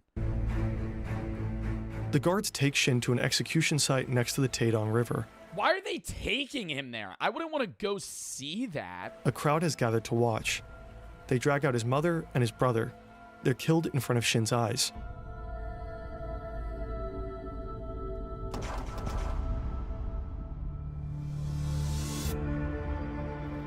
In 1996, Kim Young is transferred to Camp 18. To him, this place feels like heaven. The labor conditions are slightly better, and to his surprise, he reunites with his 70-year-old mother, who is also a prisoner here. But the violence and abuse 70-year-old mother, I thought his mom just died. Don't stop. One day, he has to witness how guards beat up his mother and force her to do manual labor. His mother is certain they will both— Oh, other guy. We keep bouncing back between people. Sorry, this is the dude that used to be a high-ranking military official. Labor. His mother is certain they will both die in the camp. Even though it means risking his life, she urges Kim to leave her behind and escape.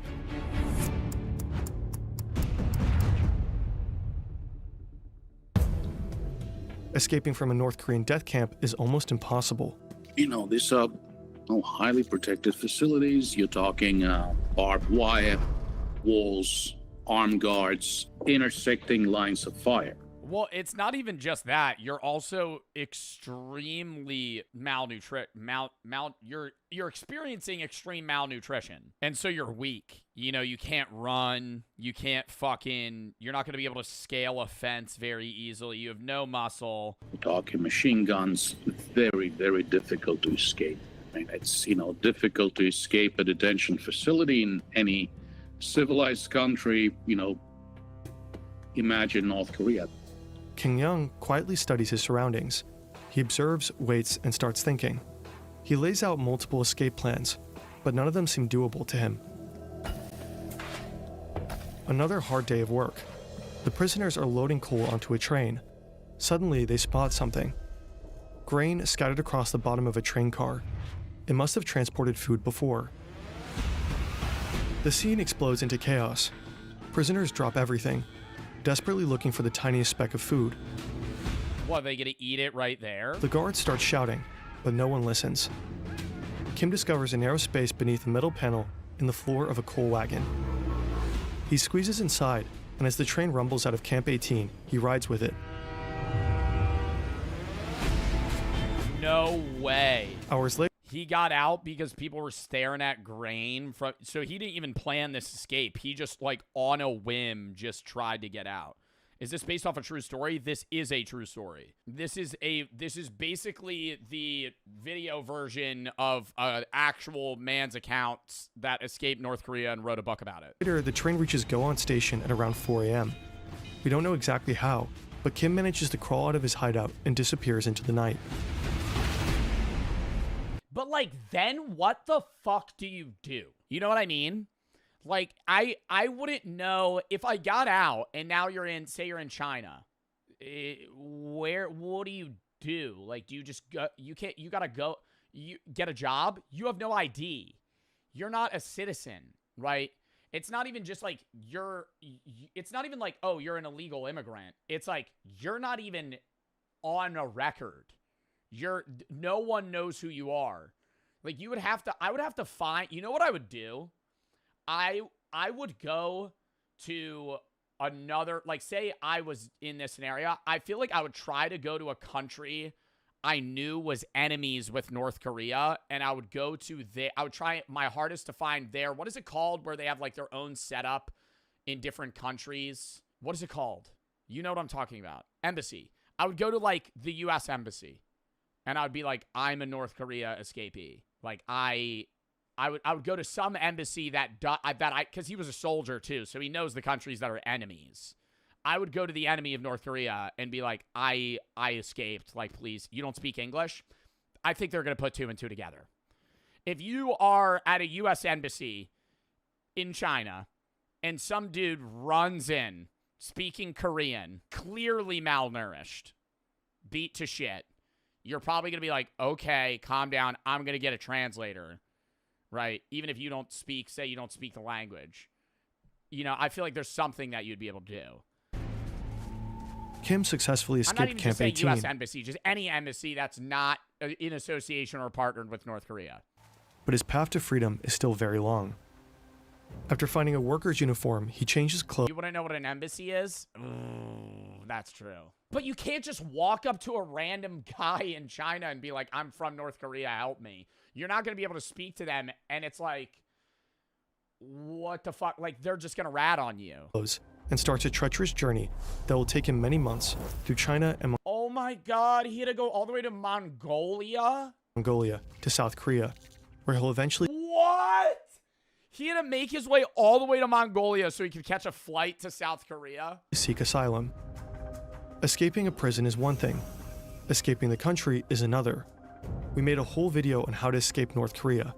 Link is in the description. Yeah, we watched that video. Shin also manages to escape from Camp 18 twice, both times by crawling under a fence. Both times he's recaptured.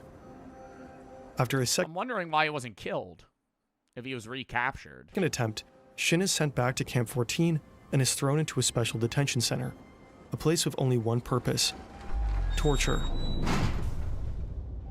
It is time for the horror/Halloween portion of today's stream.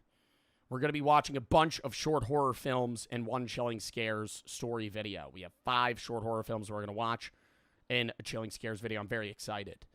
So I would fucking lock in if I were you. We're probably going to turn the lights off. It's going to get real scary, spooky. Do I look like a possum, chat? Be real.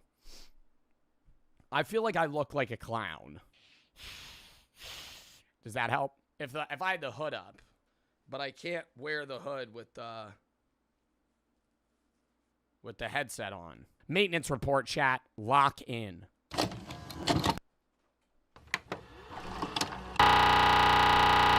Ah, damn.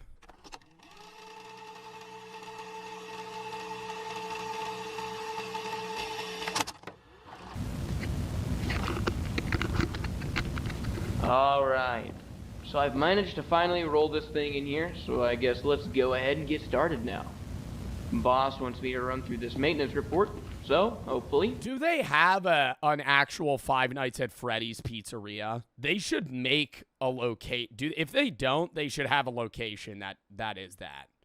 That is such an easy, bro, you know how much money that business would make if you convinced Five Nights at Freddy's to open like a chain pizza place? We could figure out why this thing has been acting up lately. We're also opening a new location next year, so what's most likely going to happen is I'm going to have to strip this thing apart so we can use it for spare parts for the newer animatronic models. So let's go ahead and see what I need to do first. Let's see here. Movement test. Alright then. We will need as many parts as we can salvage from our remaining animatronics. These may include servos, wires, circuit boards, or pieces from the endoskeleton. Insert the floppy disk titled Animatronic Movement Test Program into the computer to test each of the animatronic's joint movements. Okay, sounds simple enough. Alright, let's get the computer on, get this thing hooked up, and let's see how this movement test... I never understand, like, the found footage style of this, where he's, like, talking to himself. Is he, like, vlogging this?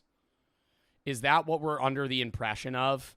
Because all the FNAF videos we watch, they just, like, talk to themselves out loud and to the camera. So he's just recording himself doing his work. Like the people that live stream themselves, like doing burgers at McDonald's. I've stimmed and watched that for too much time. Let's see. Ah, here it is.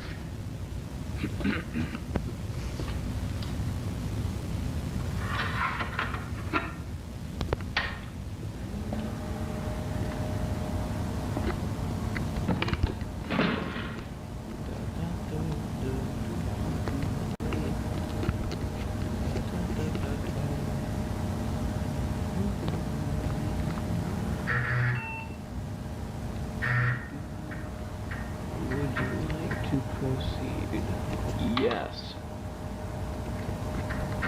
Alright, let's see here.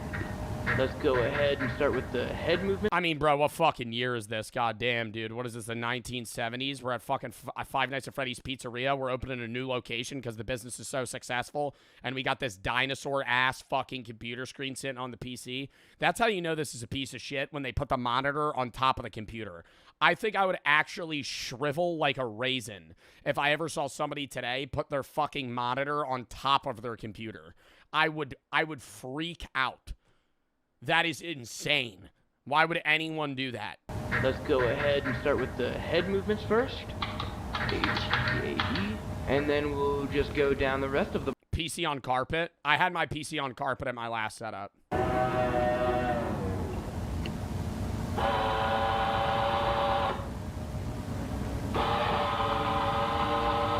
Okay, well then. Looks like the neck and jaw joints are functioning normally, so I'm gonna put this camera down real quick so I can. Huh. That's strange. I guess there's some kind... You're not scared. I would be scared of that even if I had no idea what Five Nights at Freddy was. Like, if I'm in the room with an animatronic and I'm trying to fucking test if it's working, and it's just... I'm in a silent, half dimly lit room, and just go... and then it stares at me and opens its mouth. I think I'm bolting out of that room. More merch is here. You better not skip this, you fucking bitch. More merch. Carpe diem. Look at this sick-ass design. You better fucking look at it, dick. Seize the day. Carpe diem. Pluck the day. Same fucking thing. Follows the philosophy drops that we've always been doing. We were doing Memento Mori. We were doing Think for Yourself. Look at this sick-ass back. Peep it. Also got shorts. This time, they're shorter than the other ones. Different material. We're not going that thick cotton anymore. It's more breathable. We also got hoodies in other designs. Look at this fucking sick-ass one. No AI! Told the designer, no AI! They hand drew this shit. Or, well, not with, like, pencil on a computer. Anyways, where's the fucking long sleeve? Another design. Here's the front. Here's the back. Check it out. There's more stuff as well. I'm just showing you small things. joebartolozzistore.com. I don't know why I'm out of breath. Editor. I'm sick. Joe Bartolozzi Store. I said my last name wrong. joebartolozzistore.com. Check it the fuck out. See ya. That's strange. I guess there's some kind of circuit malfunction. I'm not sure why it's... Okay.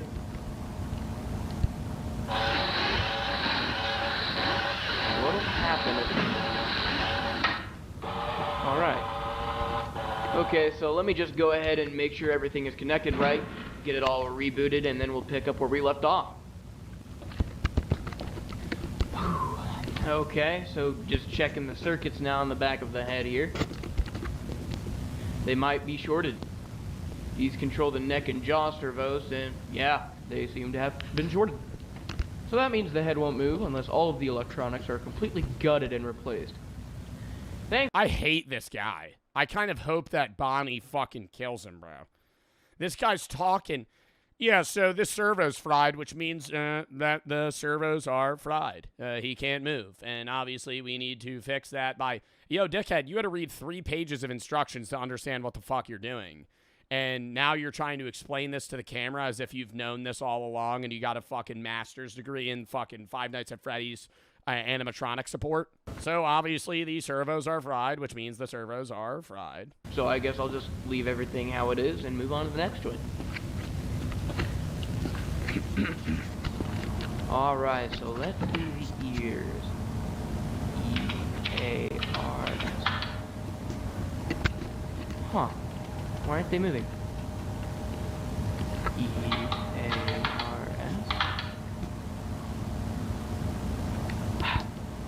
Alright, so if the ears aren't moving, that means the shortage affected just about everything connected to the head. So I guess the ears don't work either. Alright, let's try the arms instead, I guess.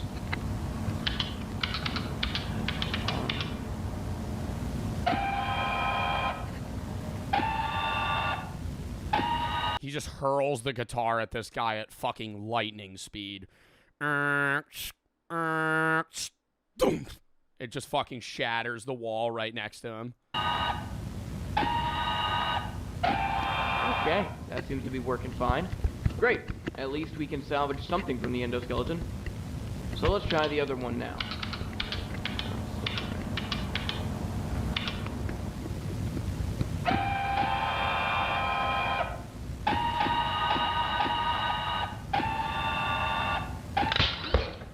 Jesus Christ. Did it just fucking snap? Jesus Christ. Like the entire animatronic just broke.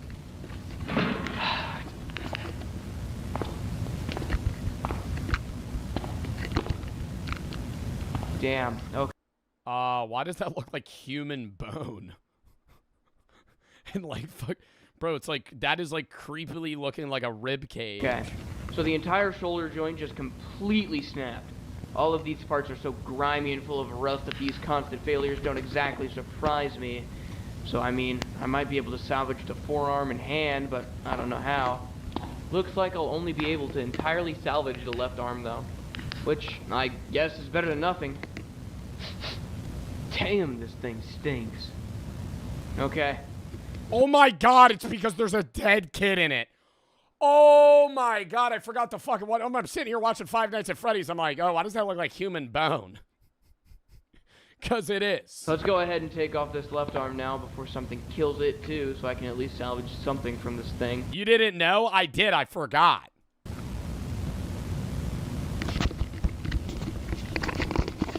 Alright, so as you can see here, I managed to get the left arm taken off. I mean, you would think he would see a rotting corpse. Took a bit of force and of course some know-how, but here it is. And as you And it took some knowledge about intricate computer parts. Actually, when I was in the 3rd grade, I found out how to use a servo for the first time. And I assembled my own light show on Arduino kit in 4th grade. cut, but still intact enough to be rewired to anything else. So hopefully I'll be able to salvage everything that I haven't tested already. But seeing how easily that right shoulder joint just snapped, I highly doubt it'll be that easy. Alright, let's move on to the hips now.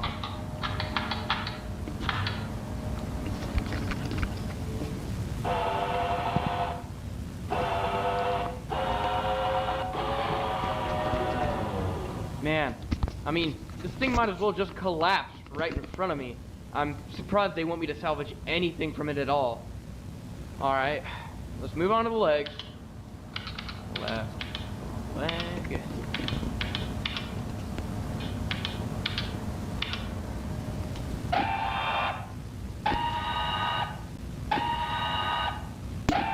Alright, both legs seem to be working fine. I'll probably salvage those last though, when I get finished with everything else, because I'll still need this thing standing. Okay, fabric exterior salvage. The new animatronic models will be made from a plastic mold. This means we will need to salvage as many pieces of the fabric layer as possible. The most important of which are the hard-to-replicate features such as the head, face, hands... Oh, Jesus! Oh my god, it got fucking closer to him. Oh, you can hear it moving right now. Which are the hard-to-replicate features such as the head, face, hands... Oh, Jesus!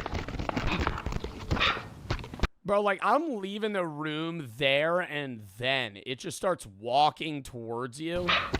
Why is... Oh. Ooh, the robot's playing all nonchalant right now, acting like it was programmed to just move forward by accident. Right. Forgot to turn the computer off. Whew. Okay, so, anyways, it sounds like I'm just... Nah, bro, it just started looking at him. What the fuck? Whew. Okay, so, anyways, it sounds like I'm just salvaging the exterior layer now. So let me go ahead and take the other end apart alongside the fabric piece that I actually